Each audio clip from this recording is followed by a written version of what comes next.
Well, perhaps it's the calm after the storm after our big day yesterday, but we have another exciting day of racing on tap here in Ozone Park with the feature of the Heavenly Prize. Battle Bling came up just a little bit short the last time she ran, but she wanted 1 mile and 1/8, 2 races back, and she has really stepped up for Rob Atras. But the horse she's going to have to catch on the front end is Maiden Beauty, and Maiden Beauty is the controlling speed in this race. Can she get the 1 mile and 1/8 on this racetrack? And we've got a lot to unpack from yesterday, including some very big races here yesterday, as Mo Donegal, under a sensational ride by Joel Rosario, just got up to win the Wood Memorial. Oaklawn Park, lots of action there as well. Another day of racing out at Oaklawn Park, and Steve Asmussen, he is battling Robertino Diodoro for what would be his 12th trainer's title at Oaklawn Park. And you know that Steve has a lot of ammunition for these last few weeks in Hot Springs. Lots more to come on America's Day at the Races, brought to you by America's Best Racing. Great to be back at Aqueduct after a tremendous day of racing yesterday, and there's that scene in downtown New York, which is not that far away. You can get some nice views of Aqueduct. We're back on the turf racing yesterday, turf racing today, and Rick, feels like we were just here a few days ago. I'm happy to be joined once again by trainer Rick Schosberg. Well, thank you. It's great to be here, Andy, and what a great day of racing yesterday, and we got some good fillies and mares going once around the oval today here at Aqueduct, and some good racing at Oaklawn, too. Yeah, looking forward to it. Interesting card I'm just talking about in our pre-race show, and sometimes it reminds me that there are some, really interesting races as the day goes on. Take a look at what we got coming up on the show. Of course, got all 9 races from Aqueduct. The 5th race is the start of the late pick 5. We are fast on the dirt. We are good on both turf courses. Rail at 18 on the inner turf course. Rail is down to 0, I believe, on the outer. The top flight, that's the 8th race. And at Oaklawn, races 1 through 9 as well. The feature is their 4th race, and their pick 4 starts in race number 6. They are fast at Oaklawn Park.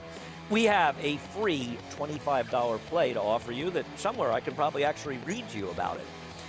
Signing up for Naira Bets, a new member bonus, exclusive offer for America's Day at the Races viewers. Join Naira Bets right now and get $25 to bet.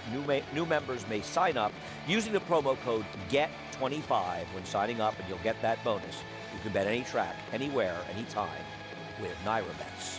The top flight. Rick and I are old, but we were not around when Top Flight ran, but we've seen some good Top Flight races over the years. Oh, no doubt about it. And today's an interesting battle now. In a Vanishing ran yesterday at Keeneland, take some speed out of the race. I feel like Battle Bling may be the better horse, especially since switching to Rob Atras, but do you worry that Maiden Beauty's speed may carry her to victory? Yeah, the speed's been really good here on this oval, and she's tenacious. Her last 3 races, certainly, and no no bad race in the Heavenly Prize last time out, but her last 3 races, she's been the controlling speed, and she certainly looks like it today too. And Battle Bling's not going to have, she's going to have to try and run her down. I'm a little interested in a new face near Frost Point. Godolphin certainly had a huge day yesterday with Speaker's Corner winning, and they won with Prevalence, won down at Keeneland. And I think Frost Point could be a little interesting, but she's going to have to improve. And of course, Belmont and Godolphin winning Gazelle yesterday as well. Yeah, Belmont and Godolphin had a great day yesterday winning too, but never count him out, never count Godolphin out. This horse is coming off a really good allowance race. Ran second, but was coming at a mile, and certainly looks like the 1 mile and 1/8 will be well within her scope. Yeah, she was very unlucky last time. I think it's one of those rides where it wasn't a bad ride by Jorge Vargas. It just seemed like everything he tried to do blew up in their face, and I'm sure you as a trainer can remember that happening to you with a few horses you've run over the years. There's been a lot of things that have happened to all of us as trainers, and the list goes on and on. Yeah, anybody involved in the game has had their share of bad luck, but we have some good luck as well. Also, very importantly today, a big part of today's racing is the 4th annual PDJF telethon. You can see the guys out there at the studios at XBeat TV out in California, and they have their telethon call for information, and it's sort of interesting what's going on. And basically, the PDJF was created in 2006 to assist jockeys who suffered catastrophic injuries. And there's the number you can call, chat, contribute 1-844-844-PDJF, or go to pdjf.org/donate. It goes on today from 12 to 6 Eastern Time. There's some prizes going on and a lot of good stuff, and we'll be talking about this quite a bit during the day, but a very worthy cause for sure. We've also got plenty of racing action to look forward to, and we'll kick it off. 6 horses in the first race, 5 betting interest. Right now, the favorite on the outside is the 5, Winter's Sun. I had Winter's Sun pick third in here. I was trying to go against this horse. I kind of like the 3-horse Jokemeister. Has some speed. Last time ran here at Aqueduct, won by open lengths. Went back to Parks, ran a decent race in a starter allowance race, and then coming back with Trevor McCarthy back in the saddle. Yeah, he does look like the controlling speed. If Winter's Sun can run his last race, though, he's going to be tough to beat, but they don't always run back to him. There is tons of good action still to come on America's Day of the Races. Stick around. A Grade 1 winner on both dirt and turf, War of Will became a classic winner with this victory in the Preakness Stakes and added a Grade 1 with turf credentials in the Maker's Mark Mile. From ages 2 to 4, this versatile son of War Front proved his class at the highest levels. Now his first foals have arrived.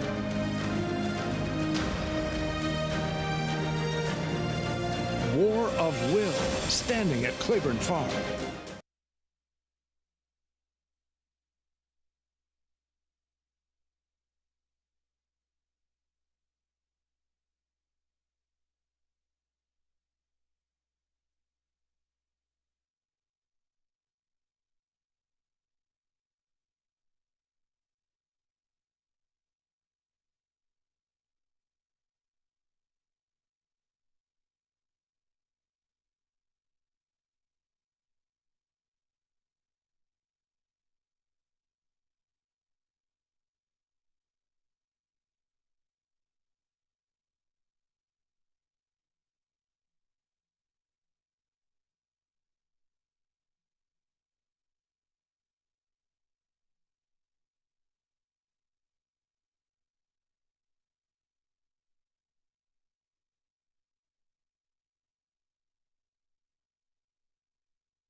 And a firm success is taken over. It's a firm success in front as they come to the 8th pole. Rusty Spur is now back second. On the outside, here's Zealous is third.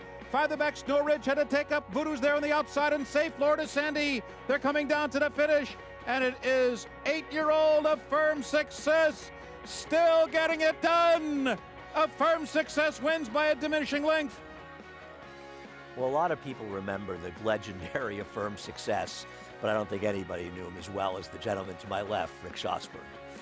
He was such a class act. He was so versatile. He ran on the turf, dirt, slop. He was good at a mile on a wet track. He was good at a mile on the turf. Obviously, 7 furlongs was his best distance, and this is him at 8 years old winning the Carter after winning the Toboggan prior to that.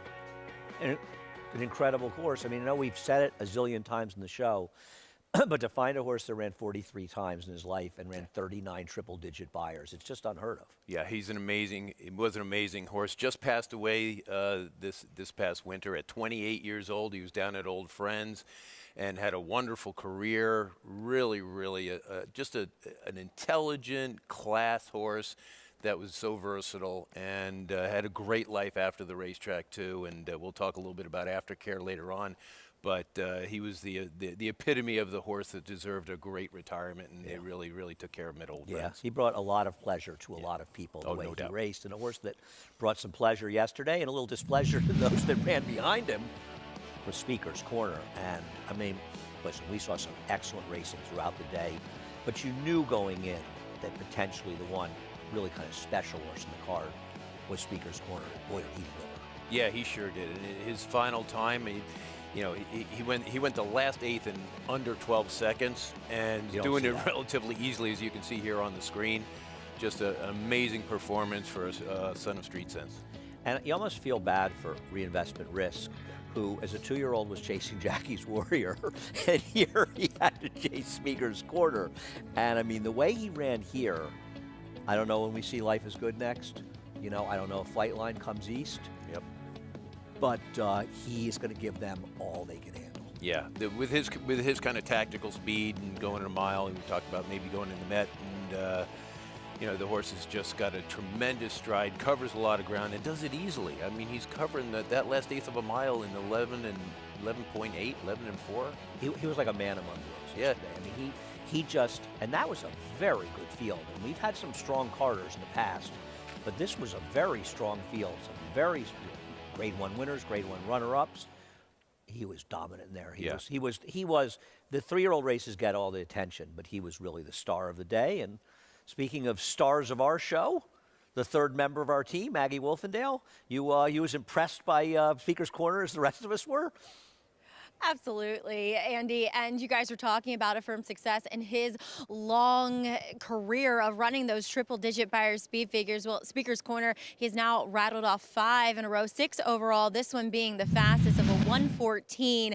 And as Rick said, he was really traveling that last eighth of a mile, and it didn't look like he was going that fast. This is a funny horse that 2 years ago when he was a 2-year-old, I remember talking to Bill Mott and his son Riley, who is his assistant, and they were saying that this is one of the best horses they'd ever seen, but thinking that he'd be a horse for the Triple Crown Trail. Well, that never came to fruition last year. He did get a late start after coming back off the layoff, but he's proven to be one of those just ultimately fast horses that's better around one turn. And as you guys were saying, I think it sets him up beautifully for a try in the Met Mile, and I was really pleased with what I saw pre-race from the returning Reinvestment Risk, who was another one who showed so much promise as a 2-year-old, had an abbreviated 3-year-old campaign, and I think he ran really, really well in retrospect, kind of prompted the pace, had to sit back, and then re-engaged as well. No match for Speaker's Corner, who's very talented, but looking forward to a big year from both of these horses going forward, guys.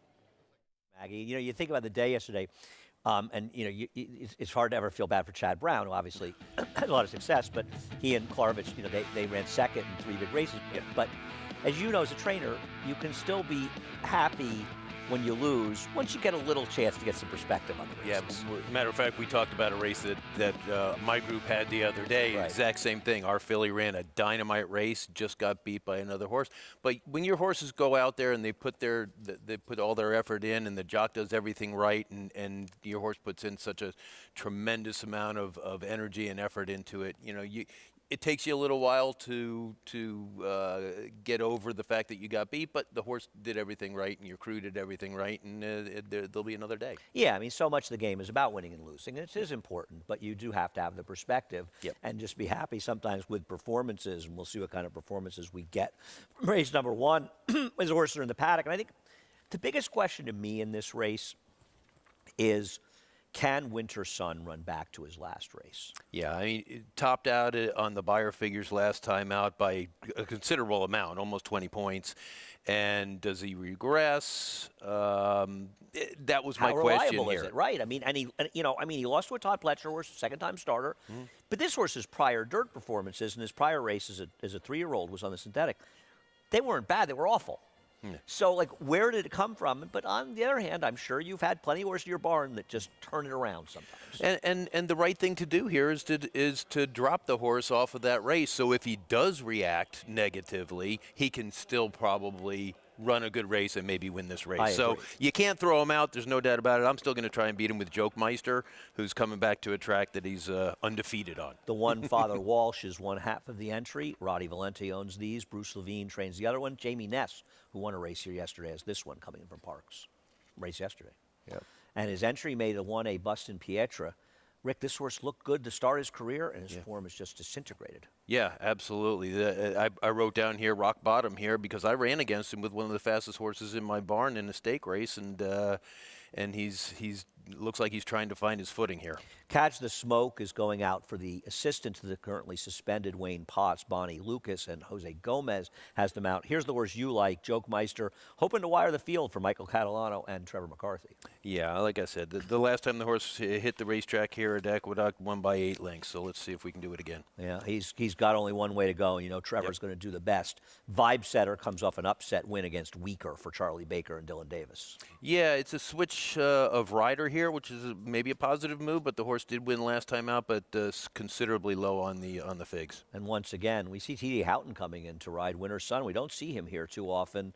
I doubt he came if they didn't think he'd run well. No, no doubt about it. You don't come up the turnpike for no reason. Yeah, it'll be interesting to see what he does. I'm sure he will be claimed. We've seen a lot of claims here this winter. Got so much more action to come. Race number 1 coming up in just a little over 5 minutes. We'll take a quick break, but America's Day at the Races will return in just a few moments. Introducing a stallion, as top class as they come. In 22 career starts, he won or placed in 12 graded stakes, competing in 15 grade ones, earning over $1.7 million. His undisputed speed is evidenced by 7 100-plus Beyer speed figures, a 3-time grade 1 winner, Raging Bull. How does horse racing support New York's economy? It's responsible for 19,000 jobs and more than $3 billion in annual statewide economic impact. These good-paying jobs support working families across the state and sustain thousands of small businesses both on and off the track. Horse racing in New York means jobs and opportunities now and in the future. We are New York horse racing.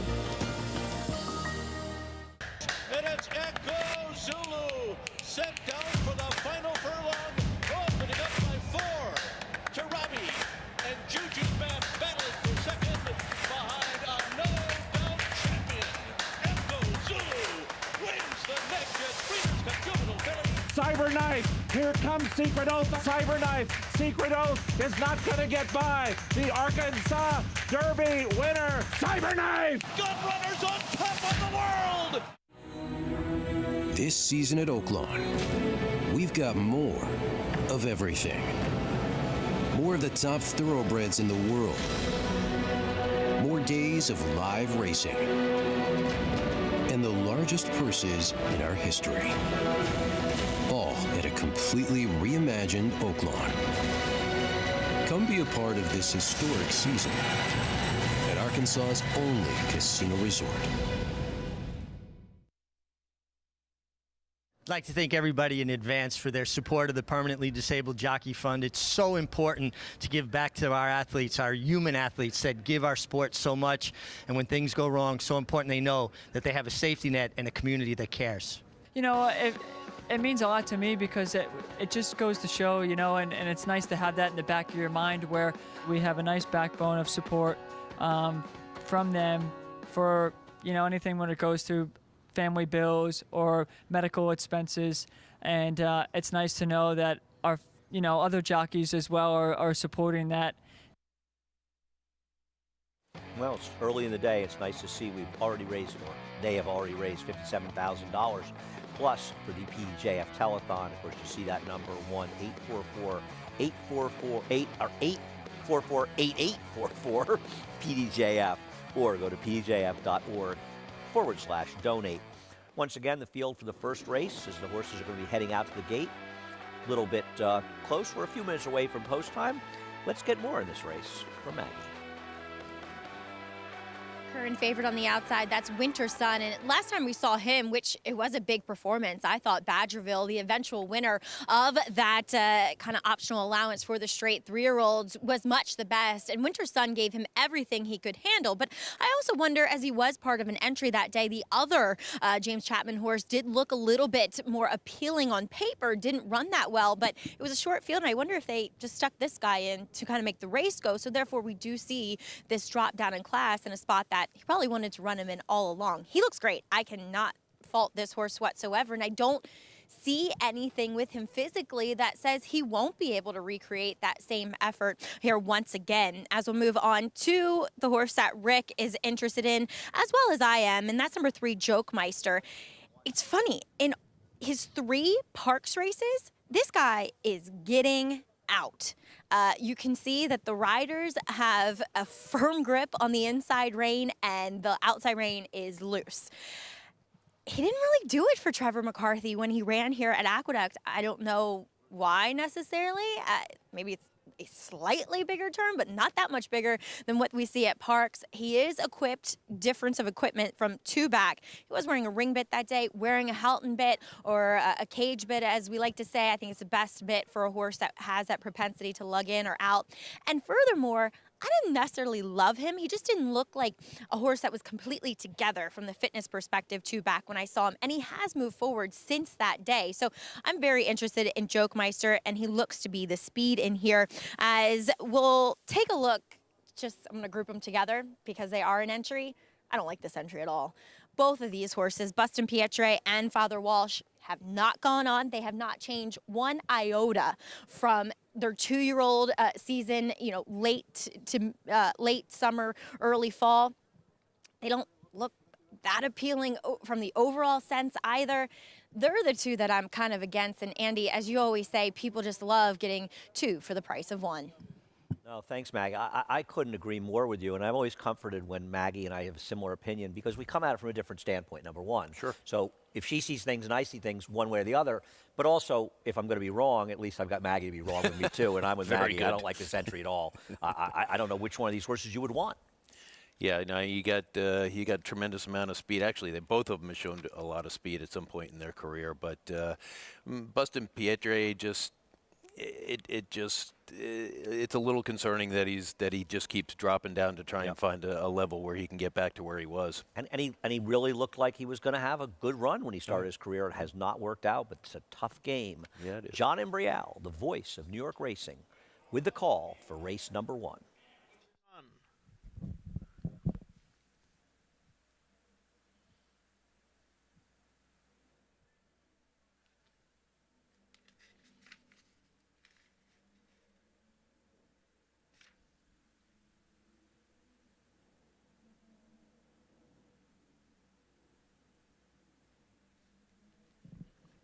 Riders off, number 5, Winter Sun behind the gate.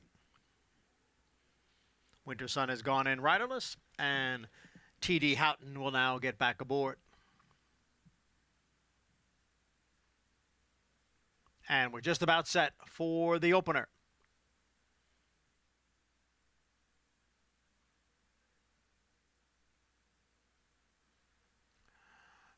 And they're off. Far outside, Winter Sun away well. Buston Pietre is right there, and Jokemeister now comes on through. Jokemeister takes the lead. Buston Pietre and Winter Sun joined by Catch the Smoke, so 3 of them are right together for second, with Father Walsh racing in 5th, and it's a half dozen lengths back to Vibe Setter, who trails the field. Up front, it is Jokemeister. On the outside is Winter Sun. Down at the rail is Catch the Smoke. Buston Pietre quickly dropped back in the field. Father Walsh is now racing in 4th. The quarter went in 23 seconds. It is Jokemeister on top here. Winter Sun on the outside runs in 2nd. Catch the Smoke is down at the rail. Then comes Father Walsh. Big break back to Buston Pietre, and then Vibe Setter. Half mile, 47 seconds. They are in the stretch. And it is Jokemeister and Catch the Smoke. Catch the Smoke down on the inside to take over the lead. Jokemeister now runs in 2nd. And Father Walsh is next in 3rd. It is Catch the Smoke, and he won't be caught today.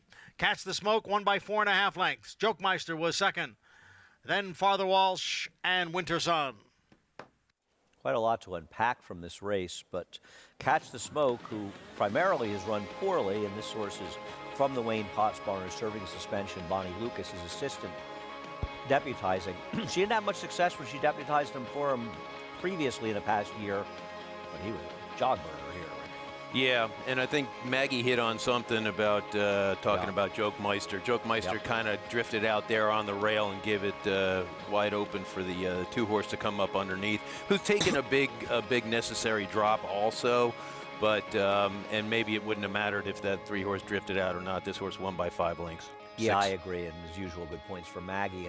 And he came home under 12 seconds, a 100th of a second or 12, which for this level, this horse was really flying, was down the inside, always worth keeping an eye on that. The 5 Winter Sun. Nothing. Don't know where that last race came from, because he couldn't have been worse today. Yeah, no, definitely reacted to his last race and probably running back to his original figures prior to that. Yeah, he was an absolute no-show in here, but Catch the Smoke dropped down. He found his best form, or maybe even improved on it as he gets the job done. Well, lots more to talk about today's races, lots more to talk about yesterday's races. We saw a very potential Derby player with Mo Donegal seizing the victory under Joe Rosario.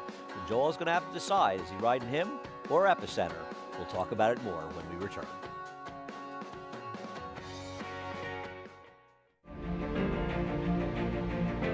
Idol perfectly timed. Idol gets up under Joel Rosario to win the big gap. It's known agenda for St. Elias Stable. Race and the race, scintillating performance in the TBG Delmar debutant. And Clariere will win the cotillion. Down to the wire. Who's going to win it? It's Mala by a neck. Curling, the classic sire.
Back to America's Day at the Races out at Aqueduct here in Ozone Park, Queens.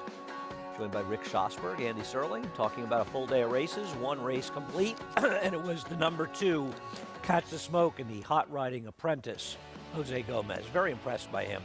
Maggie Wolfendale had a chance, to catch up with Jose Gomez after his winning ride in the first race.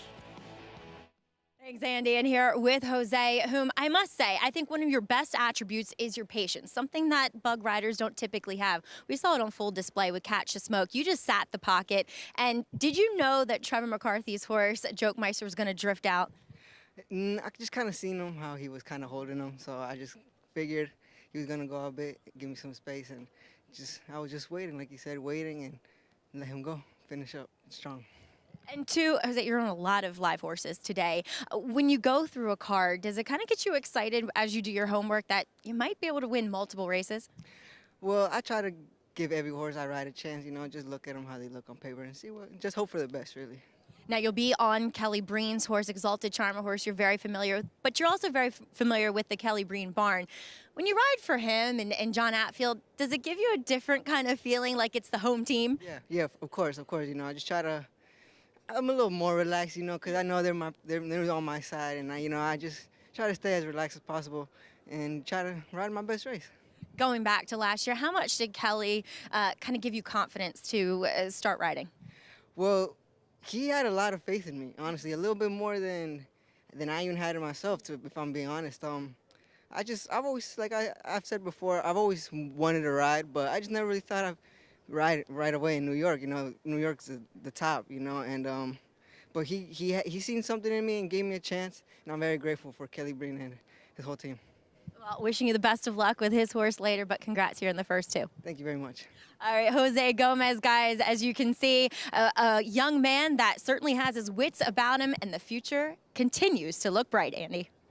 That was great stuff, actually. And I mean, I don't know about you. I've been very impressed by what I've seen from him. Well, he's a real patient rider. He's learning from the best. A guy named Angel Cordero is in his corner, no doubt about it. And he's taught some of the best riders in the country, and he was the best rider in the country. So he's got a great team behind him, and he's really a nice, personable, and a smart, intelligent rider. Yeah, nice to see, and that comes across in that interview. Catch the Smoke.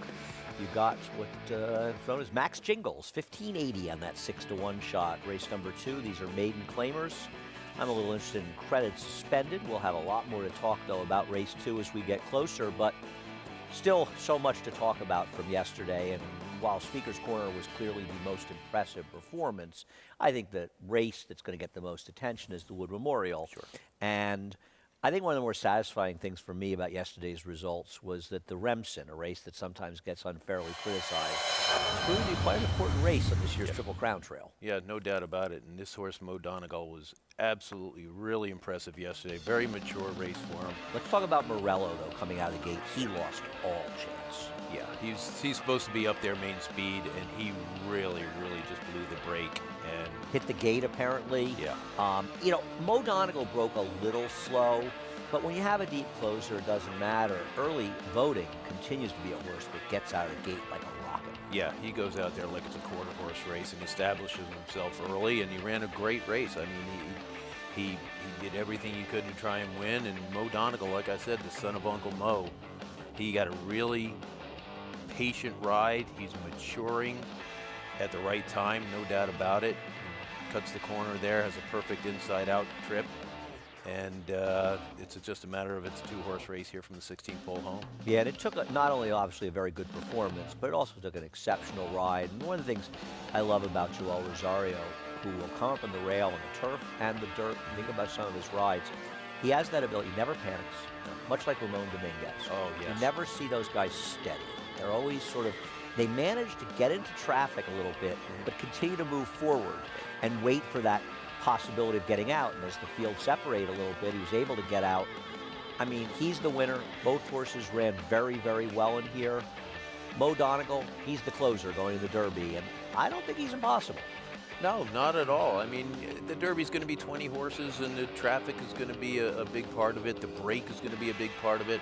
This horse can afford to, like he did here, maybe afford to have a little stumble at the break, but still he's a closer. He can take the dirt. When you see a horse like Morello with breaks badly and he's not used to all that stuff, the game was pretty much over going into the first turn. Feel bad for them. They never got a chance to find out if they were good enough. Yeah, Steve had a tough day. He had another bad breakdown, and a horse broke badly down in Kentucky yesterday, too, that had a good chance, and all chance was taken away at the start. So he did not have a lucky day at the break. Maggie? I'd love to hear your thoughts on yesterday's Wood Memorial, and what do you think about its implications for the Kentucky Derby? It's an interesting group heading to this year's Kentucky Derby. Andy, as the Wood Memorial plaques right behind me, we'll see Mo Donegal's name, I'm sure, affixed when we return here from our break and back here in the fall. But what's also astonishing is his trainer, Todd Pletcher, who has captured 7 of the last 12 runnings of the Wood Memorial. And there's a good group this year of speed horses. But Mo Donegal kind of completes the full picture, as he is one that has continuously displayed the affinity for making up ground. And yesterday on the card, I'm not sure how easy it was to make up ground. For the most part, while it wasn't a speed highway, horses didn't fare that well from coming really far off of it, as Mo Donegal did. Now, Joel orchestrated a beautiful ground-saving ride, weaving through traffic, but it also showed the horse's ability to take that kickback, to negotiate traffic, and to get up and really power home. I think this horse's biggest weapon is his strides late. He really has a powerful punch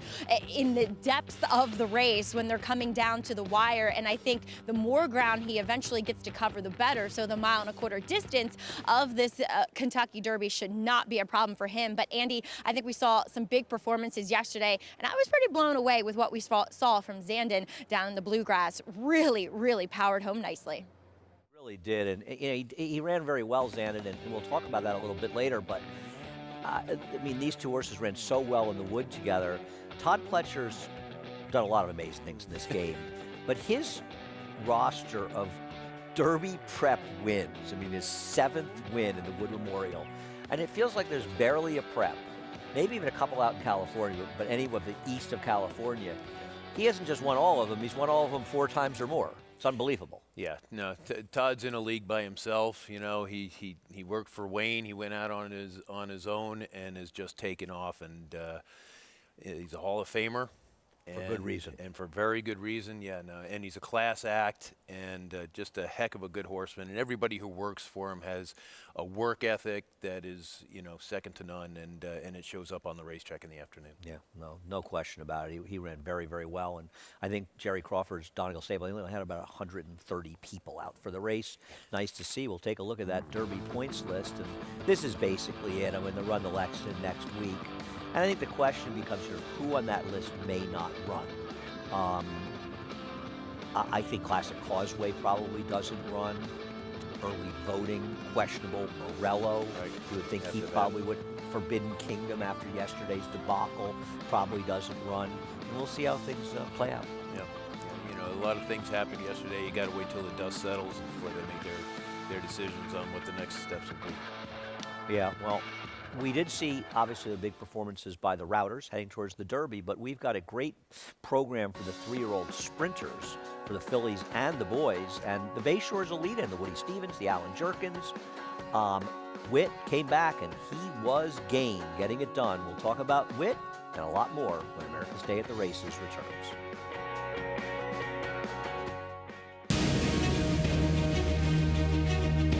Precocity. Strategic speed. Some speed at 2, but can carry it on through their later careers. Improbable, full of run. Improbable, now a Grade 1 winner. It is a complete runaway, an authoritative run. It's Improbable to win the Whitney.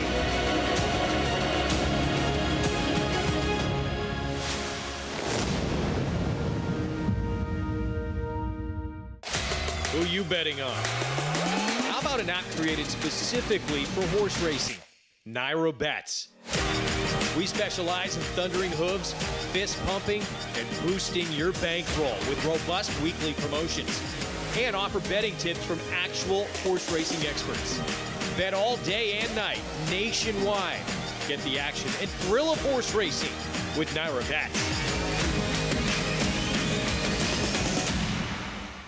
Start spreading the news. If you're looking to win in New York, then breed in New York. To War Dancer, the millionaire son of Warfront, and New York's #1 sire of 3-year-olds. Breed to a proven performer, the #1 second crop sire at the Saratoga meet with multiple winners at Belmont and Aqueduct. Earn double the New York Breeders' Awards and participate in the New York Stallion Series with $2 million in purses. War Dancer, proud to stand in New York. Visit wardancerstud.com.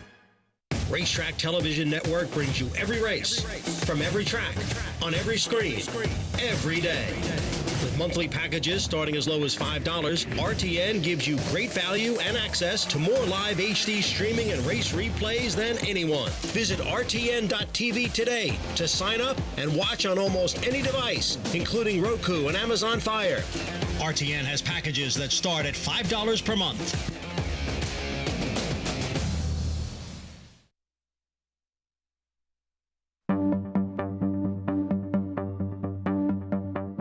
So we started tours here about 30 plus years ago, and we really saw a need as more people started to come to visit to have a place for them to check in, restrooms, and a lot of people are also trying to buy merchandise. And so we decided to take this building that we had here on the farm and turn it into the visitor center.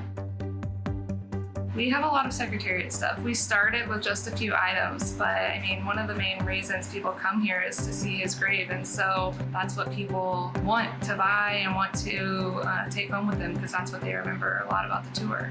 I really love the Secretariat stuffed animal. I think it just captures him well. It's great for Secretariat fans, but it also has our logo on it. We also added a shuttle tour a couple years ago. We were getting a lot of requests for people to see the rest of the farm. People always thought, what's over that mysterious hill? And so we bought an electric shuttle. We take them through the mares and foals division. Visitor Center is open every day that we have tours from 9:30 to 12:30. I feel like we have a lot of families in the summer because they're doing their summer vacation and traveling, and then race fans April, October, November.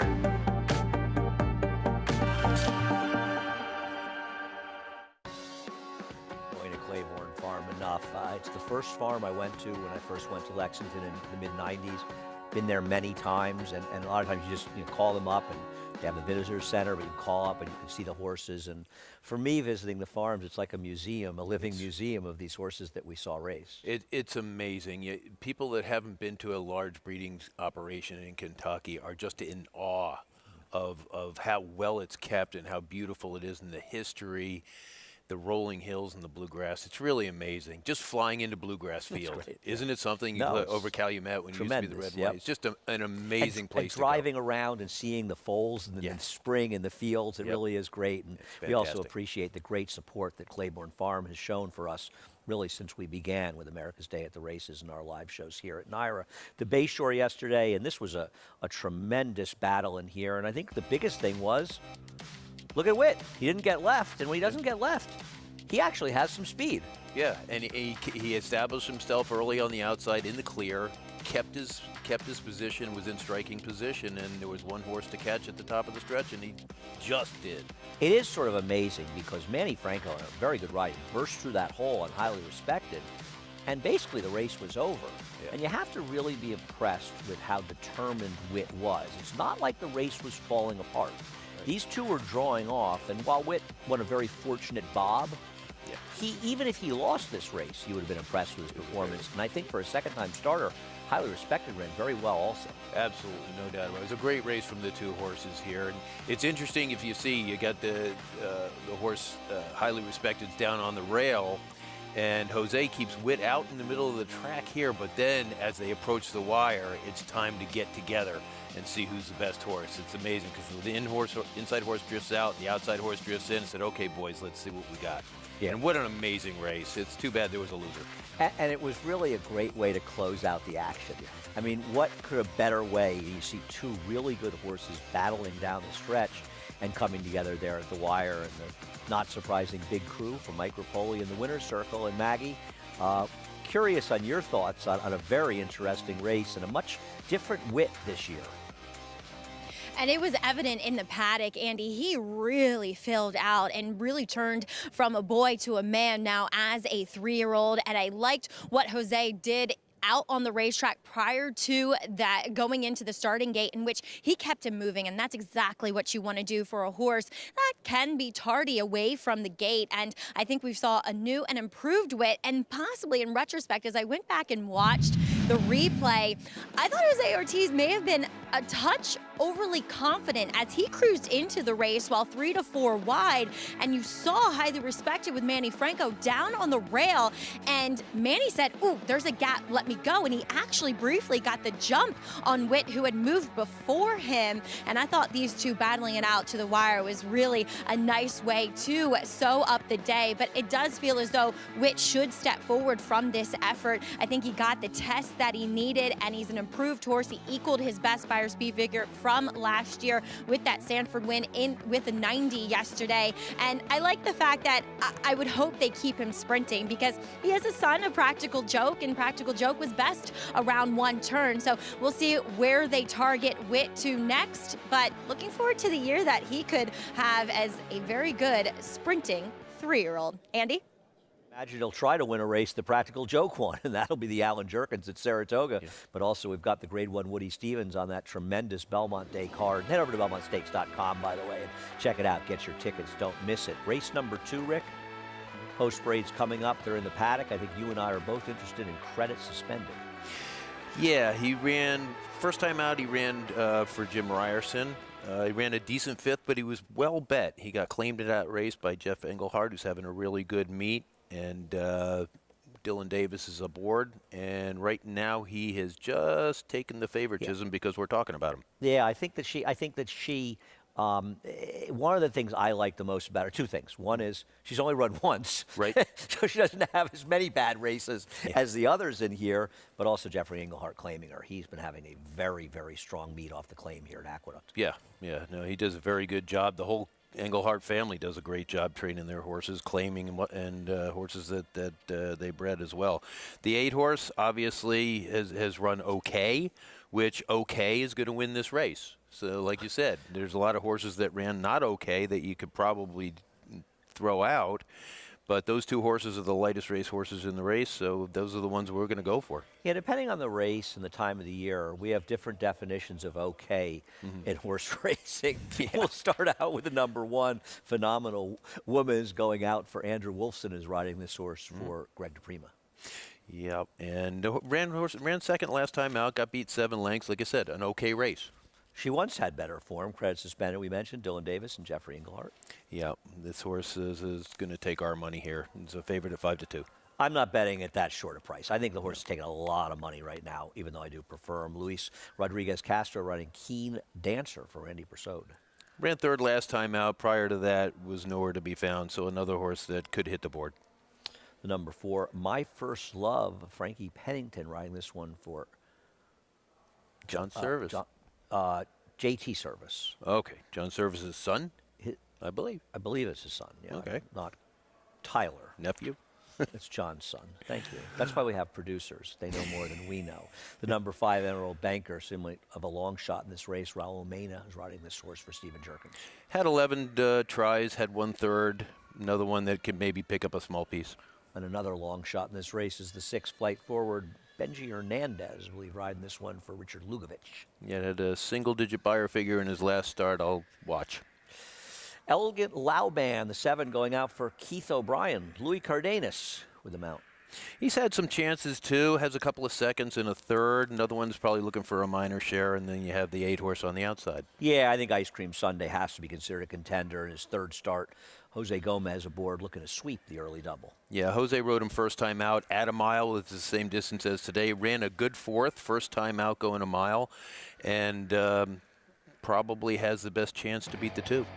Well, it's important to play through Naira bets and support racing in New York. It keeps the money in the game, but we'll give you even more incentive today just for America's Day at the Races viewers. If you join Naira bets right now and use the promo code GET25, you'll get a $25 bet. It's great to sign up with Naira bets, and even more reason to get it done. We'll take a look at My First Love. We were talking about My First Love a little bit earlier, who is not the favorite, but is somewhat close to favoritism right now. And this is the last performance, finishing 3rd. It's a race that Ice Cream Sunday finished a somewhat distant 4th. I thought she ran fine in this race, and I think a repeat of this performance makes her a very logical player. Yeah, I think she's certainly got a chance for a win, possibly a win, or maybe hit the board like she did in here. She made a middle move there, got up to within a length of the winners, and kind of faded a little bit in the lane to finish 3rd. Yeah, I mean, listen, you only have to be as good as the competition you run against, and obviously the competition here isn't that strong. And I think one of the things I look at with maidens is it's like almost every chance they get where they don't succeed is like a black mark against them, and that's, I think, the appeal for a horse like Credit Suspended and Ice Cream Sunday. They've only run once and twice. Yeah, they don't have a whole lot of negative things to say about themselves. Well, hopefully Maggie has something positive to help us with in race number 2 as we head down to her. You had to throw it to me like that, Andy, didn't you? Ooh, positive is sparse here in this race, but let's take a look at the horse who is a favorite in here. That's the 2nd time starting. First off the claim, number 2, Credit Suspended. She comes out of a pretty weak race in which she took some money that day. I wonder if Jeffrey Engelhardt would have claimed her if he got to see her run. I mean, this is a awkwardly moving filly. legs all over the place, very high knee action. I like a little bit more ground for her. She does add just a shortcut blinker. I think that helps her cause a bit here, and she looks very fit. She did first time too. She does add the front wraps. Okay, I mean, I get the appeal. I just can't recommend her with what I've seen from her wholeheartedly as the favorite. On the outside, number 8, Ice Cream Sunday, not your typical Rudy horse as far as coat is concerned, though she does look very fit and strong. She's a bigger size filly, which I appreciate. And I think getting back to a mile helps her chances as she debuted at this distance. But this is the first time she'll wear blinkers. And I thought she kind of ran in spots in that debut. So I think the blinkers will focus her in a bit and look for her to be maybe a touch more forwardly placed as she does get a fast track for the first time. I kind of feel more comfortable with her than I do any of the other short-priced horses, as I'm going to take a little bit of a fuzzy, and she's had her chances, that's for sure. But really, what wins this race? A 45 buyer at most? Elegant Laoban. Yes, this is her 15th career start, but if I was blindly just picking horses in the paddock, she'd be my pick.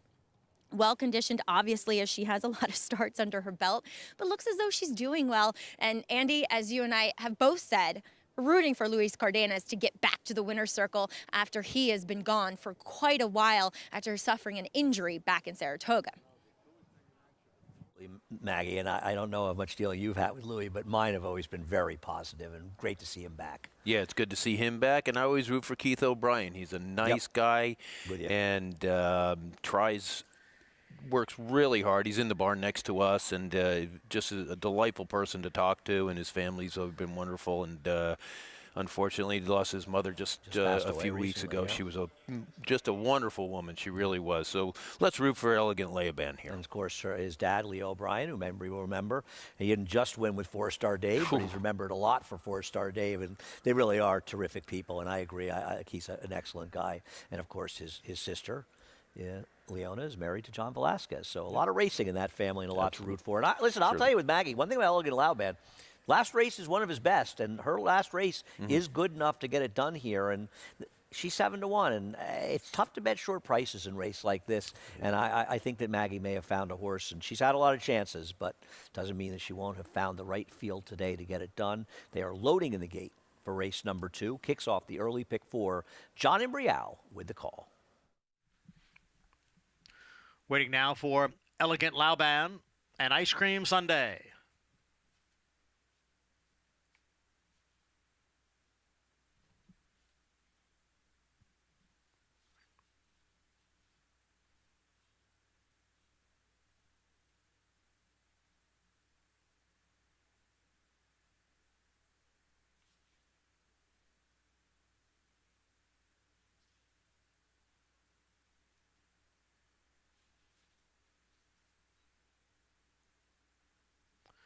Set for race 2 here at Aqueduct.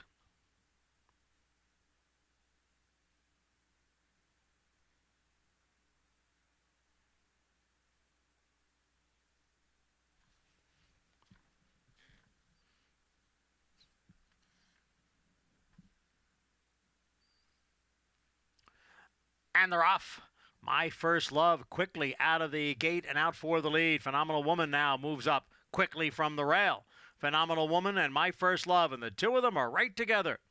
Then it is Credit Suspended. Ice Cream Sundays on the extreme outside. They're followed by Emerald Banker and Elegant Laoban. Then a break of 5 back to Keen Dancer. Flight Forward is the trailer in 8th. The field is heading up the back stretch. Phenomenal Woman down at the rail leads through a quarter in 23 and 4/5 seconds. My First Love is second by 3/4 of a length. Credit Suspended has moved to the outside, racing in third, 3.5 lengths, back to Ice Cream Sunday, who's in 4th. And then comes Elegant Laoban, followed next by Emerald Banker, and a huge break back to Flight Forward, and then Keen Dancer. This field is really spread out here after a half in 47 and 4. Phenomenal Woman leads by 3/4 of a length. My First Love on the outside, second by 3. Credit Suspended is third by 1.5 lengths, with Ice Cream Sunday running in 4th, and then Elegant Laoban. They're coming for the top of the stretch. Phenomenal Woman on the inside and My First Love on the outside. Ice Cream Sunday has now advanced into third as credit suspended. Drops back, passed on the inside by Elegant Lauban. 3/4 winning 1:14. My First Love has the lead here with Phenomenal Woman back running in second. It is My First Love spurting away here, opening up on the field. My First Love has a 6-length lead. The battle will be for second. Phenomenal Woman, Ice Cream Sunday, or Elegant Lauban. My First Love breaks her maiden here. Elegant Lauban comes on for second, then Ice Cream Sunday and Phenomenal Woman. Tyler Service and Frankie Pennington teaming up for the win, and a facile win with My First Love. The other two shorter prices didn't particularly show up, but she showed up in a big way. Yeah, she did, and Maggie's Choice ran a really good second. She hugged the rail coming from off the pace and closed for a second against the other two favorites. Yeah, and Louis Cardenas staying on the rail, and that's a couple of horses we've seen do okay down the inside. But this horse, My First Love, did break out at the start. I don't know if we'll get a chance somebody to sit head on. Did seem to break out at the start, but a convincing winner of this race, getting it done as the 2-to-1 co-favorite in race number 2. So we'll move things on, and we'll be heading over to Oaklawn. Almost time for their first race coming up, and nice to be back here at Oaklawn Park. We'll switch gears, and we'll take a look at the post parade for the first race, a claiming race. Bottom level claimers going 1 mile and a 16th. A field of 7 is lining up. Looks like the favorite is on the outside, the number 7, Cold Truth. But the horse on the rail, I always like horses with people's names, like Ike. Ike, yeah. I had Cold Truth in here for Rob Atross, and looked like a necessary drop. Isaac Castillo picks up the mount on Cold Truth. Ike. Ron McQuett, the trainer. We'll hear about more from him from Gary Stevens in a moment. Robertino Diodoro off the claim with Slick Silver. Surprised this one's not taking more money off the claim for Robertino. Yeah, I agree. The horse is actually higher than its morning line odds. Yeah, I would have thought this horse would be much lower, but there is more time. Chicory Blue, a bit of a long shot. Nevada Litfin. This horse has been running at lower levels before and been not that successful. Fort Ridge, also another big price here, going out for Michael Hewitt and Albert Lopez. Yeah, this horse has run for 62.5 last time in the same spot and finished well back. Love Nest feels like a horse could be a bit forward. Gabriel Saez riding for Jason Barkley. Yeah, horse had a good race last time, showed speed, hang on for 4th in the same type of spot. 2 for Jason Barkley, the 6 Mine My Time. Yeah, claimed for 62.5, ran back for 8,000, back to the 62.5 level. It's a good move. Well, we know Rob Atras well, also the ex-assistant Robertino Diodoro. He's favored off the claim with Cold Truth, dropping off the claim. With Ricardo Santana in the saddle here. Rob's having a good meet down there. He's only run 7 horses, but he's got a couple of wins already. Including Maracuja, who won her comeback race the other day. Well, happy to introduce the 4th member of our team so far today, Gary Stevens, holding things down for us at Oaklawn. Gary, looks like a nice day down there. It is a beautiful day, but talk about holding things down. Elsa, my camera girl, she's going to have to be holding this camera down. It's windy out here. We've got a wind advisory, but it's 82 degrees. Couldn't be nicer out here today. Let's talk about this one horse for Ron Moquett. Ron Moquett, going into this week, had started over 160 horses at this meet. A lot of these trainers, you see them cherry picking a little bit. He's got 4 horses in, including this first race today with Ike, but he doesn't cherry pick. He runs his horses. He's hitting at 12%, and that happens when you just run your horses. Sometimes you've got to enter the fill races, so on and so forth, and that's what he does. I think that the highlight of this meet for Ron Moquett has not been the wins, but it's been the Whitmore Day, where they honored the great sprinter Whitmore. That horse has been special to his career. Ron's a namesake here in Oaklawn. Whitmore's a namesake here at Oaklawn Park, and it's just been a fun meet to watch him enjoy himself. He hasn't been stressing. He likes to win, but when he gets beat, he handles it like a man. Looking forward to see how he can do today, guys. We got some great racing coming up. Thanks, Gary. We appreciate it, even though we hate you a little bit for being in 82-degree weather, but still, thanks for that. At least it's windy, so you're suffering a little bit down there. Yeah. It's actually a nice day here, and things are really getting much nicer around here. Looking at this race, Rick, do you have any brilliant thoughts you want to share? I still am going with the claim, the 2 Slick Silver. Okay, yeah, I'm gonna stick with the favorite out here. He's a stick, and I'm a trainer. I'm not a betting person really so much, but so you're allowed to be a chalk eating weasel. I'm allowed to be a chalk eating I'll let weasel. You do it yeah, occasionally before I start torturing you. CEW, that'll be my new initials. Well, Jonathan's not on the show. We need one. Yeah, I'm going to give Jonathan a little bit of a hard time. I might have to we missed change him my this shirt. weekend, and so I can't tease Jonathan. I feel bad. Yeah, you can take it out on me. That's no problem. Yeah, we'll see. I mean, Cold Truth, I think, is dangerous, and boy, they're betting this horse like they kind of know he's going to get it done in this race, and we'll see what Ike does. Ike is probably the one they have to catch on the front end, and of course, David Cabrera was named to ride him, and we wish him the best and hope his recovery, as he had that accident here the other day.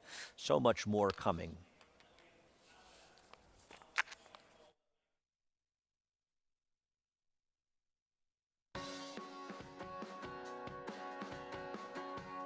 Day at the races, and we want to welcome our viewers on Bally Sports Southern California. We've got so much more action to come. Still 9 races at Oaklawn as they're hitting the gate for race number 1, and we still have 7 more at Aqueduct, and a number of those races on the turf, which is listed as good. Rick Schosberg and Andy Serling joining you here from Aqueduct Racetrack, but Vic Stauffer is going to have the call of the first race at Oaklawn. Truth.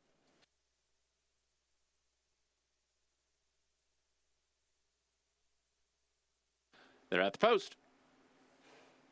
They're off.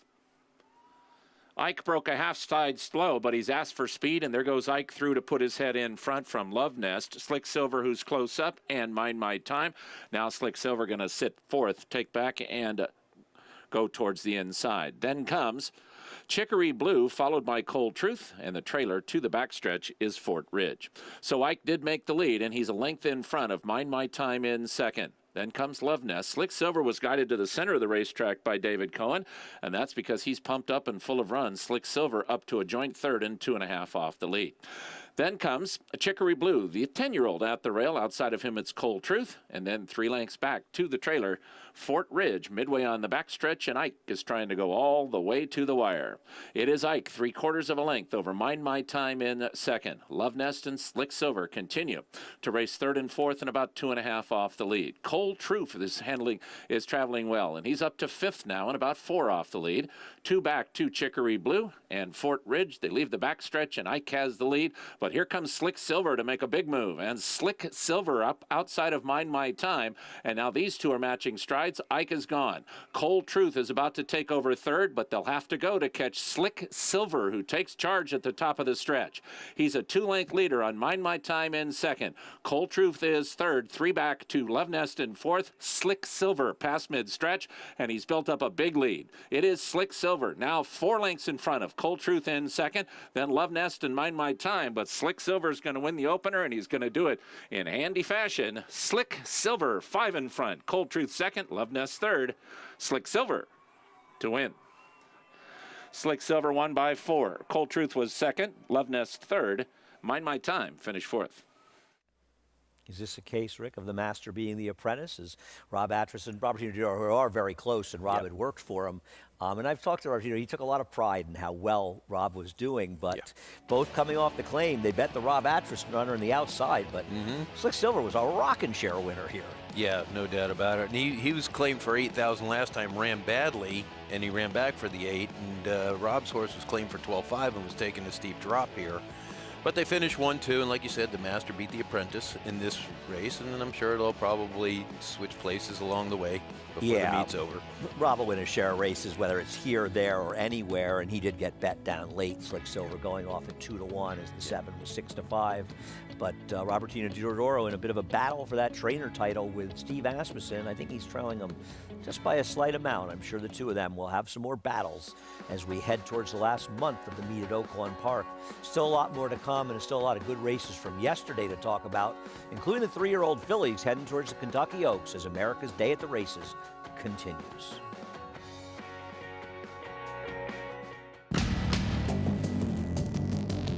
Whether it's Division I or Grade 1, top athletes have certain traits in common. Speed, strength, class, versatility, and most of all, willpower.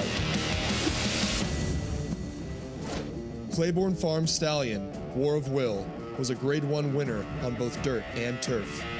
Now, his first foals are taking the field.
As we come back to America's Day at the Races, want to remind people that it's PDJF Telethon Day, and the PDJF, if you don't know, stands for the Permanently Disabled Jockeys Foundation. You want to, they really a big day for them, and important with the Jockeys Fund, I should say. Call in and donate. You can actually talk. A lot of riders there and people there. 1-844-884-PDJF, or go to pdjf.org/donate. Over $92,000 been raised for a very good cause to help the permanently disabled jockeys as we take a look at the gentleman standing by. And there's our friend Ramon Dominguez as well in the XBTV studios. Ramon's everywhere. Yeah, well, Ramon's he's done a fantastic job for the PDJF, and that organization has gained $9 million for the permanently disabled jockeys. There's 60 jockeys in the country that are in need of help. Yeah, no, I agree. And Ramon, a tremendous jockey and an even better person in some ways. It's always a pleasure when you get a chance to spend a little time with Ramon Dominguez. Call up, you might get a chance to talk to him. Yeah. Call up and donate. What could be better than that? That's the first race winner and quite a facile winner of race number 2, the number 4, My First Love, breaking her maiden, Frankie Pennington winning it for Tyler Service. Get the prices for race number 2. This was the, I want to say, was it 5-2? 2-1, just under 5-2. 680 on My First Love over Maggie's long shot. Elegant Loudman, and a nice ride up the good rail from Louis Cardenas. Getting it done also, race 1 at Oaklawn Park. Slick Silver took a little bit of late money and ran like he should have been a significantly shorter price. Getting it done for Robertina Diodoro and David Cohen. Trainer and rider we've seen a lot in New York. There he is. But there's David. I haven't seen him much in New York recently, but of course he's ridden quite a few winters here, Slick Silver getting it done off the claim. Took a little bit of late money, but did go off at 2-1 and paid $620. The way he won it seemed like an overlay, Rick. Yeah, no doubt about it. The late money was the smart money, and this almost white horse gets it done for Mr. Diodoro and David Cohen, who have teamed up over the years for some really high percentage wins. So we have a horse, Acceptable Risk, off a layoff, who's a 3-5 morning line favorite, and I don't dispute that he looked like a very short price. A little tepid on the board with Acceptable Risk. Yeah, kind of hard to judge this horse. It's a Todd Pletcher off a long layoff and a huge drop. What do you do? Well, the question is, what is the acceptable risk with this horse? Well, somebody I know you're very familiar with, and one of probably the more popular people around the racetrack, the great Dave Donk. We'll catch up with him and spend a morning in the Donk Barn when we return on America's Day at the Races.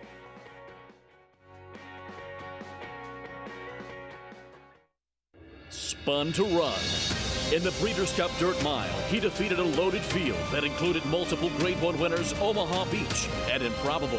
His brilliant speed figures were among the fastest of any 3-year-old at a mile or more. And he hails from the legendary Danzig sire line. Multiple graded stakes winner, millionaire, Breeders' Cup champion, spun to run, standing at Gainesway. How does horse racing support New York's economy? It's responsible for 19,000 jobs and more than $3 billion in annual statewide economic impact. These good-paying jobs support working families across the state and sustain thousands of small businesses both on and off the track. Horse racing in New York means jobs and opportunities now and in the future. We are New York horse racing. Run Happy was a #1 second crop sire by graded stakes winners and earnings. Run Happy is represented by Smile Happy, the Kentucky Derby individual future pool favorite. A leading dirt sire and now with an exciting Kentucky Derby hopeful. Call Bernie Sams now and book your mare to Eclipse champion Run Happy right now. Run Happy standing in stall 1 at Claiborne Farm.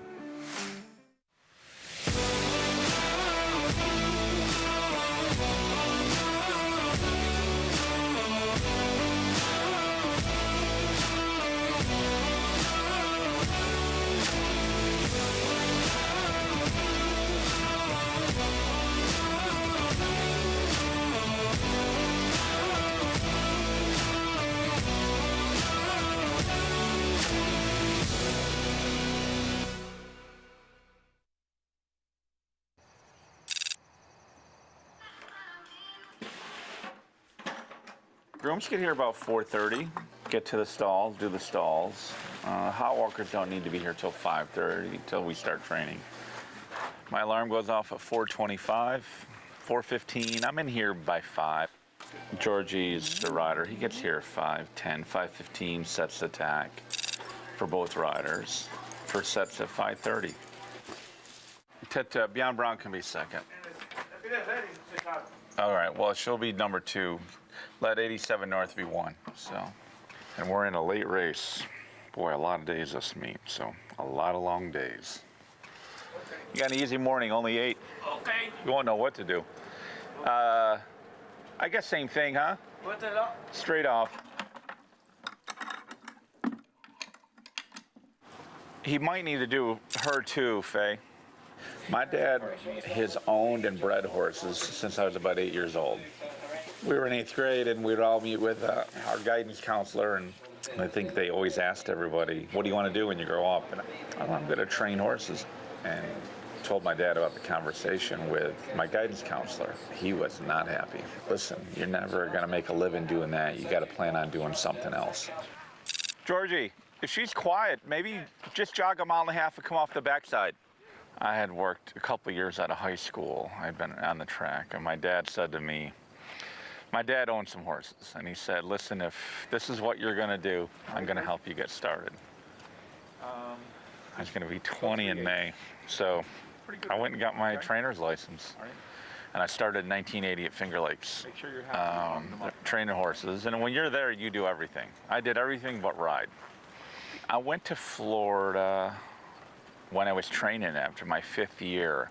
And, towards the end of the spring, got a phone call from Bill Wilmot and said, listen, there's an opening at Woody Stevens looking for an assistant trainer. I drove over to Hialeah and then met Woody. And long story short, he hired me. I called up my dad and said, Dad, I'm not coming home. A couple weeks went by, and I think he realized it was what I knew was the greatest opportunity I was ever going to get. I always said I came to New York 35 years ago to go to work for Woody. Good, Georgie.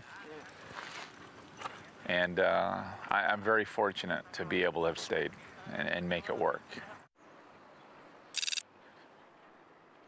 Woody wrote a book while I was there. It's titled Guess I'm Lucky. I guess how appropriate, because I'd say the same thing. I'm lucky. I've been really fortunate in the sport. really good clients. Been lucky to have some good horses, great staff, a lot of great employees. Makes it a lot of fun to do this, to do something that you love to do. Experience a place like Saratoga. I guess I'm lucky too.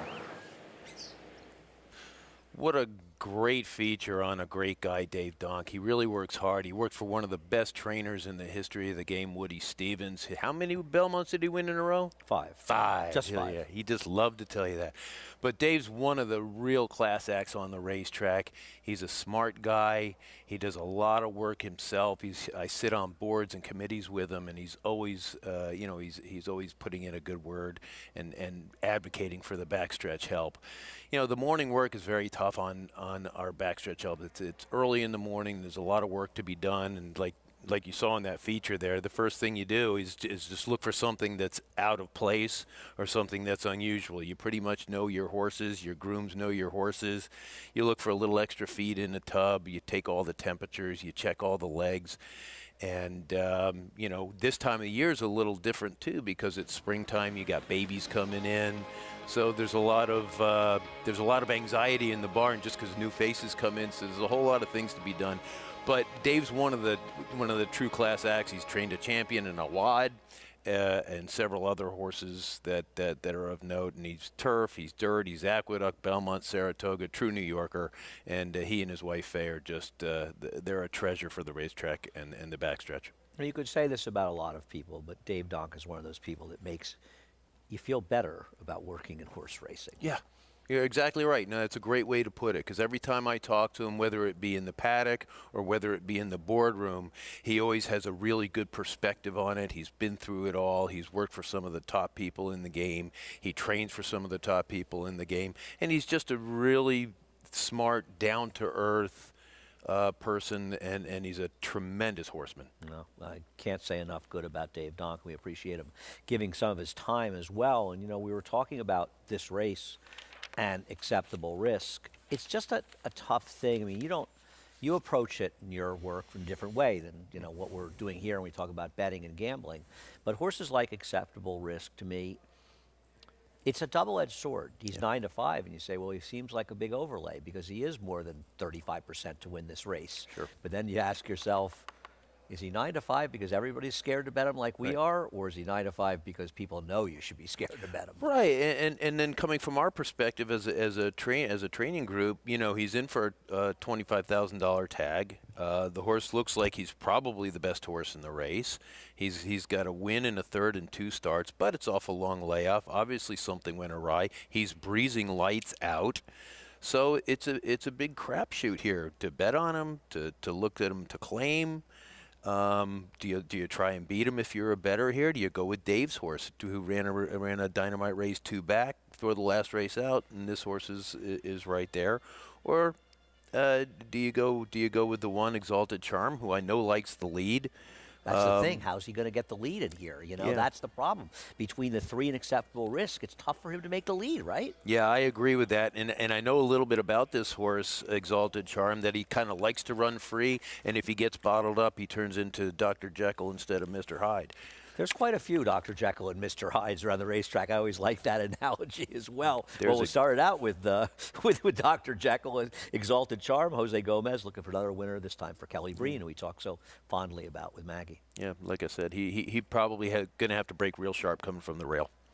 Breaking Stone's going to try to get the mile for Oscar Barrera and Luis Rodriguez Castro. Yeah, change of equipment on this one. Blinkers are coming off. He's run with blinkers off, blinkers on. He's had some success either way. Number 3, Prince of Joy, has improved a little bit recently, but he may be in tough with Jackie Davis. Yeah, ran a decent second, but at a lower level, same conditions, but for 16, probably in a little bit over his head. But Jackie's going to be aggressive. No doubt. Her brother, Dylan Davis, coming off that leading rider over the winter meet here, riding El Mayor, who I prefer. Yeah, and John Toscano's having a really good year. He's shooting at about 24% here, and this horse has run decent at this level and is not a throwout. Well, Dave Donk's Don't Be Late, he's going to be the one running at the end, and of course, they're all going to try to catch acceptable risk, who's also got to get a mile today coming off that long layoff. Yeah, that's exactly true, but it's Todd Pletcher, and he tends to know how to get a horse fit, going long, short, or anything in between. So it's going to be hard to go against acceptable risk.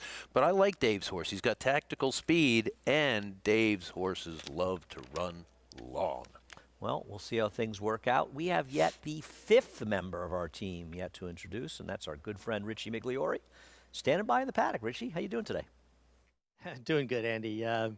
Kind of an interesting race. You've got 2 horses that stood out to me from a physical perspective. The 4, El Mare, just could not look any better. Completely fit. Was talking with John Toscano, his conditioner, and he kind of wishes it wasn't a mile. He's worried that the mile is kind of stretching him a little bit further than he wants to go. But from a physical perspective, he stood out. Loved the way he went off in the post parade, and ultimately he's going to be my top selection. The 6, Acceptable Risk. Listen, he makes a lot of sense. He's run faster than anybody else. But looking at him from a physical perspective, he's by Blame, but his maternal grandsire is Successful Appeal, and he really favors Successful Appeal from a physical vantage point for me.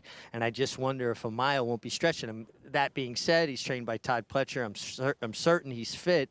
And I think he landed in a good group to try a mile for the first time, but I just keep seeing Successful Appeal as opposed to Blame, who, from a pedigree standpoint, that influence would help him get the mile. I just wonder, a horse that's only run twice, he's a 5-year-old stretching out to a mile on the drop. I can't go in that direction and think that he might have trouble negotiating the mile distance, so I'll go with the 4, El Mare.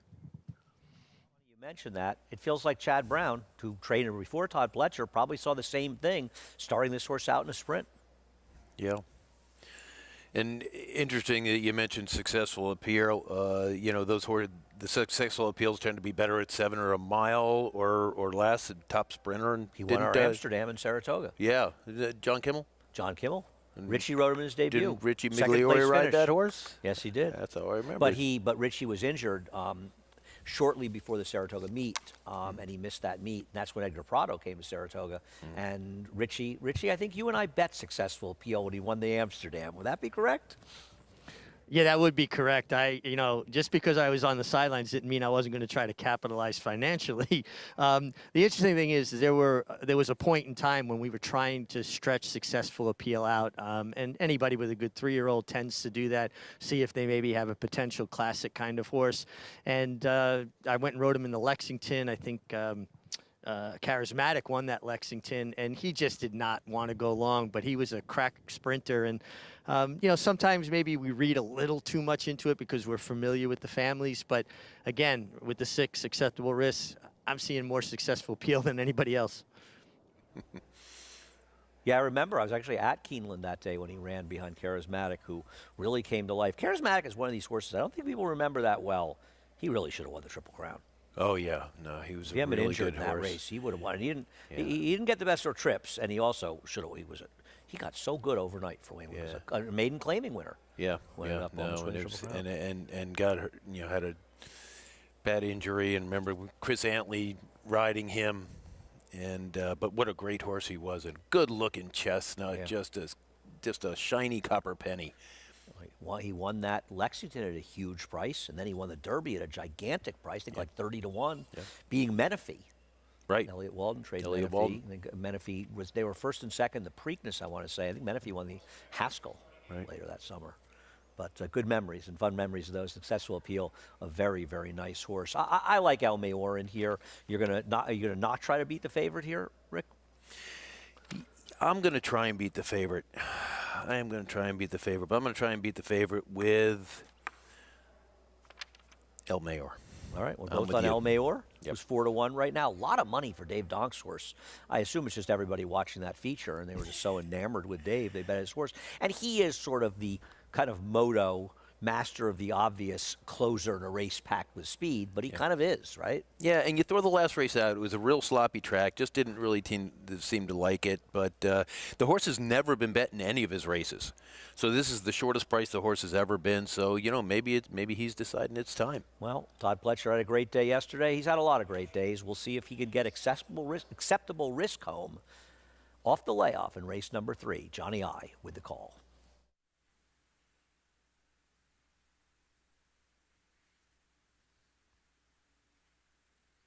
They're all in line.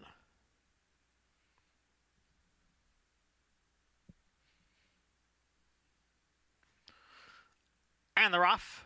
A good start for the favorite, acceptable risk from the extreme outside. Don't Be Late is there. Now moving on through Breaking Stones and Prince of Joy. And from the rail, there goes Exalted Charm as they move up the chute. It's Breaking Stones and Exalted Charm, an acceptable risk on the outside. They cross over now to the main track. Exalted Charm is the leader. Prince of Joy, along with Breaking Stones.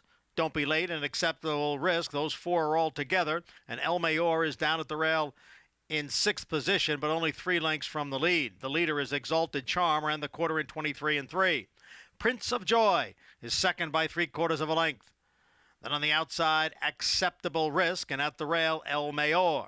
Don't Be Late runs in 5th, and Breaking Stones is the trailer. The field heads for the far turn. The half was running 47-1.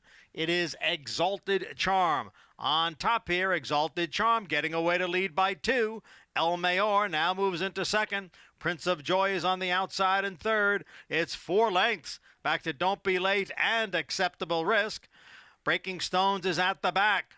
Exalted Charm and El Mayor, and the two of them are right together as they head for home. El Mayor now takes the lead. Exalted Charm is back running in 2nd, and Don't Be Late has now moved into 3rd. It is El Mayor in front as they move for the 16th pole. It's El Mayor with the lead. Exalted Charm runs in 2nd. El Mayor and Dylan Davis.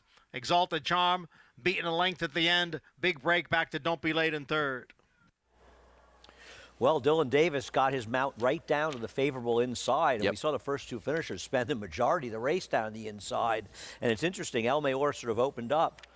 But Exalted Charm never quit. He actually came back a little bit here to be 2nd. Yeah, you're absolutely right. Once El Mayor cleared him and dropped over, then Jose Gomez, who we were talking before, is very intelligent, got his horse back out to the outside. He wasn't happy being inside, and then he got him back to the outside. The horse rebroke again and tried to catch him. So it was a really good race for Exalted Charm, who tends to be a little finicky. And that was an honest first quarter as nobody really went. And the late money came in on this horse. This horse was 4-1. They were going to gate. He went up at 5-2. And Acceptable Risk. I mean, he never ran a step, Rick. He didn't even have any speed. That's like I wrote on his chart here on his PPs. Hard to judge. What are you going to get? You know, so be interesting to see if somebody claimed him out of this race. There's been a lot of claims, and it's hard to keep your hands out of the claim box in a race like this. There might be a couple of claims in there. Have you claimed much during your career? We've claimed quite a bit. We've slowed down a little bit. We're concentrating more on the 2-year-olds. We're going to be at OBS at the end of this month, and then at Timonium at the end of the next month. Our Clear Stars guys have had a lot of success. All of the 2-year-olds that we bought last year have won. 2 of them are stake horses, and our 4-year-old filly, a bit of Irish Sass, is back. She's a stakes winner, and she's on her way to being a really top New York bred. So I think we're going to stick with that. I'm old like Rick, so I remember at one time Rick Schosberg may have been about the most dangerous trainer in New York with first-time stars. I remember Stop Traffic. Oh yeah, Stop Traffic, Cure the Blues filly. Yeah. Really nice mare that we had. No, we had a couple of years back there in the late 90s, early 2000s. We were running at about 26% with the first-time starters. Oh yeah, some very good ones.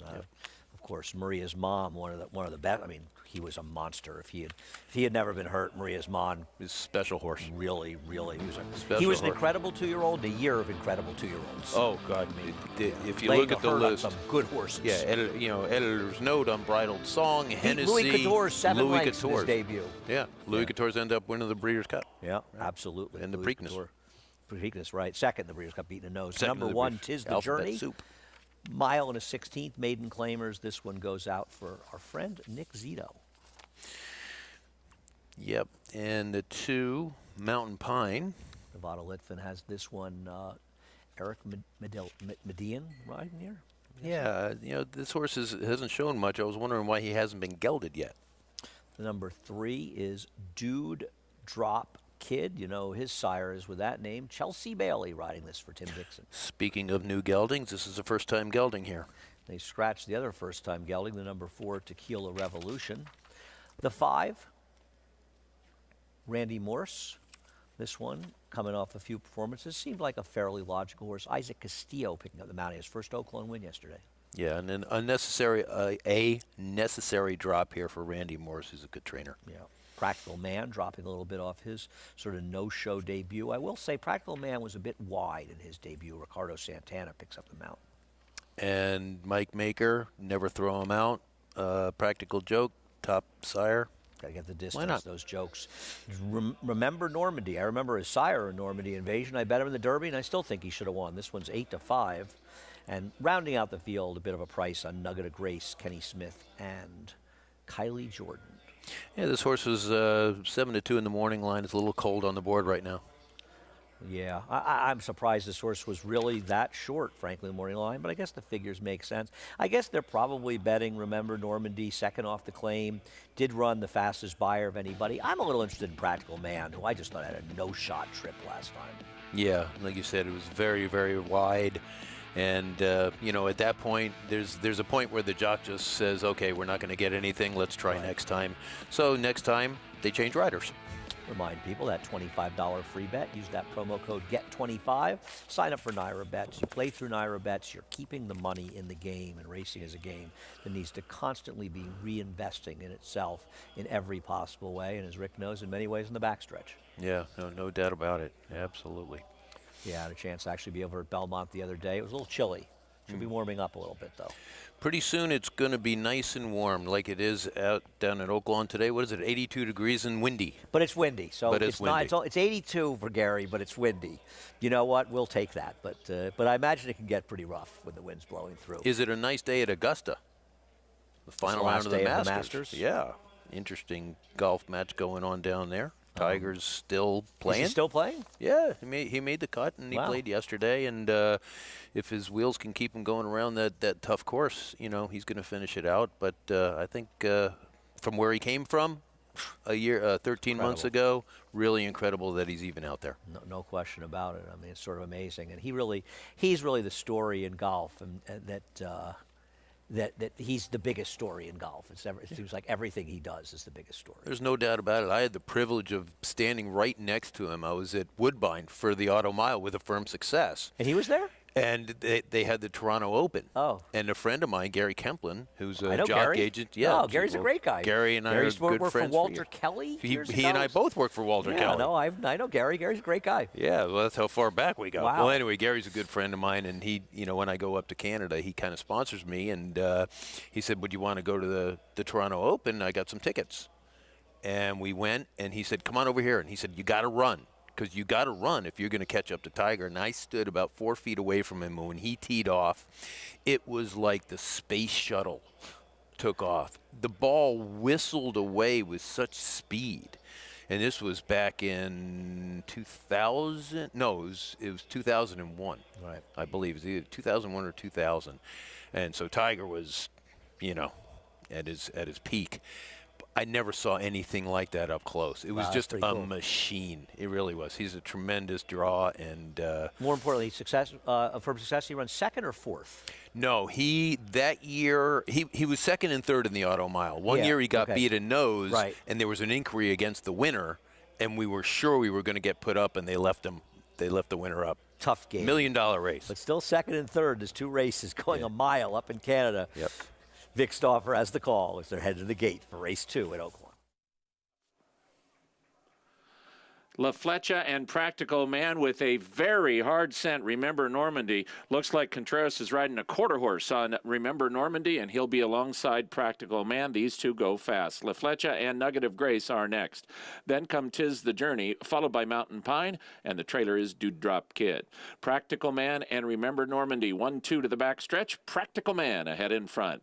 Remember Normandy is second by 1.5 lengths to Nugget of Grace, who tugs up nicely into third for Kylie Jordan. La Flecha's right there at the rail. Then it's 2.5 back to Tis the Journey and Mountain Pine, and then 6 lengths last to Dude Drop Kid. Strong pace continues up the backstretch with Practical Man and Remember Normandy. Practical Man now a neck in front of Remember Normandy is second. La Flecha is now clearly third, just in behind those leaders, with Nugget of Grace just outside of him.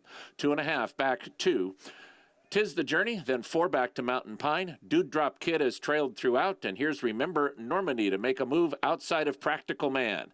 Practical Man inside. Remember Normandy outside, and Practical Man is holding him off right now, but there's still a lot of racing to do. Then comes Nugget of Grace outside of La Flecha. 5 back to 'Tis the Journey, then Dewdrop Kid, and they run to the top of the stretch. Remember Normandy. La Flecha shifts off the rail and comes on, and here's La Flecha to make a big move at the top of the stretch, and we're about to have a new leader, and that is La Flecha. La Flecha now takes it over. 2 lengths in front of Remember Normandy in second, then Practical Man and Nugget of Grace, but it's La Flecha clear now and just running up the score. La Flecha now 5 in front. Remember Normandy and Nugget of Grace. It is La Flecha in front. La Flecha won by about 7. Remember Normandy was second. Nugget of Grace third. Practical Man finished 4th. When we saw Isaac Castillo win his first race at Oaklawn the other day, it was by about a head. Well, this was a little bit easier as La Flecha for Randy Morse, a galloping victor. Yeah, they set it up front for this horse, came off the fence and down the middle of the racetrack. The 6 and the 7 were banging heads pretty good all the way around the turn, kind of burned themselves out, and it set it up for a good run from the 5 and Randy Morse. Yeah, this horse won very, very easily in here, getting it done quite easily, and I think this is about this horse has had multiple chances. It's a 10th start for La Flecha, but the 10th start was a winner. Lots more to come, and I think one of the highlights on today's show, and it's always great to have Rick here, but we'll talk about Take 2, Take the Lead, an organization that Rick is an integral part of, and looking forward to hearing more about that, both in feature and from Rick as well, when we return on America's Day at the Races.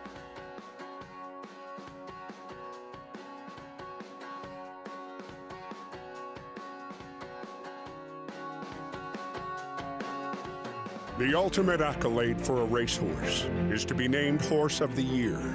To be enshrined to the Hall of Fame is to achieve immortality. As a stallion, genetic immortality is defined in 2 words: breed shaper, plain and simple. 2-time Horse of the Year and Hall of Fame inductee, Curlin, is just that. Breed shaper, Curlin, the classic sire.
America's Day at the Races is brought to you in part by Run Happy, champion sprinter who raced medication-free and is currently standing in stall 1 at beautiful Claiborne Farm. Aqueduct Race 3.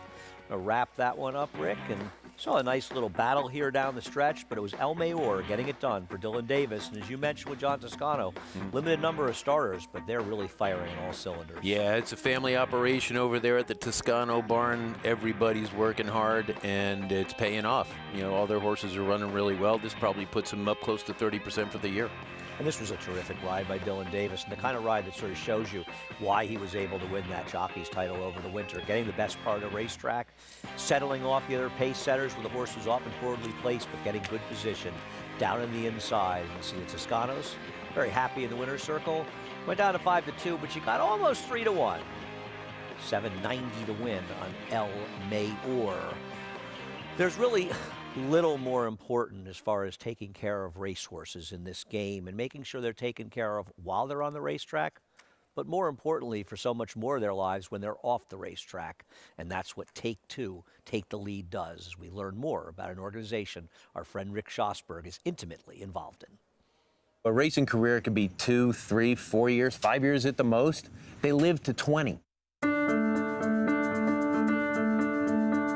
The Take the Lead segment of the initiative is what I do, okay? And we basically transition racehorses from the racetrack into aftercare facilities. We'll get the process started on paper, we'll take some videos, we'll gather up all the medical information, and then set up a profile, and then we'll contact the aftercare facilities. We have a wave of horses that leave the grounds, and there's 5 in the on-deck circle and 4 in the hole if you use a baseball analogy.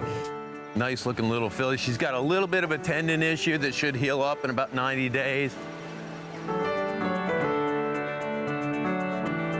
One of our older horses, Saul the Freud, who actually everybody trained him. He was a New York bred. He's been through up and down the claiming ranks and always put in a great effort. He's a candidate for Warhorse now. And I said, what a perfect horse, because he was a warhorse. He's a perfect type to help with our military veterans with PTSD. Thoroughbreds already have this innate ability to learn new things. Starting gait, big track, little track, jog the wrong way, go the right way. You're gonna learn something new. They already know, they're already processed for that. Take Two part of our initiative is a hunter and jumper, thoroughbreds only league, if you will. And to be able to see what these horses can do once they're rehabilitated and retrained and adopted out, and to see them in the Take Two competitions doing jumps or dressage or a polo pony. Riders are doing handstands and backflips off. I mean, this is really, really cool. What we've tried to put forth and to get through to all the horsemen. I've been training horses since 1988 on my own. Call us one race early, call us one workout early, okay? If you think something's going, if you think something's going awry, and there's a chance that your horse may have an issue in the future, call us before that. Instead of trying to get one more race or one more workout or something like that, we can expedite this process within a week and get that horse into an aftercare situation. Well, it's always good to hear about Take the Lead and all the good things they're doing in racing. And Rick, I mean, few people are more front and center in the situation with off the track and retired thoroughbreds than you are. Well, it's a real team effort, and it's an industry responsibility to make sure that these horses have safe haven and purposeful and safe second careers and retirement, regardless of their situation. And our program, Take the Lead, we, like I said in the feature there, we transition horses from the racetrack to Thoroughbred Aftercare Alliance accredited organizations and facilities in the region and in Kentucky, so that they get the rehabilitation, the retraining, and the rehoming that they deserve. And like I said, it's an industry shared responsibility, and everybody who puts food on the table or puts fuel in their car or puts their kids through college, because these horses run around that racetrack and get taken care of in the morning, it's a shared responsibility, and that's what the Thoroughbred Aftercare Alliance and programs like Take Two and Take the Lead are all about, making sure that these horses have a soft landing after their racing careers. And they give so much pleasure throughout their lives, and even in retirement. Yeah, they absolutely. give great pleasure to people as well. Well, 75% of their life is after the races are over, and whether it be like Affirmative Success, who lived to 28, but he ran till he was 9, right? So that was only 67% of his career was forever, and he lived forever. Absolutely did. But organizations like that are sanctuary types, or with organizations like Rerun and New Vocations and Aikendale and Lucky Orphans that transition horses and rehabilitate them and retrain them for second careers, whether it be in the show ring or dressage, or whether it be polo, or whether it be police horses, or whether it be just a riding horse, or therapy horses, like in the case of Saratoga War Horse with the veterans with PTSD and kids with physical and emotional issues. Horses are just fantastic to really help with those situations, and thoroughbreds have really fit the bill for that. Well, can't thank you enough, and other people that are involved in horse racing aftercare, including our good friend Richard Migliori. Absolutely.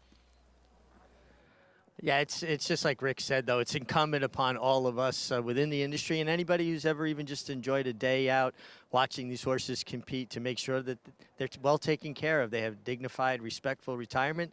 If they can't have a second career, that they have a nice, like Rick said, a soft spot to land. I have one at my place right now that I won for Michael Hushin many years ago, 2002, I think. His name was Phone in the Money. He was then John Kimmel's stable pony for a number of years, his assistant Loretta Lustig, and now he's home with us, and he's just pretty to look at. And like Winston Churchill said, there's something about the outside of a horse that's good for the inside of a man. And I love waking up every morning, having my coffee, and looking at these horses that have given me everything good in my life and continue to do so. So, Rick, I applaud you for all the hard work you do, and all of the men and women that dedicate their lives to these horses that have given us so much. Well said, Richie, and appreciate that. And we could just go on and on about it, but we've also got some business to attend to as the horses are in the paddock for race number 4. Looking forward to talking a little bit about that as they're going around. And they're going to be going a mile here. This is a starter allowance, and a little surprised to see right now the favorite, the 6 Group Hug. Yeah, I landed on the 4 Perceive. I mean, look at his record at Aqueduct. He's got 8 starts, 3 wins, a second, 2 thirds. I really like the fact that this horse really has an affinity for this racetrack. Group Hug ran good last time at the distance over this racetrack. Mike Maker, hard to throw him out. But he ran against Perceived the last time Perceived ran, 2 back for him, and Perceived beat him 2 lengths, yet he's favored in the board, and he's favored in doubles. And Purple Hearted off the big win, a win that was aided by a very strong inside bias. But he is the controlling speed, and on this racetrack, that could be very dangerous. I was interested in Full Moon Fever. All of these horses are taking a reasonable amount of money, as the biggest price is 5 to 1. And we'll start with my choice, Dylan Davis trying to win back-to-back, this time for Mark Hennig on Full Moon Fever. Yeah, the horse ran a good race last time out in the same company. Got bumped at the start. Probably throw that one out. And 2 Might As Well Run off the claim for Rudy Rodriguez. 1 or 2 for Rudy in this race. Manny Franco running. And Rudy is awesome off the claim, running at about 26-27% off the claim, so can't throw that horse out either. Number 3 is scratched. The 4 is Perceived. Your choice, Jose Gomez, looking for another win? Yeah, Rudy claimed this horse last 2 back and improved it on the next start, jumping up in class, and I think this horse would be very tough to beat. Loves the track. This is the wild card. If he runs that 89 Beyer last time, he'll win, but it was dressed up by a gold rail, voided claim, and hasn't run for 3 months. A lot of warning signs. Yeah, there's a lot of things to like, a lot of things to be a little bit standoffish about here. That 89 Beyer figure is kind of outrageous for that horse. Is 17 points higher than he's ever run. Biases have a way of doing that, exaggerating performances. And here's the favorite, Group Hug to round out the field, Mike Maker and Javier Castellano. Yeah, and you know, that may be the reason this horse is taking some money. You got Javi in the saddle. Javi came back, just starting to ride back here, and a win or 2 the other day. Good to see him back in New York. So much more to come, and while we've got 6 more races to go in the Pick 6, some grass racing too. America's Day at the Races continues. They say breed the best of the best and hope for the best. Vacoma broke well on the outside, and but you don't expect to get speed like this. Is Vacoma the one to catch? Vacoma has a 5-length lead in this Grade 1 corner.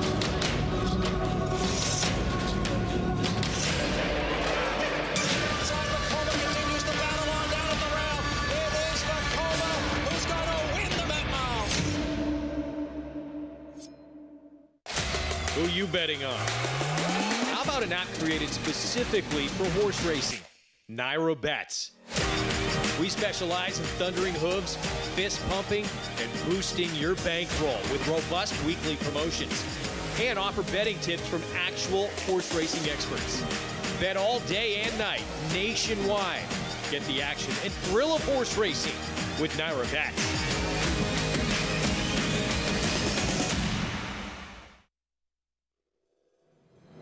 They're off in the United Nations. Fantastic is sent hard to take the lead. Fantastic has been there every step of the way. Fantastic shakes loose with a quarter of a mile to go. He's in front by 2 lengths, but it is Fantastic to take them coast to coast in the United Nations. 155 and in the back, 150,000. Jody, thank you. Fantastic, standing at 3 chimneys. Racetrack Television Network brings you every race, from every track, on every screen, every day. With monthly packages starting as low as $5, RTN gives you great value and access to more live HD streaming and race replays than anyone. Visit RTN.tv today to sign up and watch on almost any device, including Roku and Amazon Fire. RTN has packages that start at $5 per month.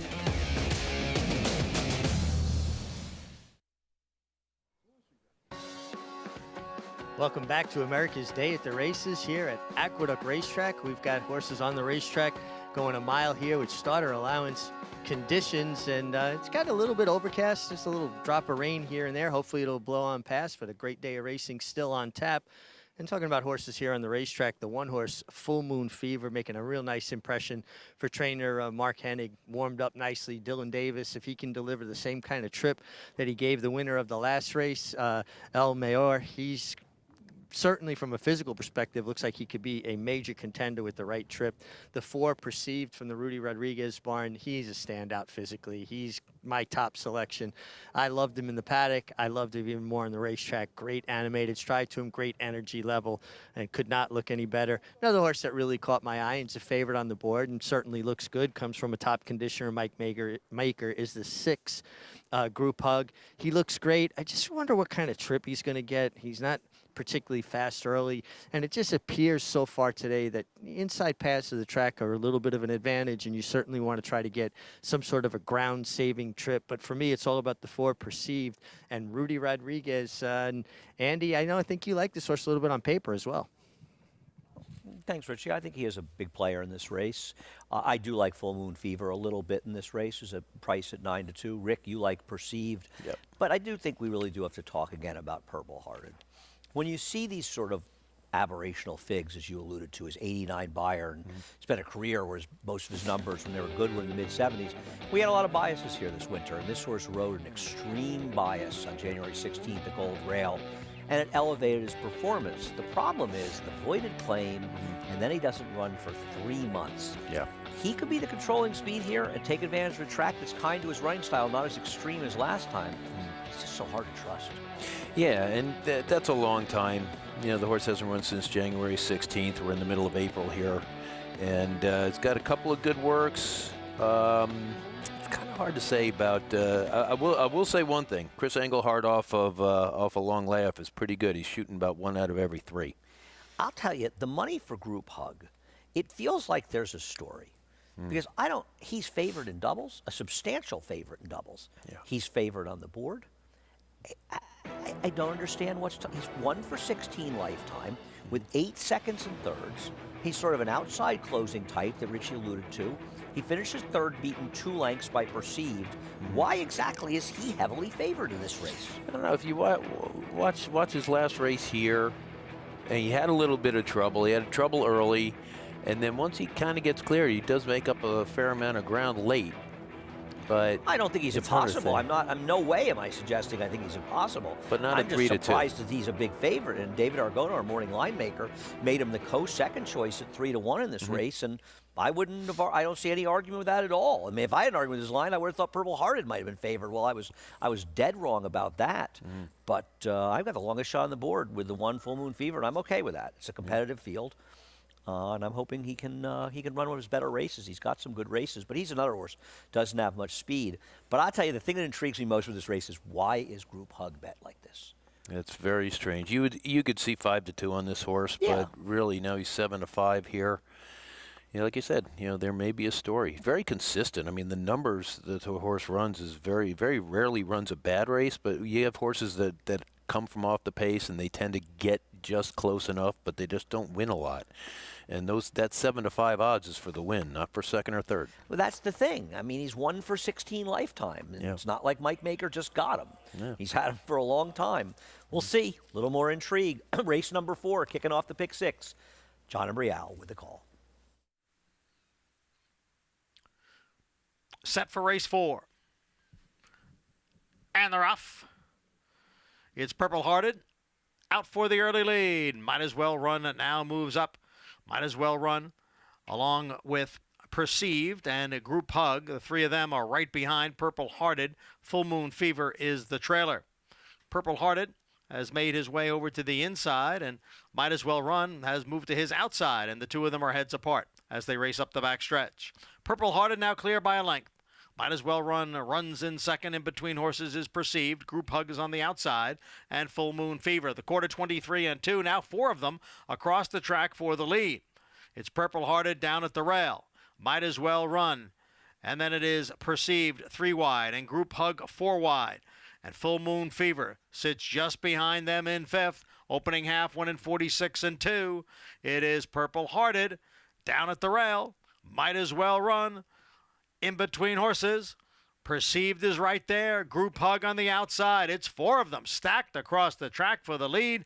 They've got a length and a half on Full Moon Fever, who will need some racing room as they come for the top of the stretch. Now Perceived has come away with the lead. Group Hug on the outside has moved into second. It is Perceived in front. Group Hug runs in second. Full Moon Fever has advanced into third with an 1/8 of a mile to the finish. It's Perceived on the inside and Group Hug driving up on the outside. Perceived and Group Hug with a 16th out. Perceived still there. Group Hug on the outside. Perceived will prevail. Group Hug was second. Big break. Back to Full Moon Fever in third. Well, the money wasn't right here. Group Hug does what he likes to do. He finished second. Yeah. Now he's 1 for 17. And Perceived, the horse that we logically thought would be favored, goes off as the second choice. Yeah, it goes off as the second choice. Good value. He has now got 9 starts, 4 wins, 1 second, and 2/3 over this racetrack. It's a horse for course. I mean, that's the difference, right? He's now 4 for 13, and he's got 4 wins and 4 seconds and thirds combined. And then there's Group Hug, who's now 1 for 17 with 9 seconds and thirds. So Group Hug thought, I kind of like this. He's very comfortable. He's sort of like a horse of yours we were just talking about, 3 Chop Road. 3 Chop Road, 25 seconds and 99 starts. Yep. Yeah. Made a lot of money. You could do listen, I'm sure you've had horses that were in maiden races when they run second and third and their owners want to win. You say to them, it's not so bad to get those second and third checks. Not so fast. Yeah, you run second 3 times in a New York bred maiden race, and then you break your maiden, and all of a sudden you got $50,000-$60,000 in the bank. Good way to pay. Good way to pay some bills. And Group Hug pays the bills. Not if you bet him though at 3-2. But if you bet Perceived, as Jose Gomez wins his second race, and Lee Rodriguez continues what has been a very good run for him as well. Absolutely. Well, one thing we've talked about quite a bit on this show and talking about a little bit more is the PDJF telethon that's taking place today. And we'll take a look at the updated totals, and there is that crew. That looks like, is that Mike Smith there in the middle? That is Mike Smith in the middle. Mike Smith. They've raised just under $100,000, and you can call up and you can maybe talk to Mike Smith, and you can help contribute to get him over that 6-figure mark. And Gary, talk a little bit about what PDJF means to you as a former rider. Well, guys, it's a dangerous sport out there, and it's not a matter of if you're going to fall, it's when you're going to fall, and how bad is it going to be when you fall. And it's one of the most dangerous professions in the world. We choose to do it. We're all brethren. We don't always get along with each other, but when one of our brothers falls and they are injured, I'll give you an example. The great legendary Ron Turcotte, the rider of Secretariat, who won the Triple Crown. He had a fall in New York shortly after the start of a race, coming out of the starting gate. It didn't look like anything, he fell. He was all of a sudden, he was paralyzed from the waist down, and that's just something. Ron was one of the guys that was very, very strong about the PDJF, and it's continued on for a number of years. And the event going on today, it brings back a lot of memories and thinking about, we know what's going to happen to somebody else, and we want to look after them when that happens. And you people out there contribute a lot. They've contributed a lot to this sport. They love the sport, and we appreciate what you do for them. Guys, it's just a long haul, but a great event. Yes, that was Mike Smith there. I was there last year, and it's a fun event for the jockeys that are contributing their time. While the races are going on, they go in shifts. They may ride a couple of races, hauled by golf court to the XBTV studio, then back and ride a few more. But it is a fun event. Nancy LaSalle from Chicago, she was key in getting the PDJF started. It's a Jockeys Guild organized fundraiser that we have, and it's always open for contributions. So guys, if you can contribute out there, if you're true race fans, please contribute to the PDJF, guys. Thanks so much for that, Gary. And of course, you can see it's just halfway through. It started at noon Eastern time. They'll be going till 6 p.m. and we'll be having more live look-ins and get those numbers up where you can contribute to the PDJF. Looking at the horses heading the gate for race number 3 at Oaklawn, we're looking at the favorite. That's the number 3, Galib the Great.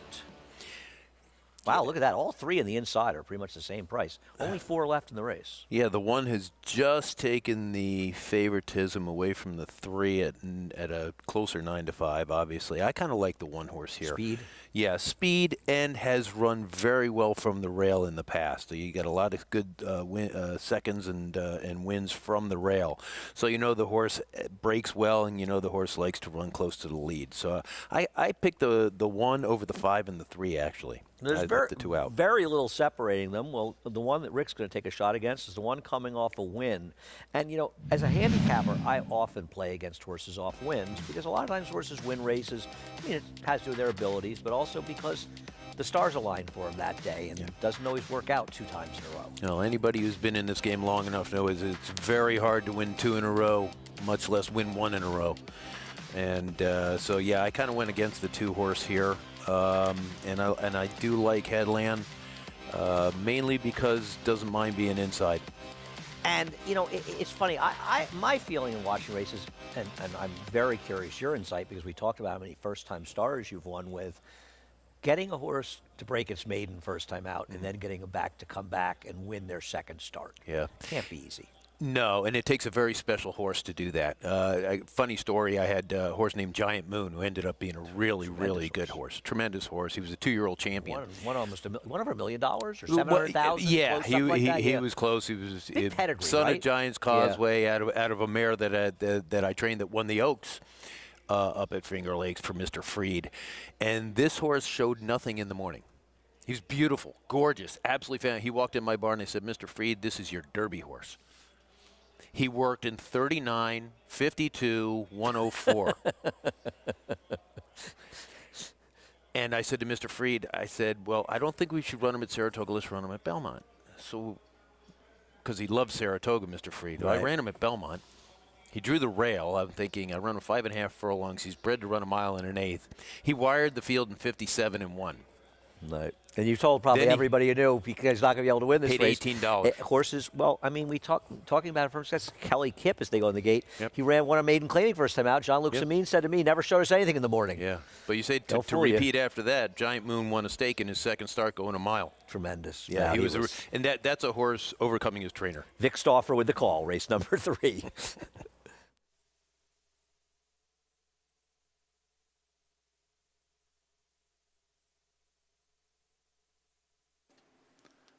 They're at the post.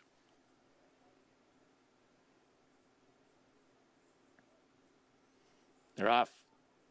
Galib the Great made a mess of the start. Not very good for Headland either. So that allows Canadian Ginger to just clear off with no competition early. Canadian Ginger to the front. Rockstar Parking and Golub the Great are now together second and third, and Headland is out sprinted early. She's fourth and last and about 6 lengths behind. Canadian Ginger is confronted by Rockstar Parking and a 3-wide Golub the Great. Canadian Ginger ahead in front. Rockstar Parking is second 3/4 of a length to Golub the Great. It's 5 lengths further back to Headland as they round the far turn. Canadian Ginger and Rockstar Parking are getting away a bit. Canadian Ginger is still that head in front of Rockstar Parking in second. Golub the Great is absolutely all in for Isaac Castillo, but she is moving up just a bit behind the new leader whose name is Rockstar Parking. Headland has caught up to the back of the pack. She's in with a chance. 4 from the front. Rockstar Parking has the lead. She's now a length and a half in front. Headland is about to move into second. She's running a good one after a slow start, but Rockstar Parking is clear, and she's 3 in front. Headland, Canadian Ginger, and Golub the Great chase her home. Rockstar Parking in front. Rockstar Parking won by 4. Headland was second. Close for third between Golub the Great and Canadian Ginger. Well, we said how one of the reasons it's hard to win 2 in a row is you have to get things to set up well for you a second time. Well, having 2 of your cheap competition completely fail to get out of the gate is a much easier way to get the victory in a 4-horse field. 4-horse field, the main speed didn't break well. My horse was the main speed who didn't break well. Actually ran a really good race to be second in here. Just took her out of her game, but Jock did a good job and ranged up close enough to the pack so that she could salvage a second. 2-horse ran a dynamite race, but had everything her own way. Yep, 2 straight wins, 2 wins by blowouts in a row for Rockstar Parking, and Cipriano Contreras getting it done. That's race number 3 at Oaklawn. We'll take a look at the prices for race number 4 at Aqueduct. I think we finished that race. We'll look at the stretch, and Rick, you're going to be leaving us shortly. Your horse Perceived. You left us with a winner. Okay. And a man who liked a winner coming up to replace you, Anthony Stabile. Yep. Winners all around if you knock me out of the equation. No, we're never going to knock you out of the equation. I don't think it's possible. Well, Perceived gets it done for Rudy Rodriguez. Been in a good run. And this is really, watching Group Hug, you're talking about how he's now 1 for 17. You can just see he just doesn't want to pass. You feel like he was good enough to pass. Yeah. They just sometimes don't want to. In that case, Group Hug couldn't get it done. Well, once again, we appreciate you joining us. Don't know when we'll see you again, but it can't be soon enough for me. Well, thank you so much, Andy. It's great to be here, and it's fun handicapping some races, some horses that I don't know much about, but I get to handicap and I get to talk about our Take the Lead program, and of course the PDJF telethon today, which is so important for those 60 some odd jocks that have had have tragedy in their life and they need some help. And it's a great telethon, and open up your purse strings, folks. Help them out. Rick, thank you for joining us. And speaking of people who need help, my good friend Anthony Stabile is going to be joining us in just a few moments. So Rick will be leaving us, but the big A, Anthony Stabile, is stepping in. We'll join you again on America's Day at the Races in just a few moments.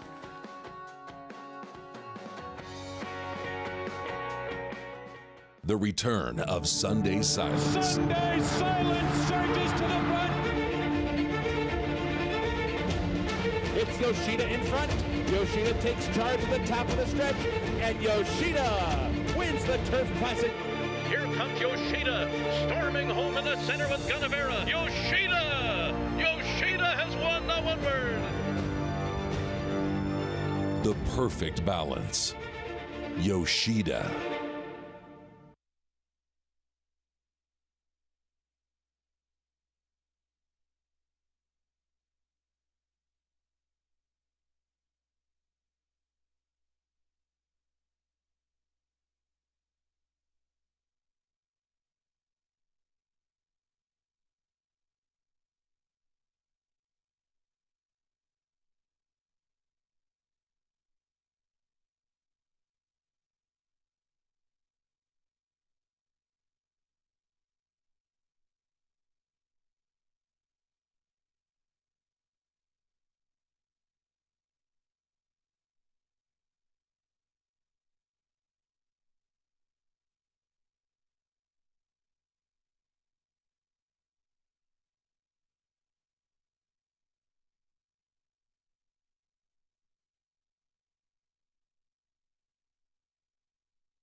Playing a trifecta, to win, you've got to pick the horses who finish first, second, and third.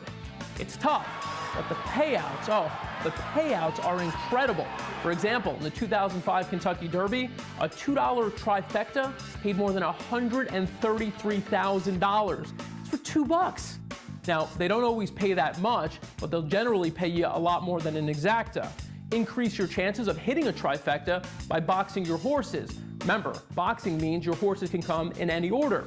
So, if you like horses 3, 4, and 6, there are 6 possible combinations of those 3 horses finishing first, second, and third. You pay $1 for each combination, $6 total, and if any one of those combinations hits, you cash.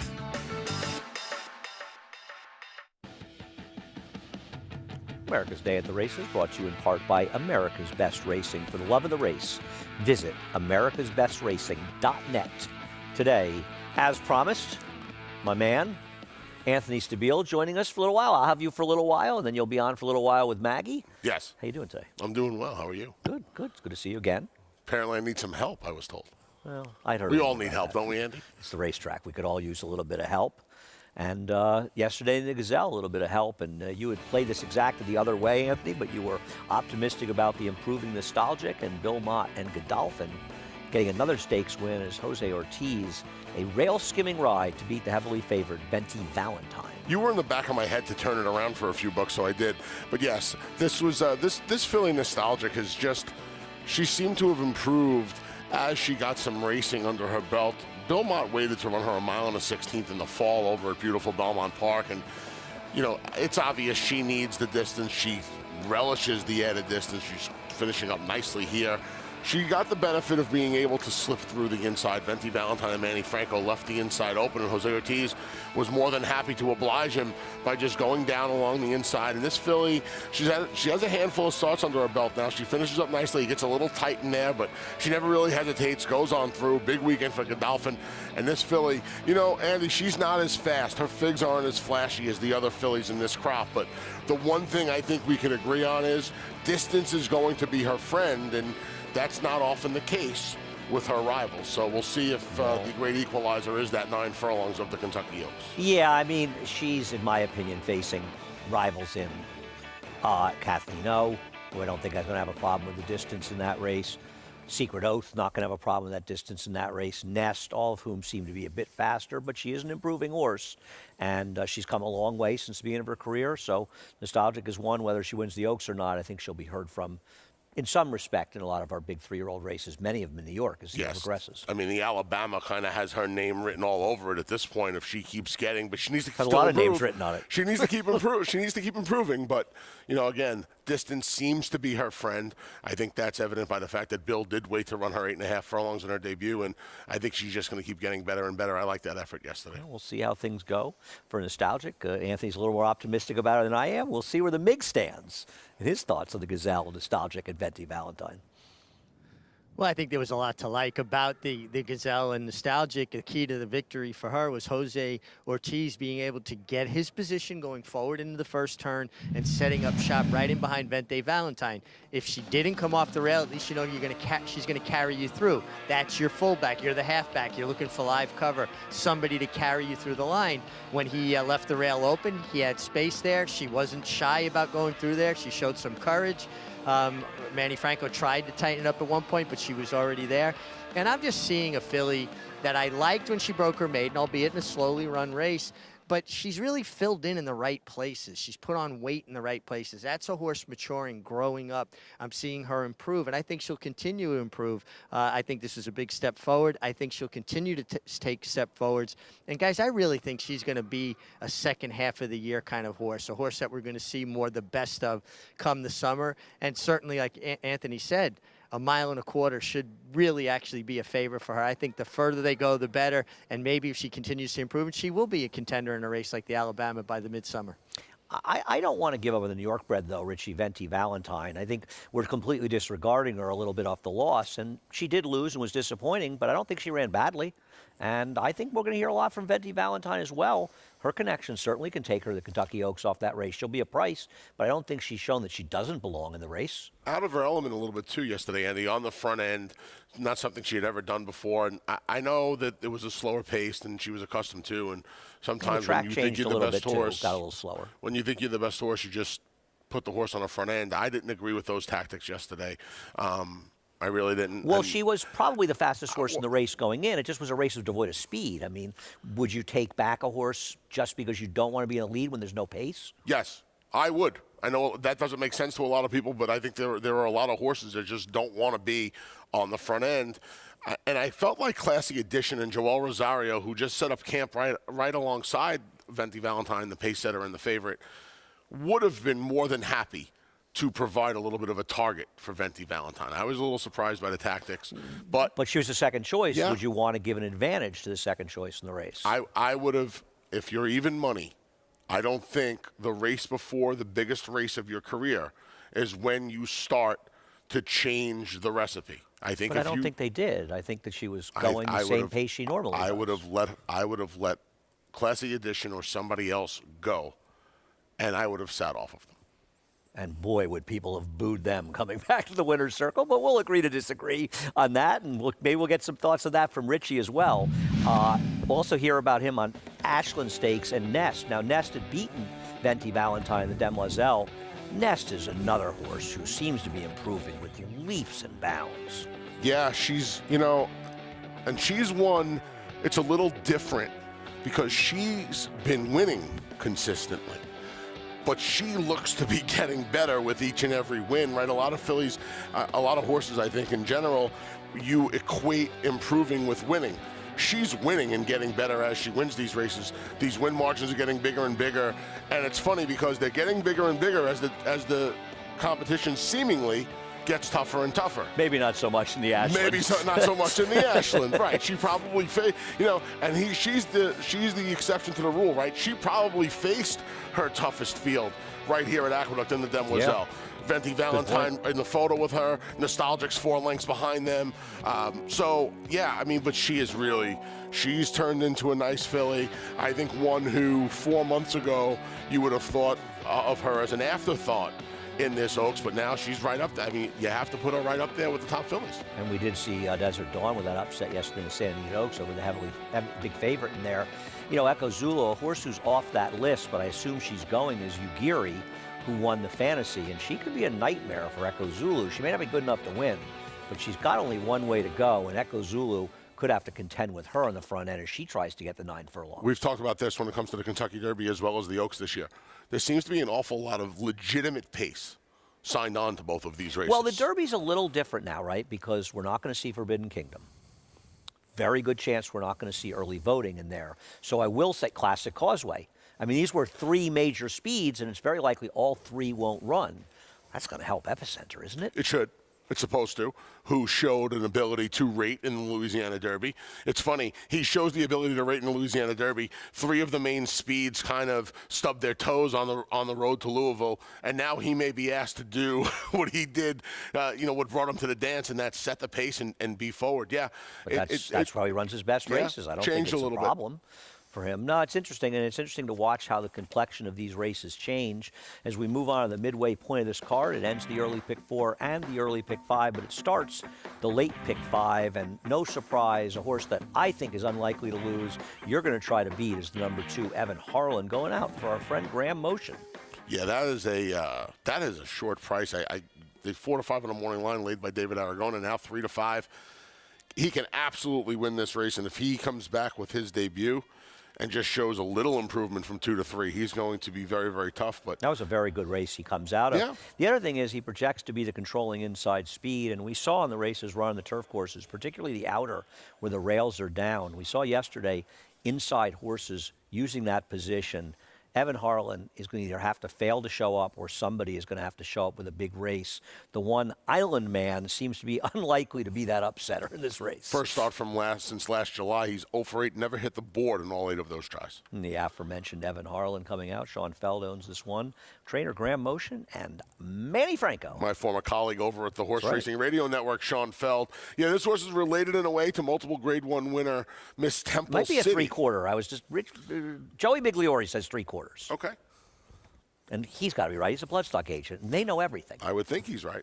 The 3 is 9th of April. Yes. Long shot for John McCallum. Another one who's just hit the board in 4 of 27 starts, so 3 of them were on the grass. Horse you like, Heats on Zap, making his second start for George Weaver. Eric Cancel. Pair of blinkers, ships up from Florida off a 5/8 race, now goes 6 for a hot barn.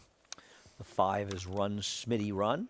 Taking a little bit of money in this race coming up from Tampa for Eddie Barker. This horse was bought after he was claimed by 3 Diamonds, but bought back by the current owners and past owners. Went down there with Shipsational, who was on the Triple Crown Trail until an injury got him off the trail. Cut back to a sprint last time. Starry Night, excuse me. He going out for John Kimmel and Trevor McCarthy. I thought he was the likeliest upsetter if there is one. Another one coming up from Tampa Bay, cutting back from a mile to a 6-furlong sprint. A lot of pedigree for the number 7 Missouri, who only sold for $9,000. Dam was second in a Grade 1 on the ARC undercard.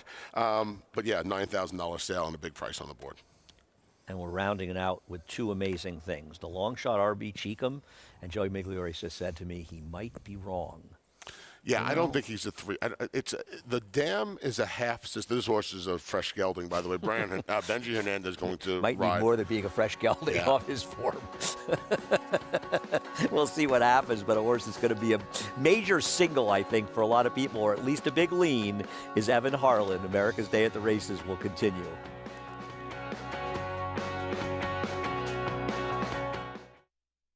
A Grade 1 winner on both dirt and turf, War of Will became a classic winner with this victory in the Preakness Stakes and added a Grade 1 with turf credentials in the Maker's Mark Mile.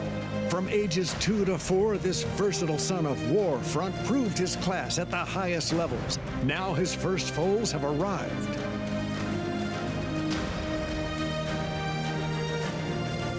War of Will, standing at Claiborne Farm.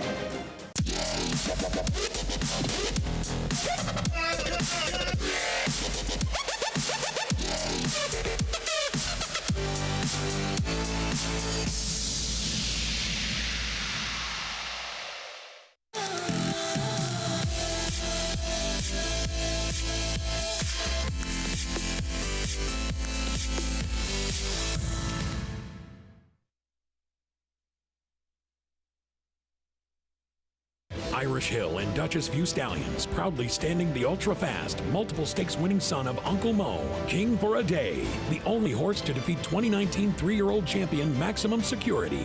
Well, King for a Day was basically a clone of Uncle Mo. I mean, good speed, the ability to carry it over distance of ground, real professional horse and a really cool horse to train. Sire Maker Extraordinaire, Uncle Mo, represented in New York by King for a Day. Visit ihdvstallions.com to book your mare today. This season at Oaklawn, we've got more of everything. More of the top thoroughbreds in the world. More days of live racing. And the largest purses in our history. All at a completely reimagined Oaklawn. Come be a part of this historic season at Arkansas's only casino resort.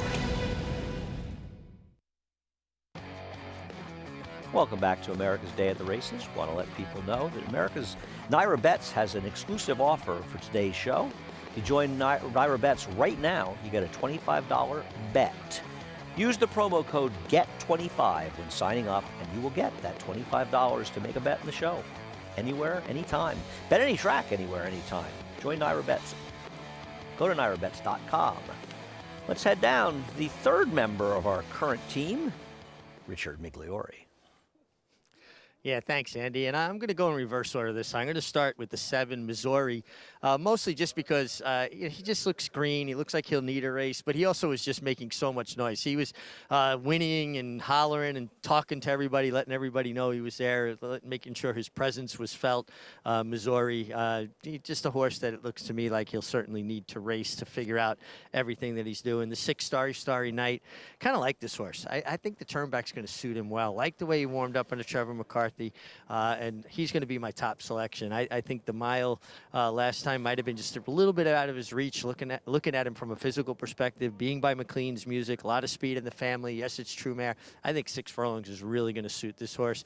Run, Smitty Run, could be the Goldilocks effect. I think the mile 2 starts back was a bit too far. I think the 5 furlongs was a bit too sharp. 6 furlongs might be just what the doctor prescribed. And then the 2 horse, who's your favorite? Evan Harlan, very short price.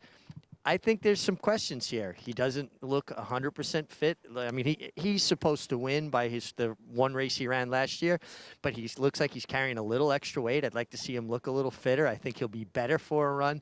I wasn't overall enthralled with his energy level in the warm-up. I just think there's some questions here at a short price. Won't surprise me if he wins, but I'm looking for a little bit better value, and I think the 6, Starry Night, makes a lot of sense on the turnback. Yeah, I think Starry Night is the other horse. I doubt he beats the favorite, but he was wide last time. But my man, the Big A, wants to make a case for the 4, Heats on Zap. Now, you know this, Andy, but the folks watching might not know this. You know everything, of course. So let's get that straight right away. Let's put that on the table. Andy knows everything. All right, from that point, you folks might not know.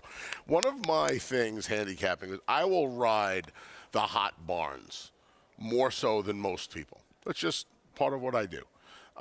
And the George Weaver barn has been white hot right now. This horse comes in with a race under his belt. The blinkers go on.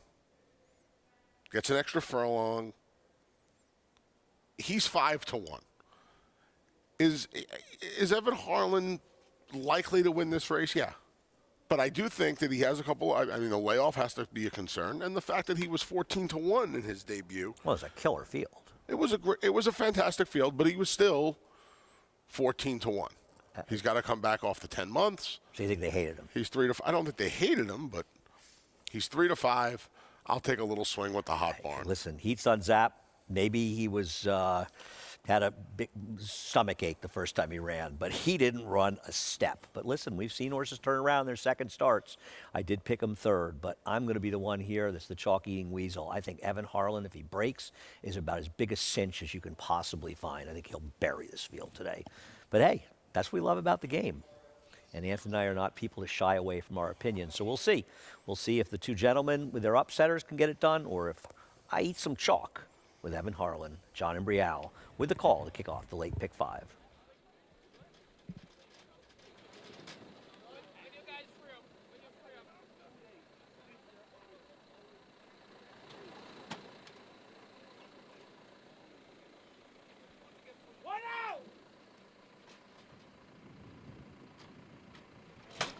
There in the gate.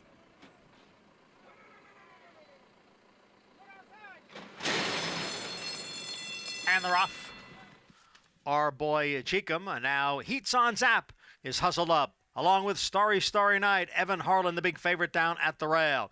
9th of April is moving up now from 5th. Then comes Run Smitty Run in 6th. It's 3 lengths back to Island Man in 7th, and 6 more to Missouri. The first-time starter is at the back.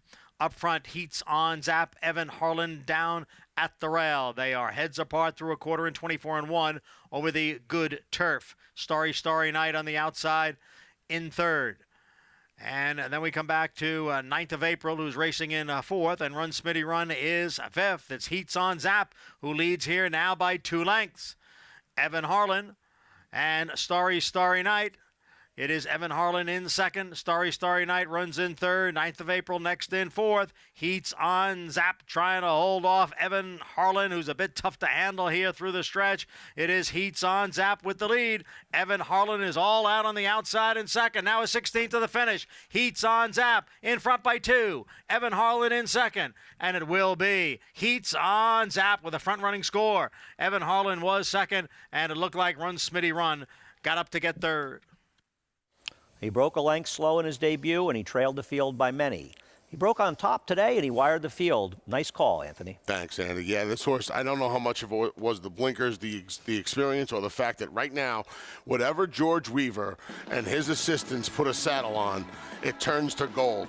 And Heats on Zap under an aggressive ride by Eric Cancel. Don't let those fractions fool you, folks. There's some moisture in the turf, and they were 3 across the track, duking it out early on, but Heats on Zap was able to get over to the inside and able to clear off of Evan Harlan and get the job done at 4-1. Yeah, I mean, one of the chinks I think in Manny Franco's armor, and he's a very good rider, is he doesn't pay attention to bias as much as he should. And if you watched yesterday, you needed to be on the rail on the inner turf. He had it, he had the speed, and it was a very, very tepid ride by him. But this horse got the front. And once Heats on Zap got the rail, and no doubt Evan Harlan misbehaved, you wonder if he kept his position on the rail. But give a lot of credit to Eric Cancel. And whatever's happening in the Weaver barn, his horses are running out of their skin. This horse, who did not run a step in his debut and didn't take a nickel, got bet today, and he ran to the money. Something changed since his debut. Heats on Zap, if you had him in the pick 5 to start out or even to close it, congratulations. I know Anthony liked him. Great call by you as we go to race number 4. And these are allowance optional claimers in race number 4. We will head down to our friend Gary Stevens, who I know is interested in the 1, Charco, or Ricardo Santana. I'm interested in a couple of horses in here, Andy, as far as a pace duel, possible pace duel. The 1-horse Charco, he's very, very fast for Steve Asmussen and Ricardo Santana. And there's a shipper coming from Sam Houston that is very fast as well. They tried him going long last time out, didn't work out well, but he is fast. Philo Beto, could see his speed duel develop there. And I think Jerry's 80, the 5-horse, will benefit mostly from that.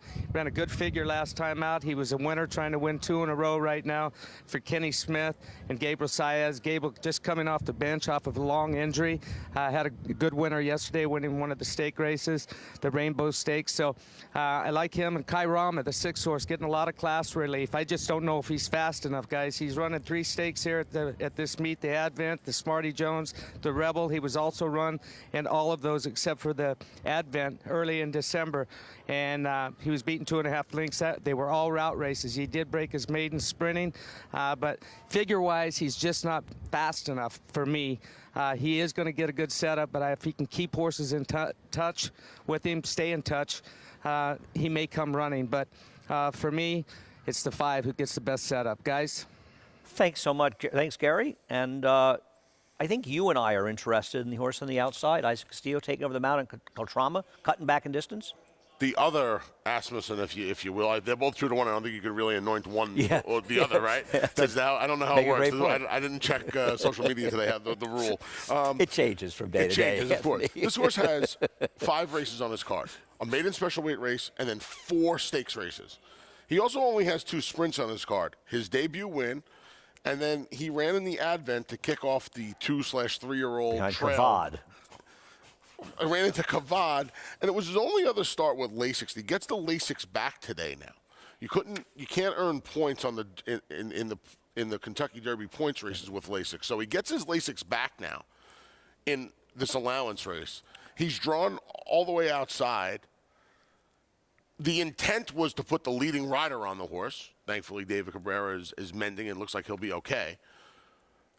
So I think there's a lot of intent there. It's just a concern, and I like him too, Anthony, but the concern is, and Gary touched on it as well, is that he's going to have to overcome what may not be a ton of pace. I don't disagree. That's the worry. I don't disagree. Back. And it could be, you could be fooled if you're looking at his form quickly and see that he run gate to wire in his debut. They were walking on the front end. You and I could have been sitting off that pace in the horse suit, as you like to say. So you might have. I'm not. I don't have. I'm more of a closer than you. I'm just, that's the and here's the other problem. That's not a good price on this horse, 9-5. This horse was 7-2 on the morning line. Yeah, I agree. That's not a good price on this horse. I thought they might go for Penetrator a little more in this race. Me too. Even the 4 is 10-1 in here. The thing about Charco, I know he's the inside speed, but I want to see this Louisiana bred come up here to Oaklawn and run the kind of races he's been running at Fairgrounds. I don't disagree with that either. Yeah, he's going to need to really, step up. I think he's a little dressed up by that race. He's reproduced that for him. I just don't trust it. Right, but he may have things he may have things go his own way from the inside. I wonder how much pressure, if any, if Penetrator can put on him. Philo Badeau as well, the number 4. How much pressure can these horses put on Charco? I think the horse Gary mentioned, the number 5, Jerry's 80, is a little interesting too. He's a 3-time winner in a race where nobody else has won more than 2 races. He's won 3 races, 2 in a row. And his last 2 races, there's really nothing wrong with either of his 2 races. And I think the thing you have to be impressed with last time is he was able to overcome a little bit of a, I don't want to say a dawdling pace, but they weren't flying on the front end in his last effort, and he was able to overcome that. Why can't he do it again? He probably can. And you know what? If we're going to talk about price, I'd probably rather take a little swing on him at 4-1 than the horse we like at 8-5 or 9-5.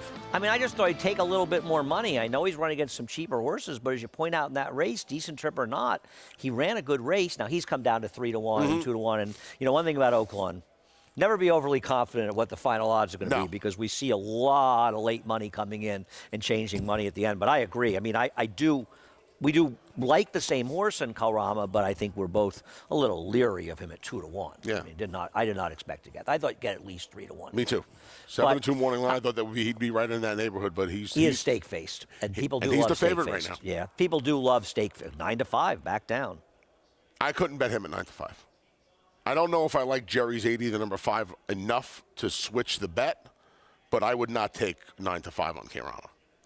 I agree. I'll pass. I'll watch it. Yeah, I agree. I mean, the idea is, is there somebody a better price? And I don't think, I think you make at least a reasonable case for the 5 at 7-2. I'm not his biggest fan, but I don't think he's impossible by any stretch of the imagination. I went in thinking the 1 would be favored, and I was kind of skeptical of him bringing that form here. That was more my thought. I'm with you, my friend.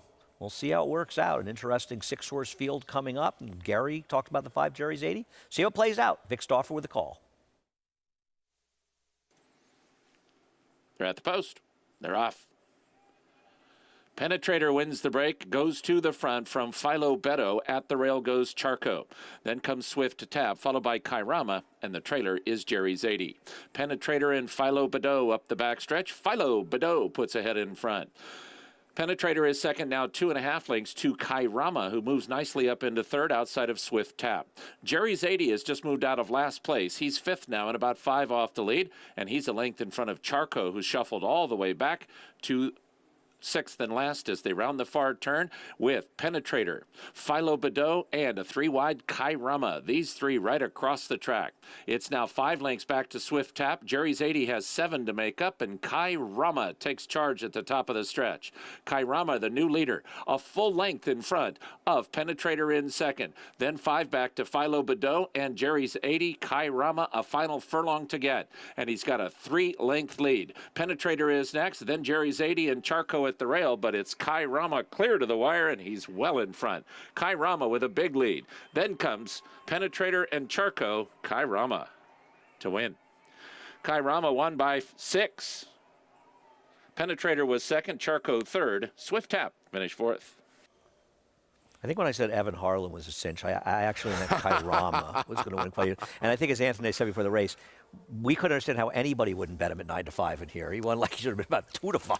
Right. Well, right. The money was right and not even right enough. At the 3/8 pole, 1-9 would have been a gift, right? Look, this horse showed up today.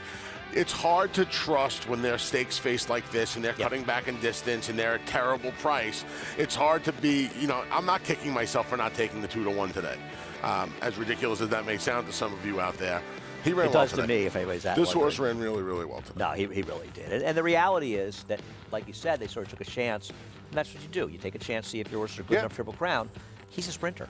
He's a closing sprinter, but he's really a sprinter. Yes, and no that's question where he about runs it. his best races, and this was a nice effort.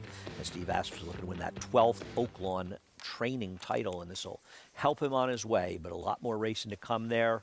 A lot more racing to come on America's Day at the Races. Battle Bling, a horse I know the big A Anthony Stabile likes. She's coming up in the top flight a little later on the show. We'll see you on America's Day at the Races in just a few moments.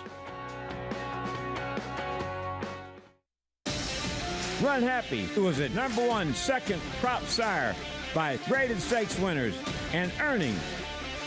Run Happy is represented by Smile Happy, the Kentucky Derby individual future pool favorite. A leading dirt sire and now with an exciting Kentucky Derby hopeful.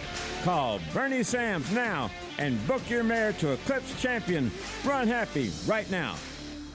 Run Happy standing in stall 1 at Claiborne Farm.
Welcome back to America's Day at the Races, brought to you in part by Claiborne Farms. 100 years of doing the usual, unusually well. Welcome back to America's Day at the Races. Anthony Stabile, Richard Migliori, soon to be Maggie Wolfendale, Gary Stevens at Oaklawn Park. Race number 5, a good call by you, is George Weaver. His barn is now 7 for 8 since the beginning of April. They are on fire, as you pointed out. Heats on Zap, and I think those fractions were not accurate. I think they went around 23 and 46. Okay. Still a good effort, right? A little faster with some give in the ground after the rain this week. And Eric Cancel, good aggressive ride, was able to get this horse in front of the favorite and his other main rival who was chasing outside and get the job done. 1060, nice mutual at 4-1.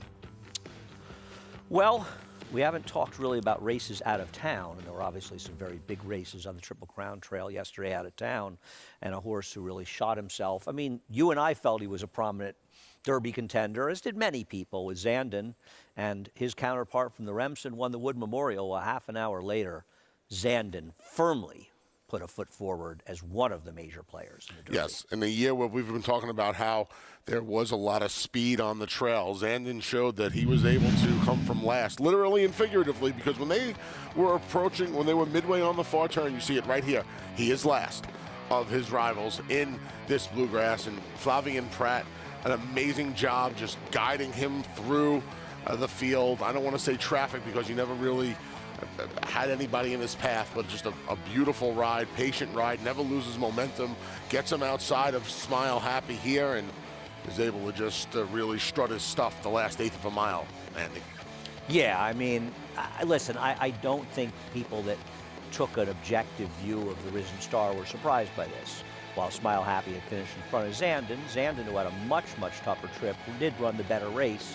Well, he had the easiest of trips in here, and pretty clean trip for Smile Happy. He lost a little ground, but Zandon, who was dead last the 5/16 pole, I mean, he buried the field. Yeah, you don't see horses go from last to winning by a comfortable margin, and 2.5 lengths is certainly a comfortable margin, the way he gained ground and passed all of his rivals. Yeah, and Zandon will be looking to give Chad Brown his first Kentucky Derby. Of course, he was second with Good Magic behind Justify. A lot of us, including me, think Normandy Invasion could well have won that Kentucky Derby a few years ago. But Zandon will be heading down there, and he has to be considered a major player. You know, with his effort yesterday, I would not be surprised if he is favored come post time. He won't be favored over Epicenter. I don't know about that. He won't be favored. Okay, we'll see. We'll see. Epicenter has the advantage of having more speed and the ability to rate, and I think it makes it easier to expect him to get a good trip. But it could be reasonably close. He figures to be one of the choices. It'll be interesting to see what the public does with Taba, who has run triple-digit buyers in both of his career starts, broke his maiden about 10 minutes ago at 6 furlongs with a 103 buyer, and was put in the Santa Anita Derby, and he ground down Messier with an impressive win. Yeah, this is, you know, take away the fact that he's beating a horse that won his last race by a daylight margin. This is just his second start, going from 6 to 9 furlongs in a month. And certainly here under Hall of Famer Mike Smith, looks like this is what he wants to do, right? It looks like the distance is going to be what he wants to do. On the lead, sprinting, off the pace, going like he long. wants to do anything. Dangerous hombre right here. We'll see, you know, it's going to be just his third start.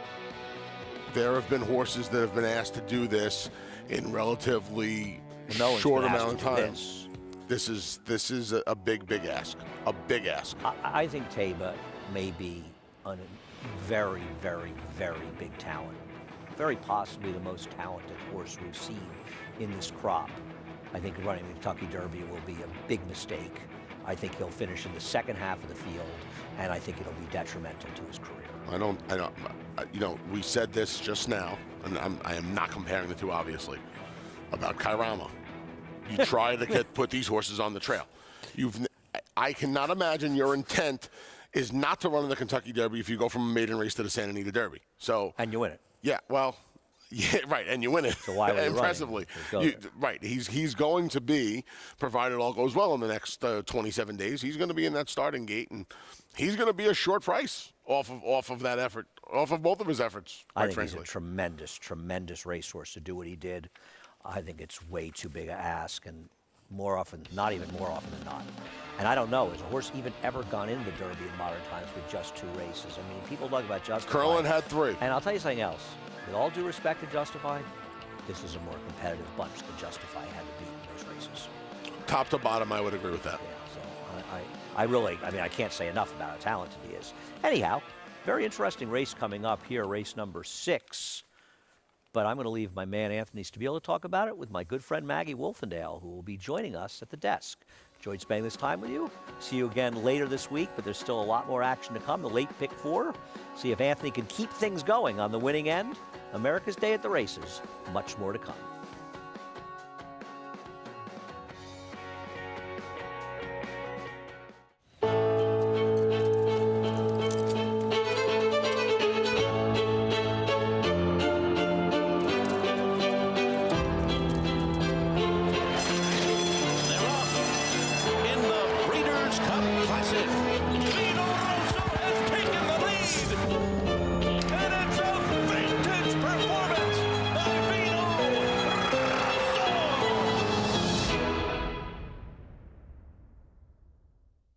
It's America's original sport, and no one covers it better than America'sBestRacing.net. From the sport to the lifestyle, the best races, horses, and destination venues, cocktails, gambling, fashion, and more. America'sBestRacing.net is a sport for you. Live it, love it, bet it.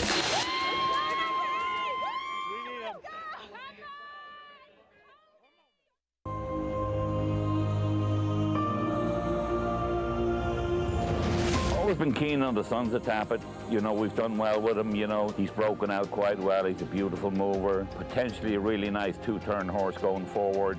We're really kind of very fond of him. We bought the Tappet filly out of the Blue Eyes in the Rain filly at the Keeneland sale. What we really liked about her was obviously her physique. We liked the way she moved, and we just fell in love with her from the start, really. Tappet, standing at Gainesway. Racetrack Television Network brings you every race, from every track, on every screen, every day.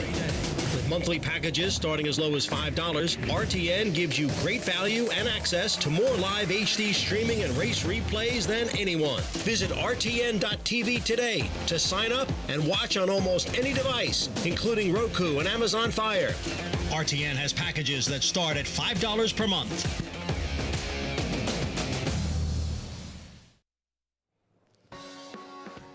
Welcome back to America's Day at the Races. Horses are in the paddock, getting ready to leave the paddock for race 6 here. Jockeys are getting up, and we're going 6.5 furlongs. Maiden claiming tags of $40,000. And we'll start with the inside. Baltazar from the Rob Atras barn. Rob Atras just does great work. His horses are always well turned out. Rich, hydrated coat, like what I'm seeing from him. The 3 Inspiration Point makes a lot of sense on paper. Very, very sharp here in the paddock. Got on his toes as soon as jockey Dylan Davis got aboard for trainer Mike Maker, and like what I'm seeing from him from an energy level. The 5 Lord Licorice, kind of an interesting horse, making his second start. In his first start, he carried 127 pounds with a journeyman jockey. Now he gets in with 120 pounds because he's riding apprentice Jose Gomez, who's been riding in fine form, and I like him with the break in the weights and had the race under his belt. And a first-time starter from the Todd Pletcher barn, the 6 week, got that guy, son of Mohamed, who's a son of Tappet. Built down hills, got that kind of speedy look that I wouldn't have quite expected from Mohamed, but definitely built higher on the hip level than the shoulder level, and he was acting very sharp here in the paddock. Maggie, and I wish you were down here to take a look because I always value your opinion as well. Mig, thank you. You always do a fine job. Anyway, if we take a look at your current favor there on the screen, Anthony, Inspiration Point. Yes, for you Happy Days fans out there, he's had a lot of chances. 0 for 7 so far. Ran well when dropping to the level last time. Rumjar dropping back in to Maiden claiming ranks. Yeah, again, 0 for 6. He's had some chances. Best race came on a sloppy track. Second-time starter from the Rudy Rodriguez barn, Lord Licorice. There was some trouble at the start and throughout his debut. He really didn't find any. I thought he ran well enough. We'll see if he gets some improvement second time out of the box. Is this a bit of an ominous name? No. We got a guy? We got a guy for everything, Maggie. My man Louis Lazzanaro, partnership with Todd Pletcher. Ho-hum work tab down at Palm Beach Downs for an unraced mare. 1 siblings, 2 for 10. Dots Dollar, first off the claim for the Hubs. Yep, for the not my Hubs, her Hubs. Dropped in back in for a tag last time. Now ships up from the fairgrounds. Another first-time starter wearing a full cut blinkers, number 8, Smart Joker. Yeah, not much pedigree here. You see John Kimmel's numbers, not great first time out, but he does get Trevor McCarthy in the boot. Here is the other Rudy Rodriguez trainee, the first-time starter hit by a wave. Yeah, 4-year-old son of Frosted making his debut, gets Jose Lascano. A little quiet on the tote board. Another one, not the quickest of work tabs on paper. Well, thanks for joining our program here. Still on FS2, we will be switching over to FS1 momentarily, but please be back here on the show. I'm Maggie Wolfendale, and alongside my good friend Anthony Stabile. We've seen some great racing. You look to keep things going, picking a winner in the last race in a turf. So who do you like here? We got to know. We're going to try. This is a tough one. The fact that I have to keep the streak alive after the last 2 That's is the problem. This is not the one I really want to put. The burden of success, my friend. Yes, I'm not looking for the hat trick in here.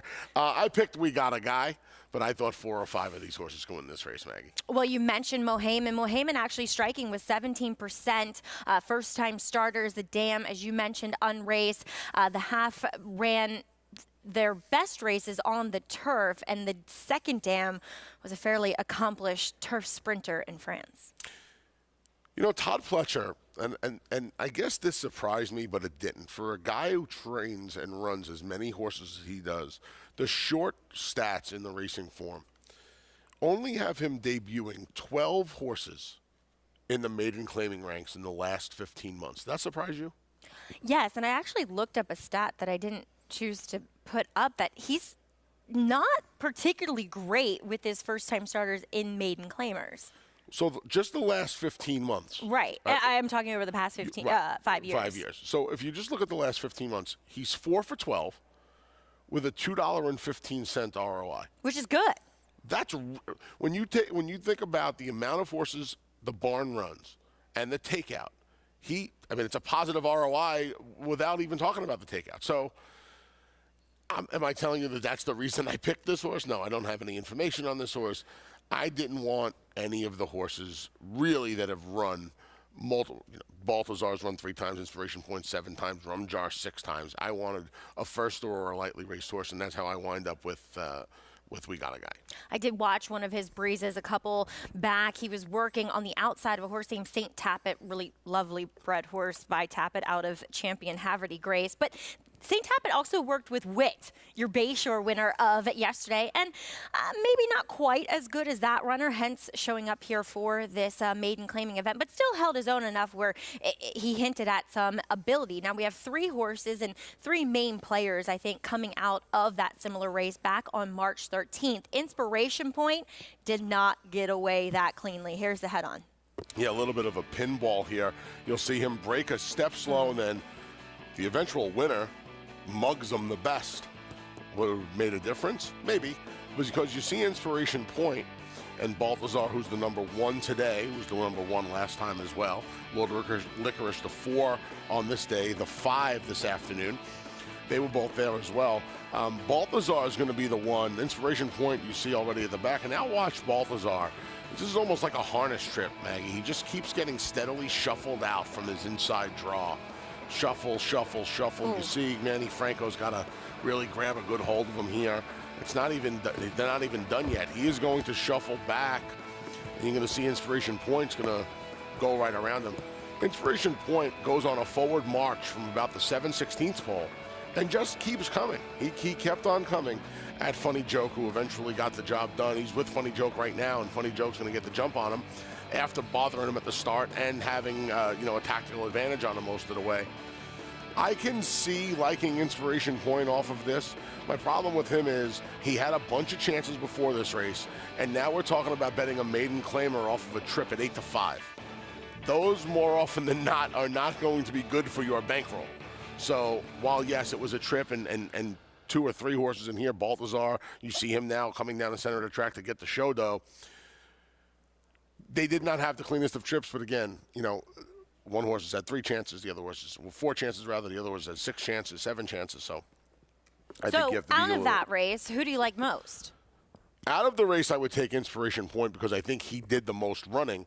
But I think at the difference in price, Lord Licorice is probably the most interesting today because you're getting 8-5 on Inspiration Point, who's already disappointed a handful of times, 7 times, and Lord Licorice, who, if he gets a little improvement and gets the hot riding bug boy Jose Gomez in the saddle, I mean, I could see him upsetting this field at 7-1 as well.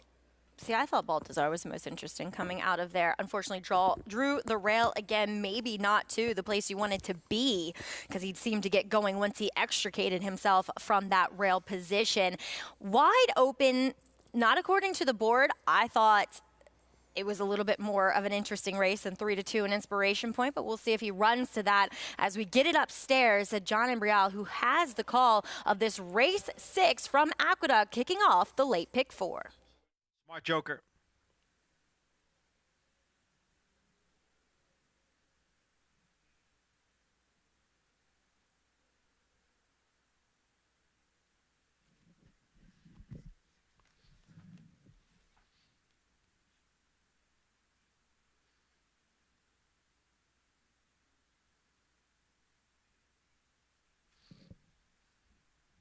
All set for race 6.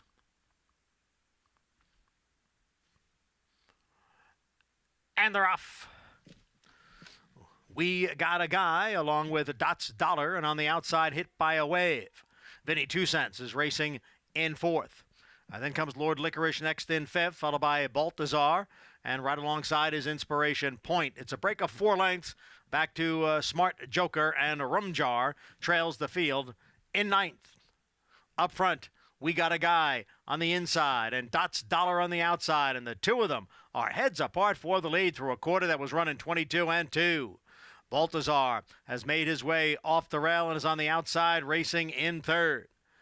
And then comes Lord Licorice next in 4th. Down on the inside is Vinny 2 Cents in 5th. Farther back in the field, Rumjar has advanced now up into 6th. Smart Joker moves through on the inside in 7th. Inspiration Point is now back in 8th and being asked for more and not yet responding. The half in 46 seconds. And it is Dots Dollar who has come away with the lead. Baltazar on the outside. Dots Dollar is the leader. Baltazar driving up with less than 1/8 of a mile to the finish. Oh, going down there, we had a faller there. Going down was number 5, Lord Licorice. As they come on for the finish here, it will be a Dots Dollar to win it. Baltazar was 2nd, and we got a guy 3rd. Wow. Emotions running up and down for me personally here, as my thoughts with Lord Licorice and Jose Gomez taking a fall there. Anthony, I have to admit I was purely focused on our horse, number 7, Dots Dollar here, but I'm not exactly sure what happened with Lord Licorice. Yeah, not sure either. Trying to get a view here. It looks like Jose Gomez is sitting up. I do not see where Lord Licorice is. I will say Dots Dollar.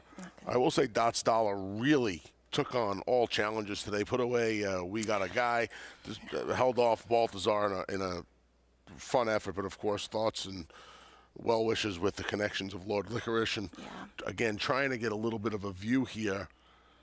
It looks like Jose is sitting up. Yeah, so that's always a good sign. Okay, Jose we'll try Gomez to bring you an update for more. We do have Richie downstairs. Dots Dollar, though, first off the claim here for Tom Morley, picked up at the fairgrounds. I will say I didn't have enough time totally redboarding here.